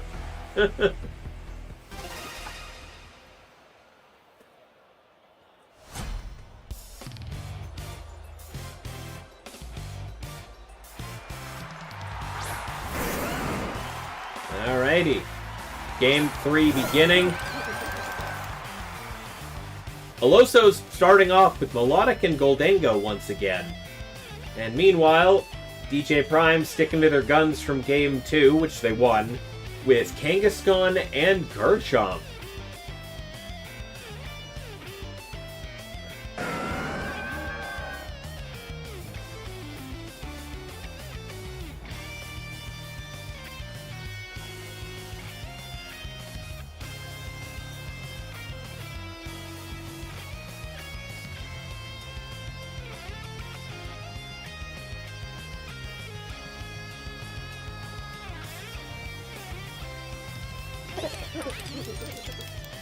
Melodic going for Protect out of the gate. As is Goldango.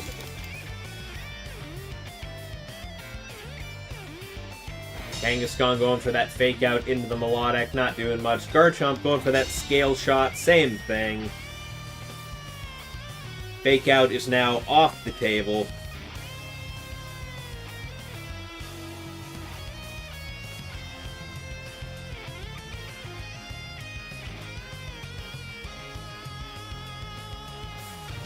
And for anybody wondering why the Goldango would protect there because of fake outs, because base Kangaskhan has Scrappy, which lets it hit ghost types with its normal and fighting moves. So that's why the Kangaskhan doesn't Mega Evolve, even though we know that's a Mega Kangaskhan.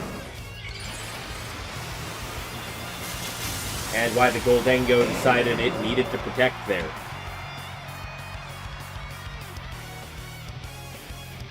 Garchomp going for the scale shot into Melodic. Only hitting twice, though.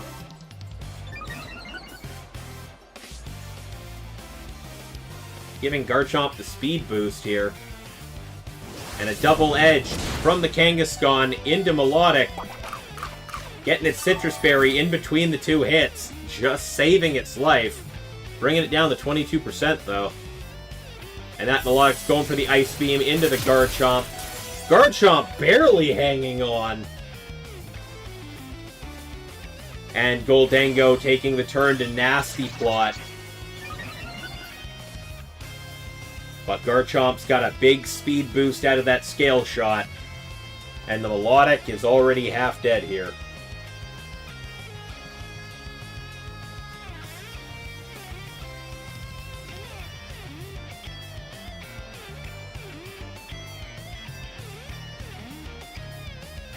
But I think the Garchomp needs to be careful because... Oh. Kangaskhan is getting swapped out for Slowking. Melodic also getting pulled back, not wanting to risk the damage there. Staraptor coming in with the Intimidate. Garchomp is going for the Protect this turn, though. And Goldengo going for the Make It Rain. Gonna hit the Slowking at +2, doing a lot of damage there. But Goldengo taking the, losing all that bonus it just got out of that.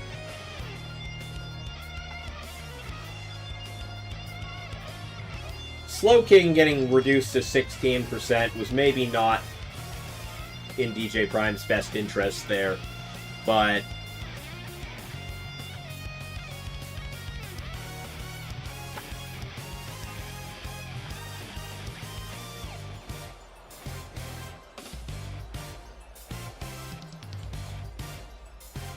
preserving the Garchomp so it can hit the Staraptor might have also been for the best. Yep, Slowking getting pulled back, not wanting to get KO'd there. Sylveon coming in its place. And that will be a Mega Staraptor. Going for the Staraptor once again over the Mega T-Tar that we saw earlier on. That is a Rock Slide from the Garchomp. Not doing a whole lot. That Intimidate, doing a little more than we thought there. Feel so bad going 0-2, then quitting because your team didn't feel good?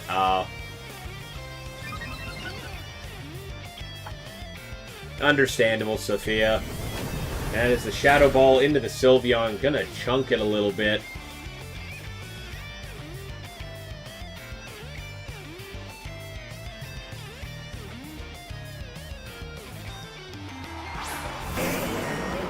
Kangaskhan returning to the field. Unfortunately, DJ Prime's remaining Pokemon outside the Kangaskhan are all pretty much in rough shape here. The Sylveon's getting swapped back for the Slowking to come back in. A Sucker Punch into the Goldengo won't pick up the KO, unfortunately. The Staraptor going for that close combat will KO the Mega Kangaskhan.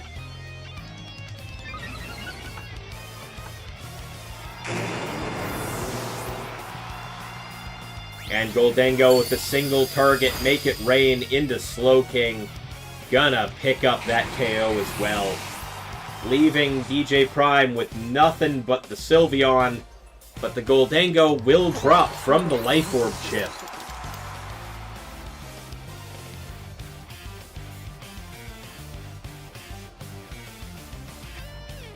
Yeah, and that's a forfeit. DJ Prime realizing the Sylveon is not going to be able to cut it for the rest of that.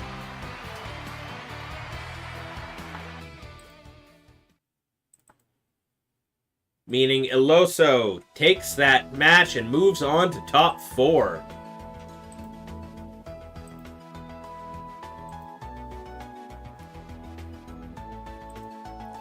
Well, since Zephyr versus Lucas is, you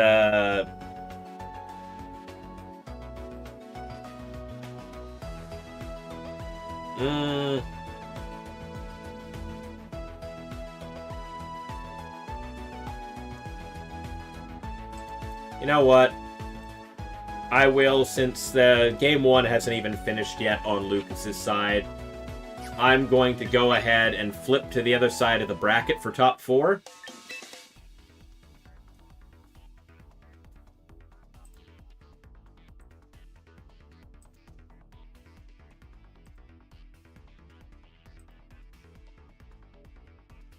And we're going to go ahead and watch Lucas versus Zephyr.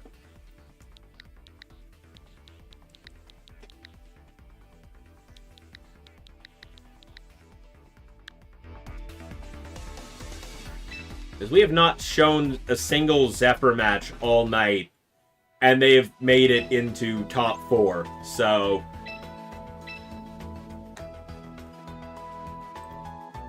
we're gonna correct that.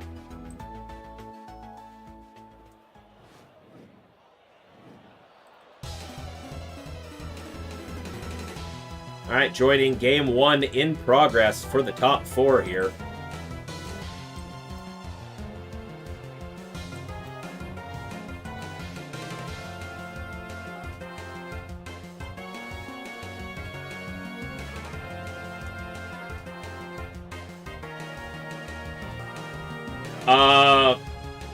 That's a good question, DJ Prime. I'm assuming there's a little bit of bulk on that Goldango.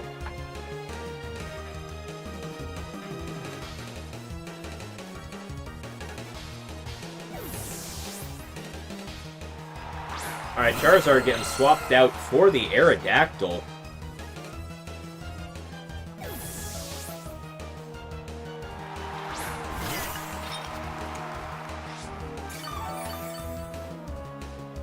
And Sinistcha getting swapped in to heal up the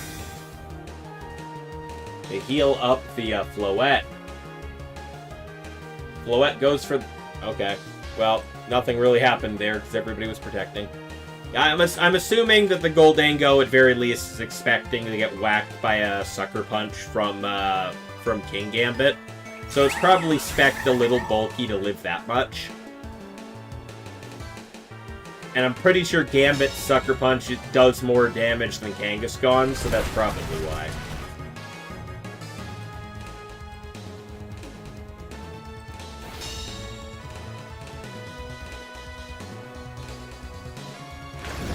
Garchomp going for the Earthquake. Gonna hit a little bit into the Sinistcha, not doing a whole lot there. But the Sinistcha will get the Trick Room off.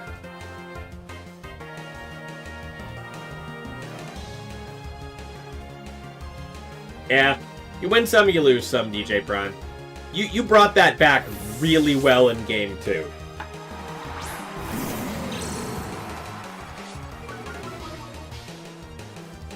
Incineroar coming out instead of the Teacup. And Lucas swapping out. Oh, that's it. Okay, yeah, the Charizard coming back out in place of the Garchomp there.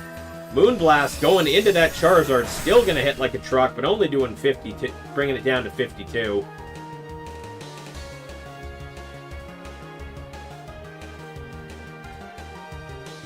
Yeah, 3 turns of Trick Room. Sun's only lasting 1. Aerodactyl's been intimidated. The Floette sitting on a +2 special defense and a +1 special attack. Jeez, okay. Game state here is wild.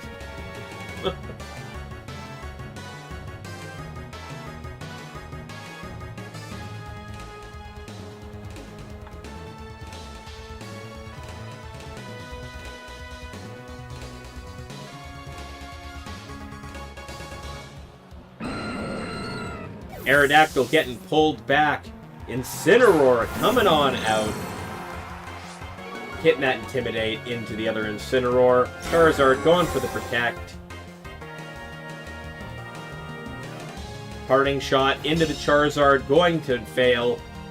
And a Moonblast into what is now the Incineroar.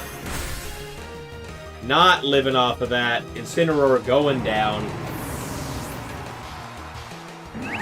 And the sunlight is gone.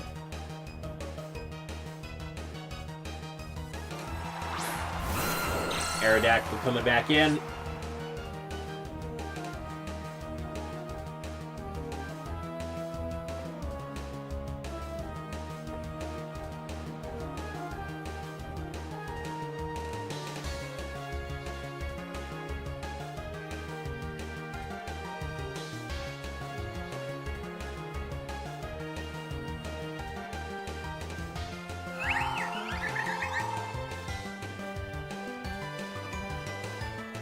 Incineroar getting pulled back on Zephyr's side in favor of the Sinistcha coming back out. Just healing that Floette a little more. Charizard gets the Heat Wave. Sinistcha getting dropped by that. Floette not taking anywhere near enough damage there, and that will be another Moonblast into the Charizard. Taking the Charizard down.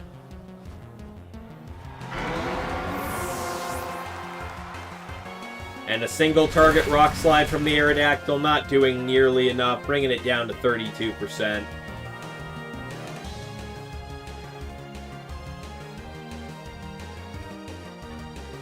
Meaning all Lucas has left is the Garchomp and the Aerodactyl. Zeph bringing back in their own Garchomp next to the Floette. One turn remaining of Trick Room. We about to see a double protect from Lucas to try and stall it out, or...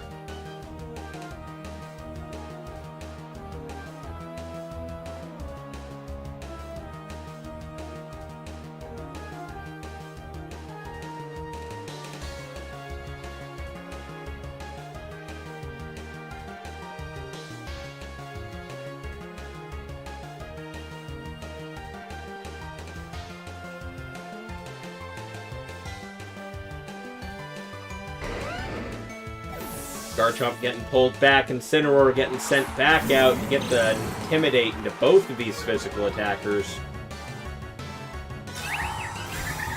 We'll see a Protect on the Floette. Wide Guard from the Aerodactyl, expecting that Dazzling Gleam that isn't happening.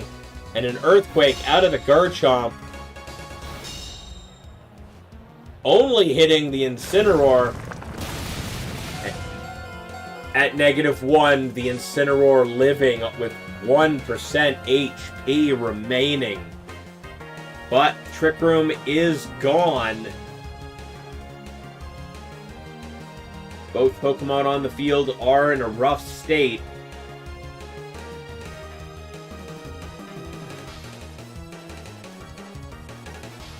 Garchomp and Aerodactyl are basically full HP.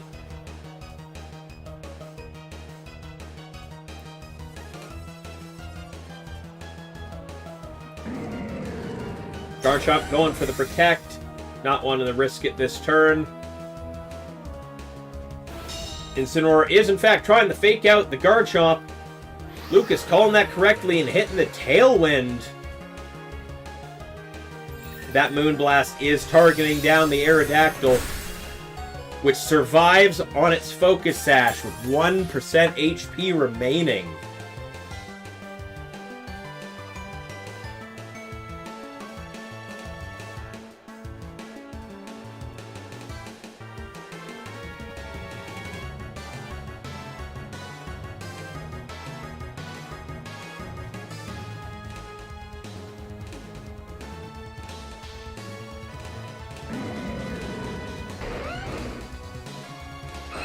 With the speed advantage now, Lucas's two Pokemon are posed to do at least probably enough to finish the job here.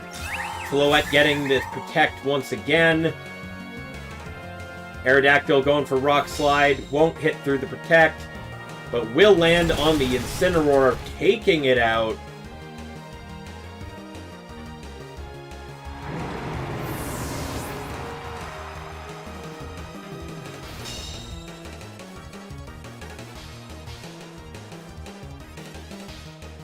Means now Zephyr's down to their last two Pokemon as well. The Floette, which is pretty hurt, and the Garchomp, which is at full HP.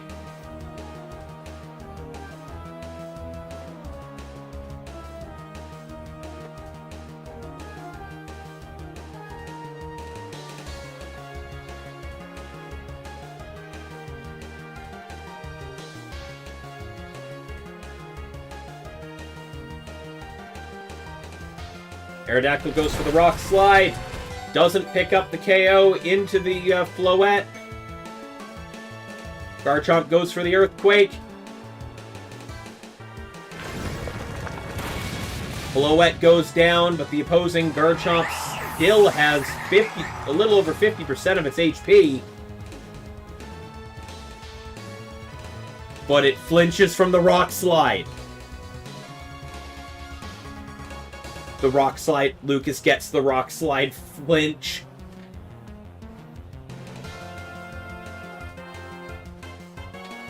Aerodactyl goes for that single target rock slide, bringing Garchomp down 44%. And a Dragon Claw into the opposing Garchomp will finish it, taking game 1 from Lucas.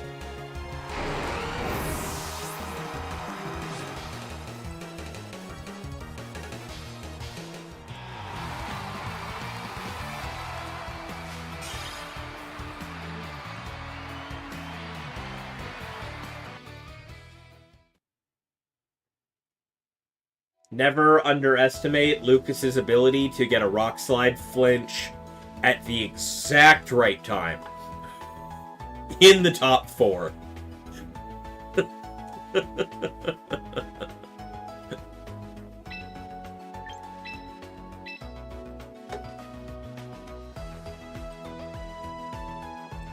Alright, we're going to game 2.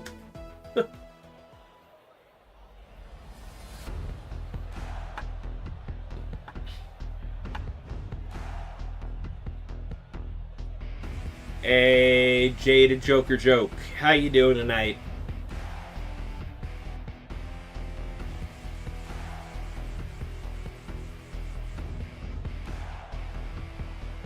You just got a World's Commemorative Roster ticket?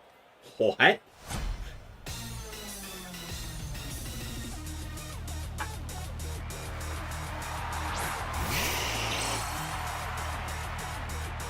Alright, Zeph kicking it off with Venusaur Charizard as a lead. Changing up the team composition this time around. Lucas starting it off with Aerodactyl and Incineroar.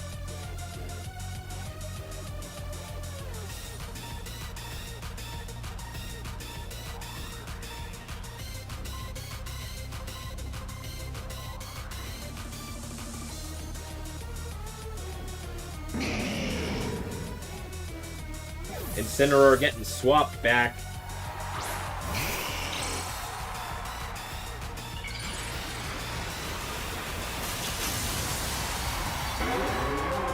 For the Aerodactyl, Charizard. Alright, for Charizard. The opposing Charizard, Mega Evolving here. Setting the sun. Venusaur protecting. As is Charizard. Well, both of them fully expecting a fake out turn 1. But Aerodactyl's instead going for the Tailwind.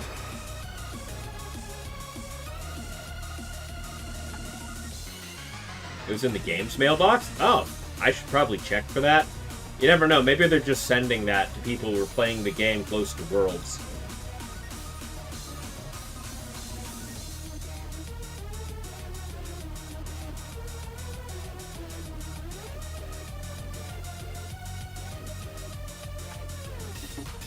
You're in a doubles draft league here to chill.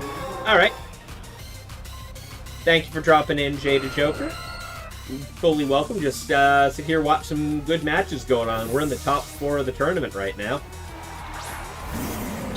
Zeph swapping out the Venusaur, bringing in the Incineroar. But this is going. Lucas is Mega Evolving his own Charizard here. Aerodactyl going for Rock Slide. Charizard not liking that.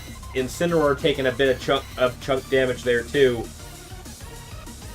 And Lucas's Charizard going for Heat Wave. Not quite picking up the KO into the opposing Charizard. But the opposing Charizard does flinch from the Rock Slide. Yeah, Zeph. I see that. Unfortunate, but as I was saying a minute ago, never underestimate Lucas's ability to just get a Rock Slide flinch at the exact right moment. It's pretty consistent. RNG is, in fact, part of the game. Lucas just sometimes feels like he's luckier than most with it.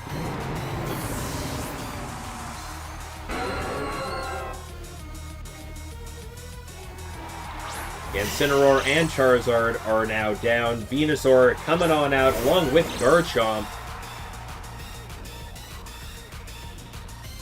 And Venusaur looks huge, by the way.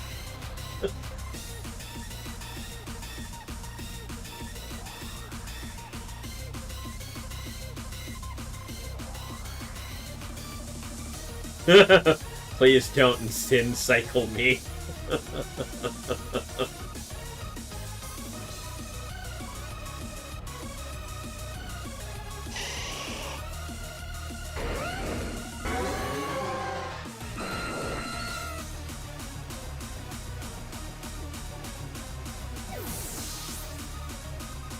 And there's the Incineroar. Well,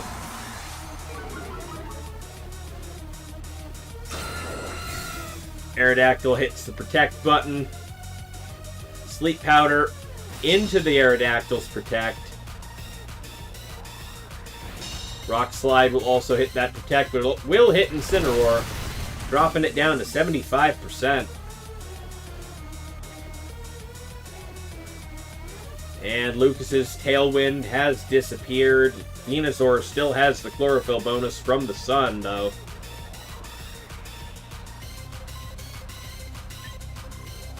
Only for one more turn, but I guess that's why Charizard got swapped back. Incineroar hits a Fake Out into the Venusaur. Not going to let it hit Sleep Powder this turn. That will be another Rock Slide from the Garchomp. Chunking the Incineroar down, hurting the Aerodactyl.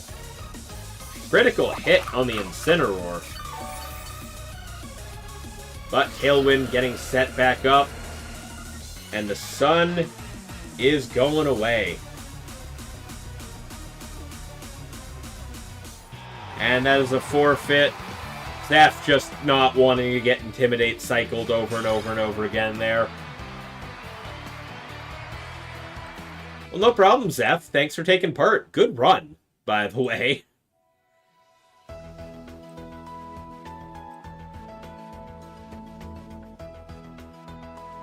Taking out the undefeated player in top 8, making it all the way up to top 4. Excellent run. Losing only to Lucas, who is a multiple-time winner here. Nothing wrong with that.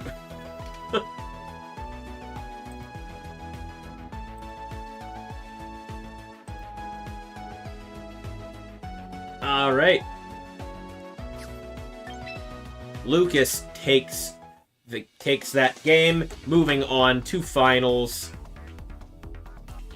Meanwhile, on the other side of the bracket, we have Sooner going... Oh, Aloso is currently 1-0 against Sooner.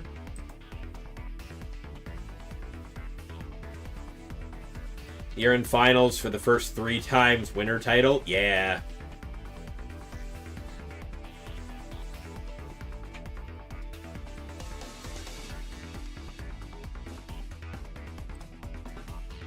I'm gonna update that because that's not the updated standings. Now it is.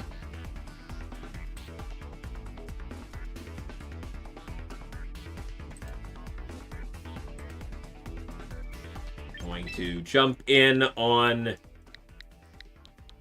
Sooners match versus Aloso.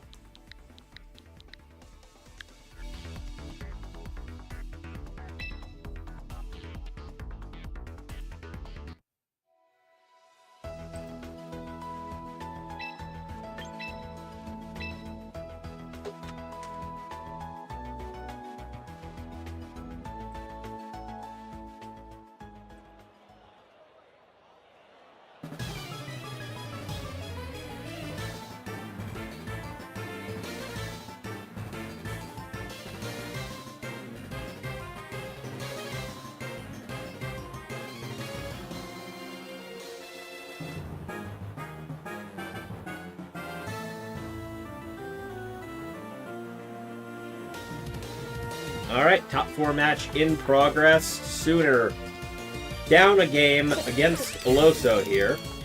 Goldengo will hit Protect. Fast Bleed will Aqua Jet the Excadrill, though, dropping it down to 20%. But Gambit will Sucker Punch and fail because it was aiming for the it was aiming for Goldengo, but that gives Excadrill the chance to wipe the King Gambit off the field. And that's a forfeit.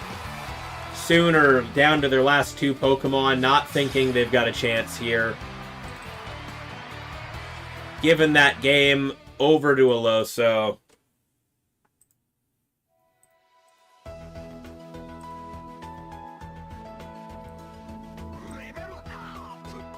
Thank you very much, Zeph, for the follow. Hope to see you again in future tournaments.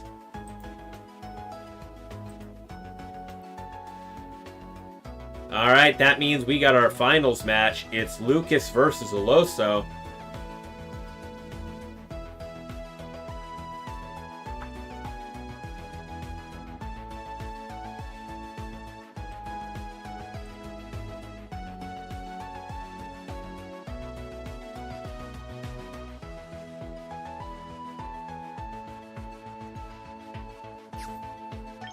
Gonna put the standings up to block room codes.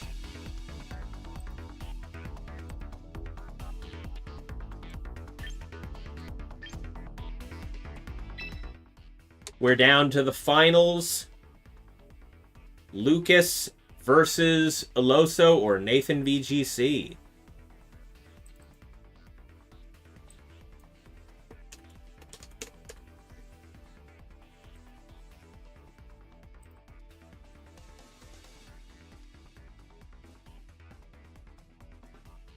How many rock types do you have to face? Yes.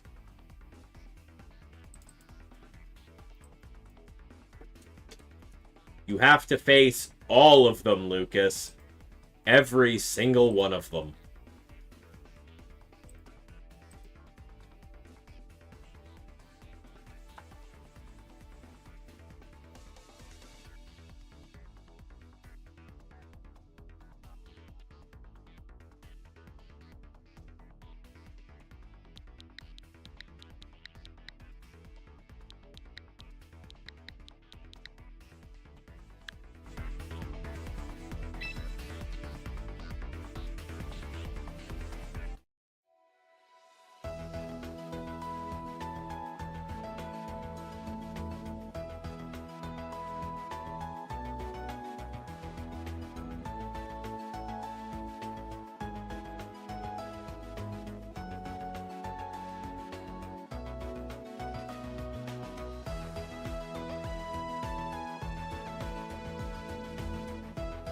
There he is.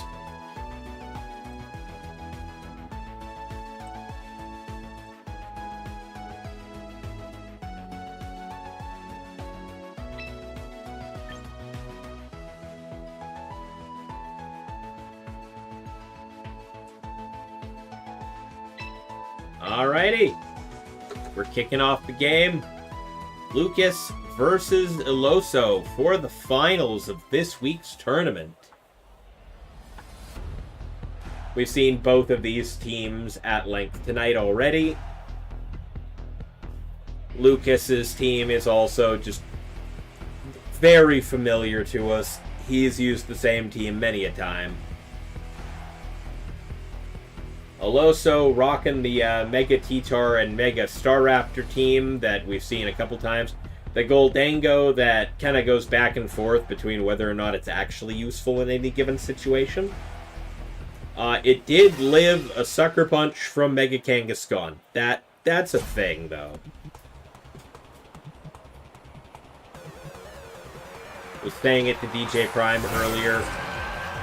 Probably spec to live a Sucker Punch from a King Gambit at neutral. But who knows? Now it's Lucas kicking this off with Garchomp and Charizard. Meanwhile, Aloso starting off with Melodic and Excadrill. Both very easy pivot positions. Both just kind of trying to feel the other out here before they really pick any plan.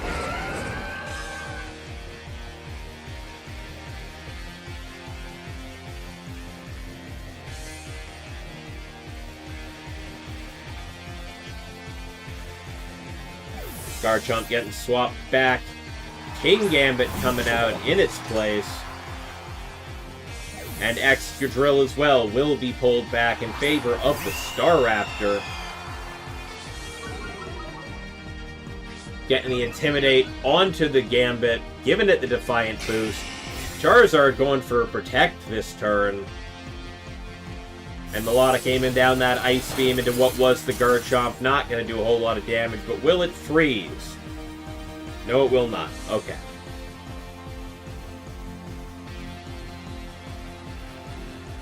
Not that it matters. The Charizard Mega Evolving would have ended up thawing it out anyway, but you know. Always looking to see the comeback for all of Lucas's good luck with the RNG, you know.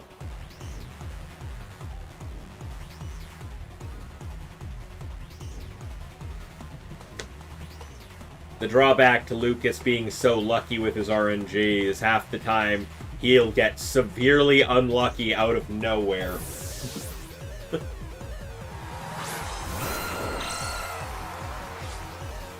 Swapping the Charizard for Aerodactyl. Melodic getting swapped out in favor of T-Tar. Staraptor going for Protect this turn.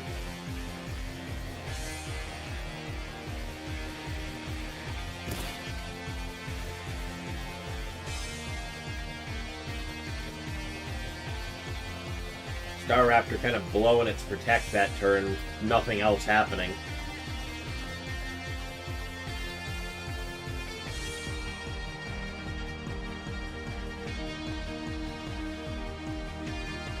The Gambit at +1 because of the Intimidate. Now we got Mega Staraptor hitting the field.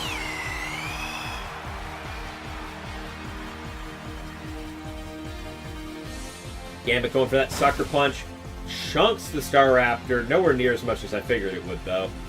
Aerodactyl going for a Rock Slide on top of that. Staraptor getting brought down to 31%. T-Tar at 76%. Staraptor flinches. T-Tar getting its own Rock Slide in there. Doing a lot of damage to Aerodactyl, not a whole lot to Gambit, though. And the Sandstorm chunk only affecting Staraptor. Staraptor's now very much in Sucker Punch range.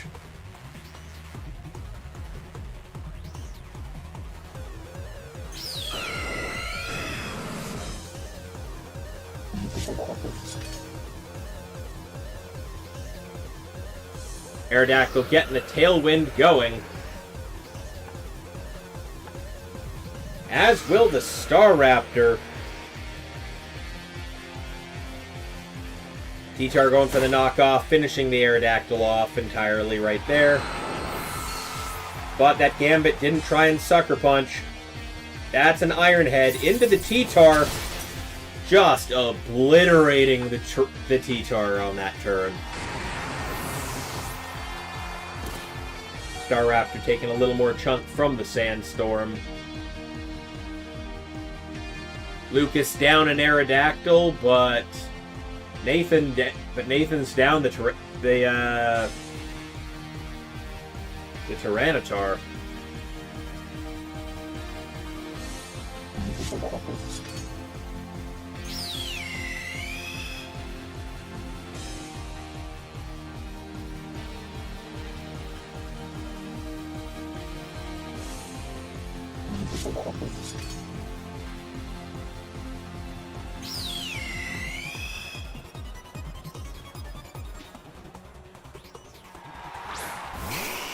Lucas bringing the Charizard out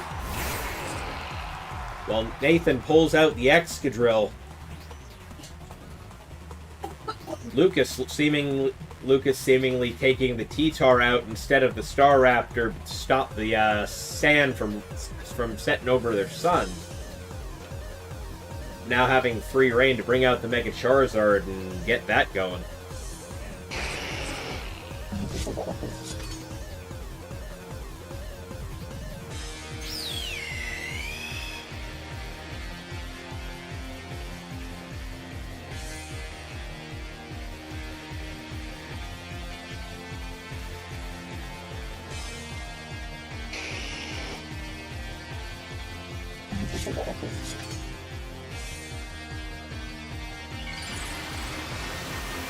Charizard will in fact Mega Evolve here, setting the sun over Nathan's sand.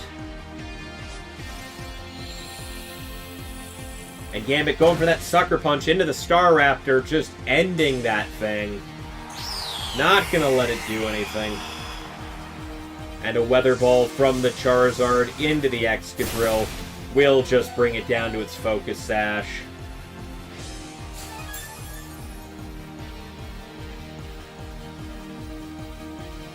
And Excadrill going for the high horsepower, just gonna finish the Gambit off entirely.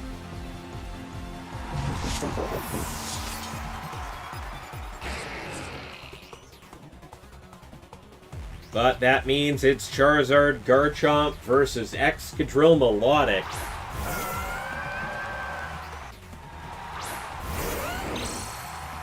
No more swaps to be had. Excadrill nearly down.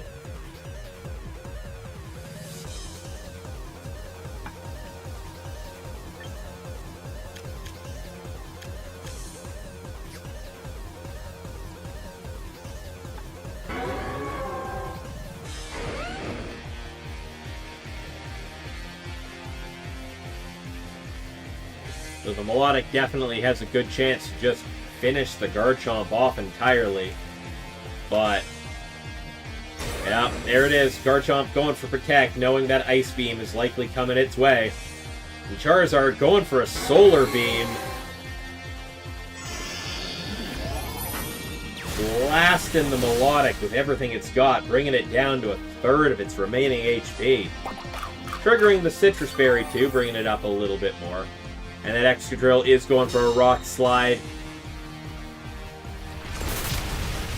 Charizard barely living that. But Melodic will go for the Icy Wind instead of Ice Beam, just to make sure of it.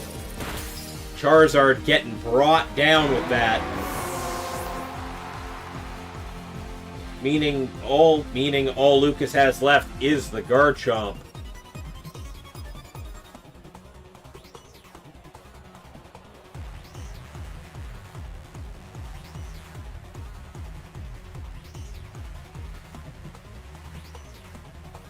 Well, I'm sure the Garchomp can just make an Earthquake will 100% KO the Excadrill.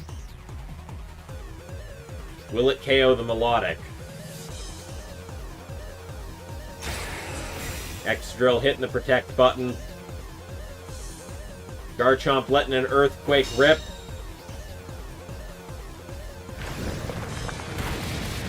Melodic getting brought down to 8%. And yep, that smells like Ice Beam. And Garchomp getting KO'd right there on the spot, putting game one in Nathan's favor.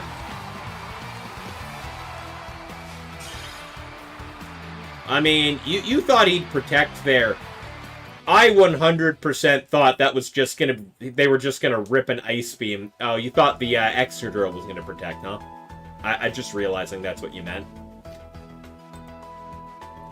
I was fully expecting the Melodic to rip an Ice Beam there. Icy Wind was not my first thought, but they just wanted to make sure the Charizard died, I guess.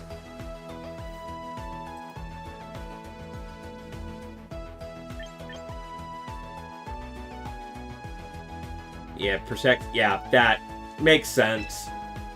No, they just went. Either they predicted you, or just went, nope, the Charizard dies. Melodic lives, Charizard will just get taken out.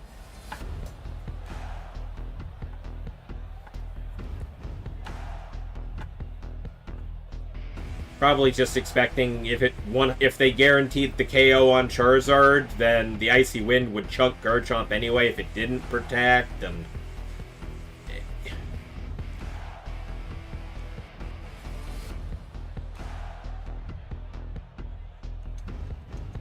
Like, if you Heat Waved there instead, like, the Melodic wouldn't have taken a whole lot, but the Excadrill would have been off the field, and yeah. Yeah, if you clicked EQ, he was losing, yeah. 100%.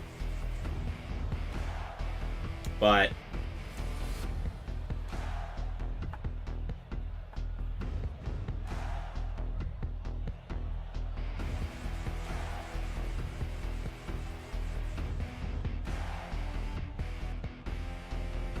Alright, game 2. How's Lucas going to adapt to this? Will Loso change up his leads? Or their leads? Yeah, Nathan, but... Will Loso change up the leads? What will Lucas do differently here, if not just play it differently?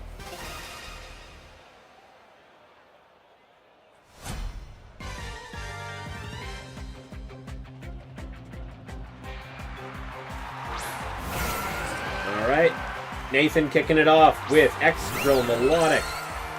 Meanwhile, Lucas kicking things off this time with Aerodactyl and Sylveon.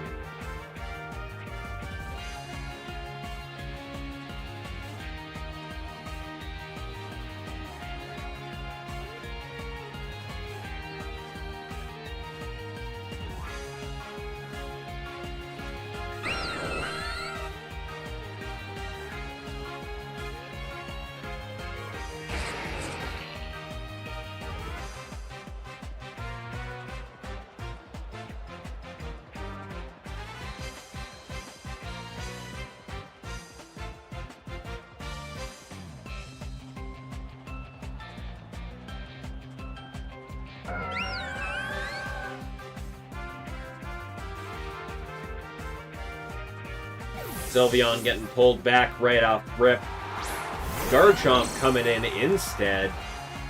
Aerodactyl getting the Tailwind going. Excadrill does go for Iron Head, but into the Aerodactyl slot, bringing it down to its Focus Sash.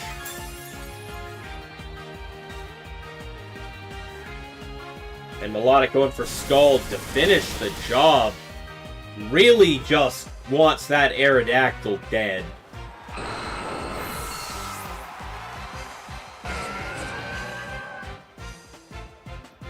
But now Lucas got Tailwind up, a full HP Garchomp on the field, and Charizard coming on out.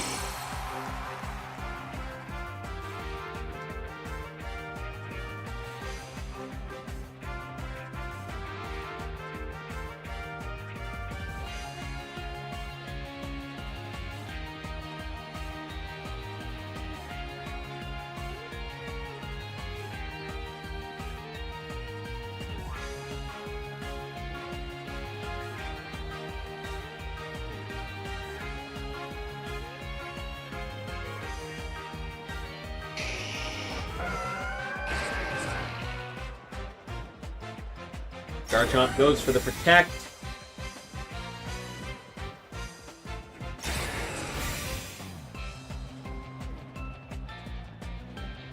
Charizard goes for the Heat Wave with no Mega Evolution.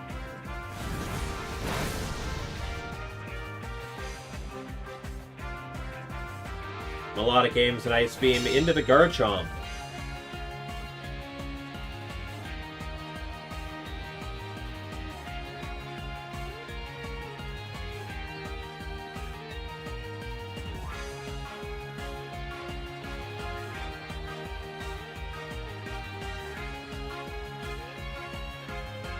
I'm assuming no Mega Evolution, because you were expecting the T-Tar to get swapped in there.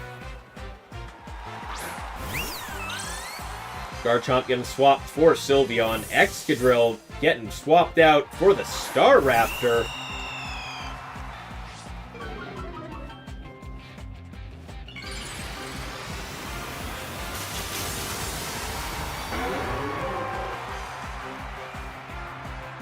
Charizard Mega Evolving here. Getting the Sunlight stat. Melodic going for a Protect. And Charizard ripping a Heat Wave again. Full power this time. Staraptor taking all that damage down to 1 HP.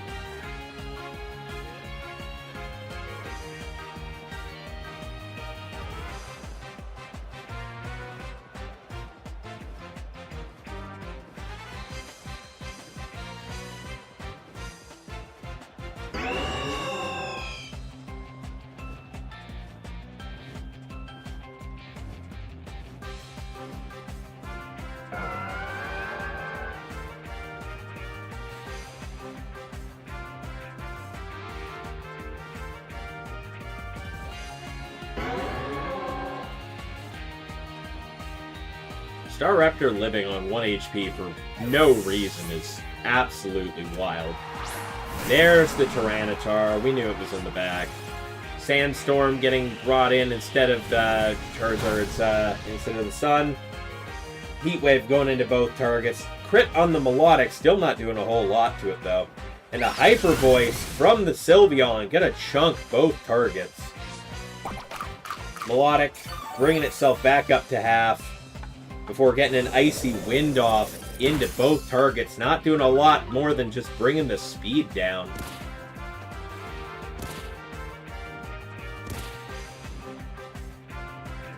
And Lucas's Tailwind is gone.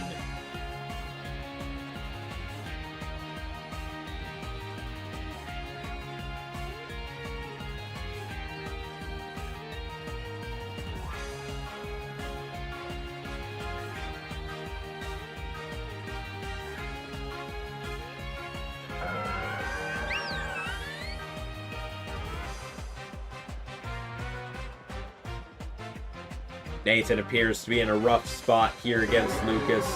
Lucas's Pokemon are pretty well preserved with most of their HP remaining, where basically everything Nathan has left is low HP from getting whacked while swapping in.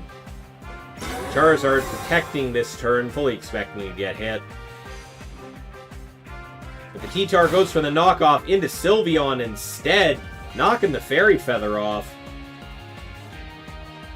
And an Ice Beam is targeted into the Charizard, not gonna land. And Hyper Voice still gonna KO the T-Tar even without the Fairy Feather. And that Sandstorm chip is gonna do a little bit of damage to everybody.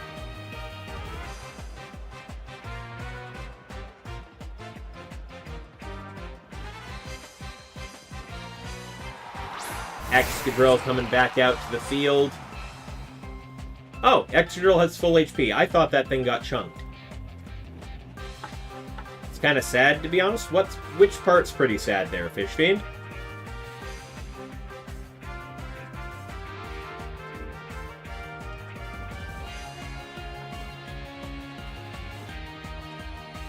T-Tar is your favorite Pokemon, but you dislike Staraptor? Oh, okay. Oh, I understand now. Garchomp getting brought in instead of Charizard. Sylveon going for the Detect this time around, fully expecting an Iron Head, but got Rock Slide instead. Garchomp avoiding the Rock Slide as well, but getting hit by the Ice Beam. Just getting taken out. Because Nathan is showing how Sand is only truly good if you use Staraptor. Oh, okay, I see.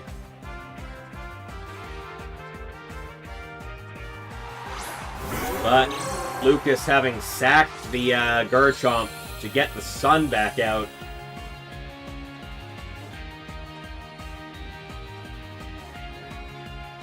Excadrill still kind of threatening here, but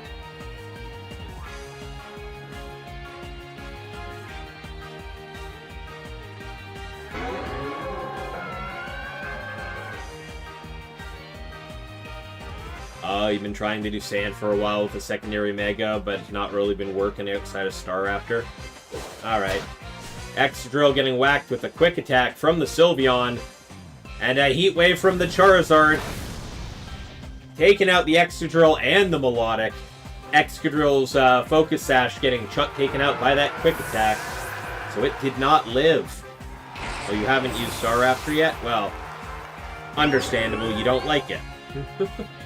You just haven't been able to make anything else work. And that's going to be a forfeit. Nathan forfeiting, giving Game 2 to Lucas. Meaning we're going to Game 3. You refuse to use Staraptor the same way some players choose to use Charizard? Yeah. Yeah, well, way to clutch this back, Lucas.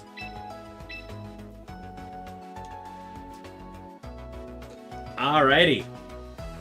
Game 3 of the finals. Yeah, choose not to use Charizard? Yeah, I feel that. I'm just Trick Room pilled. honestly, I just play Trick Room teams, man. I'm just rocking Mega Mawile right now. That, you know, Mega Mawile good into everything except Charizard. That's what Mega Dragalge is for.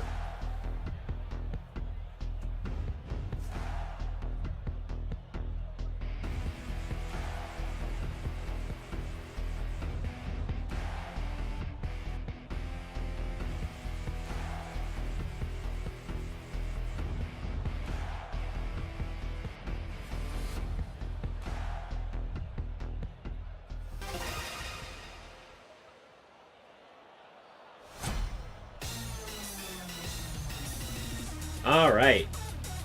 Game 3 kicking off. Melodic Tyranitar on Nathan's side. Meanwhile, Lucas kicking it off with Charizard Garchomp. Sand is already up. I mean, yeah, Mawile's very slow, though. That's the only downside. But maybe if you did, like, a Sand Trick Room, like, combo, Mawile could be pretty decent.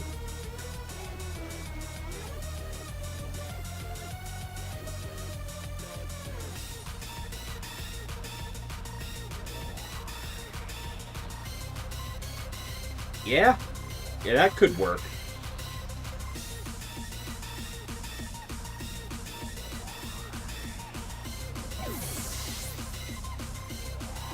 Garchomp being swapped back in favor of King Gambit coming out this time.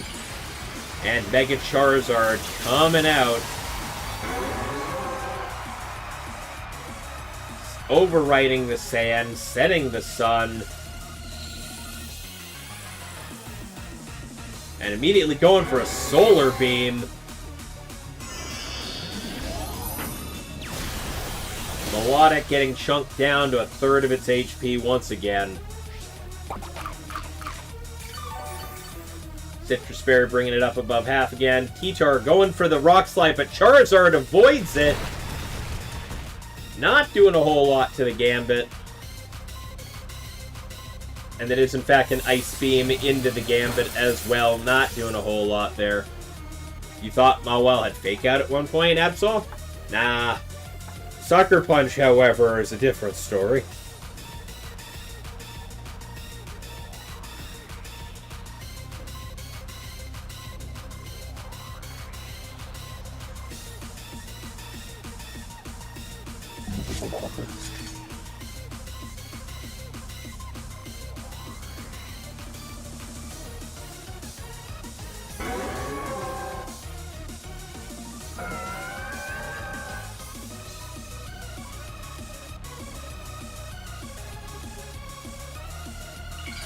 Tyranitar will Mega Evolve this time. No Mega Staraptor. We're going straight for the Mega T-Tar. Getting that second Sand Stream going. Overtaking Charizard's Sun. Charizard hitting Protect. But T-Tar is going to high horsepower the Gambit. Barely living on 2% HP there with a critical hit. And Melodic going for the Ice Beam into the Protect. Which means Gambit's got an attack, which is the Iron Head. Gonna bring the T-Tar down to 31%.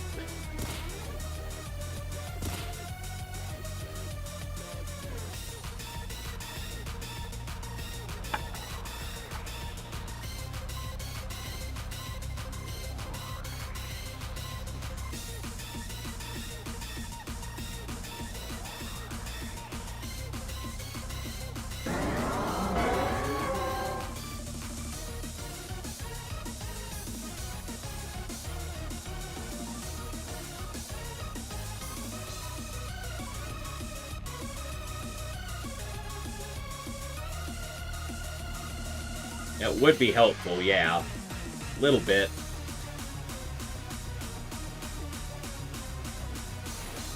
Gambit goes for the Sucker Punch into Melodic. And Charizard goes for the Weather Ball to finish the Melodic off, because that thing's been causing no end of problems for the Garchomp that is still in the back. But T-Tar going for the rock slide, gonna pick up an easy KO into both targets in the process here. But Lucas did get the melodic out of there.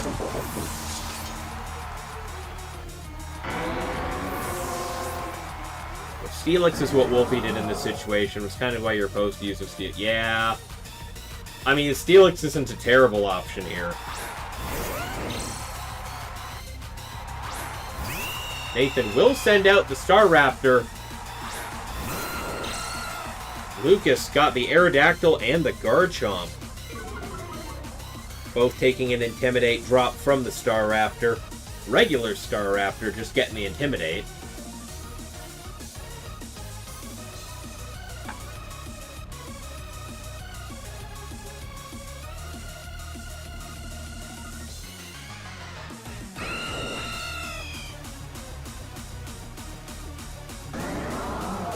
Aerodactyl going for Rock Slide. T-Tar avoids it, but that's not the one it needed to hit.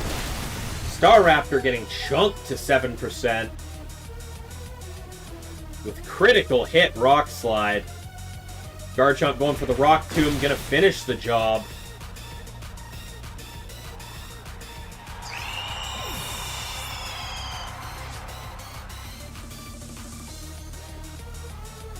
And that T-Tar going for a Rock Slide. Garchomp dodging it. Aerodactyl getting hit all the same, down to its Focus Sash.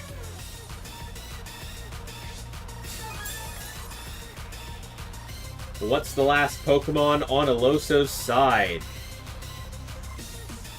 It's Excadrill. Ooh, Excadrill in Sandstorm with no way to reset it. Ooh, that... little rough for Lucas, I think. Oh, never mind. I thought that was going to be rough for Lucas. Apparently Lucas is excited. Obviously, that's a good thing for him. Good to know.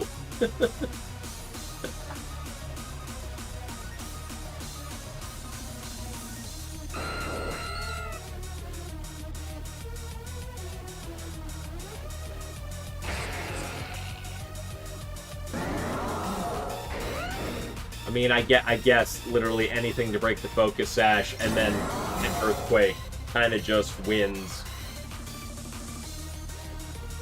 Aerodactyl going for Wide Guard. But Excadrill goes for the Iron Head into Garchomp. Garchomp goes for the Earthquake.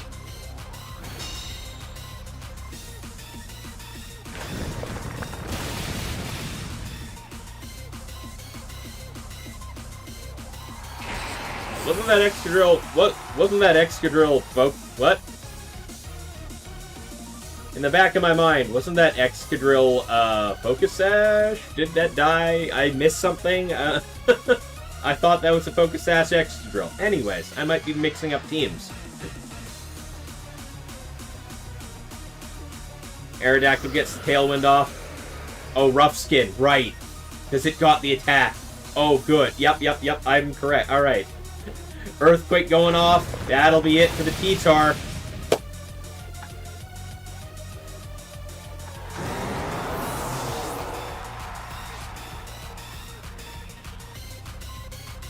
Which means Lucas takes game 3, winning winning an additional tournament here. Which means Lucas is officially the first person to win 3 tournaments here at Sketch Academy since the start of Champions.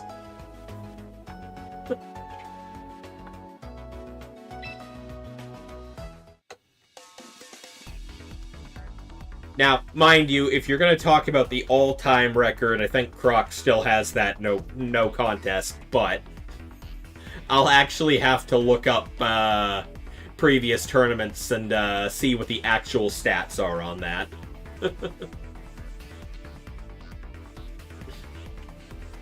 But yeah, well done, Lucas.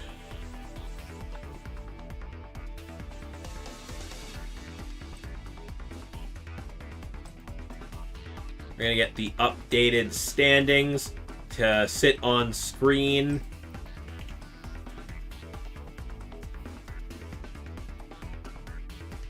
Sooner taking 3rd place because of resistance.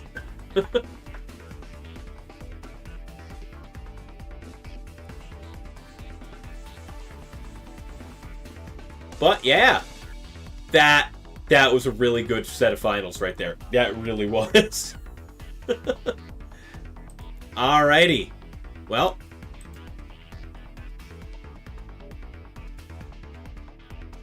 that's going to be it for tonight's tournament. Just gonna hit the finalize button on the bracket. Yeah. You're just making it. You missed it. Yeah, you in 9th place. I did. I already did it. I usually do it after stream, but you know what? There's no reason not to just hit the button now when it's staring me in the face. Anyways, we are going to figure out who we're going to raid off to tonight. Let's see here. We've got... Well, we have Stella doing Elder Scrolls, but we also have Flydia doing shiny hunting right now. So I feel like Flydia is the option here. So we're gonna...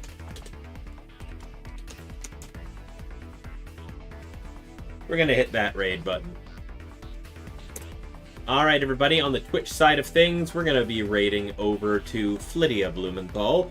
Very good friend of the channel, current big shiny hunter. The head of Shinies for Good, which was the group we were doing the Pride Month charity shiny hunting and tournament for.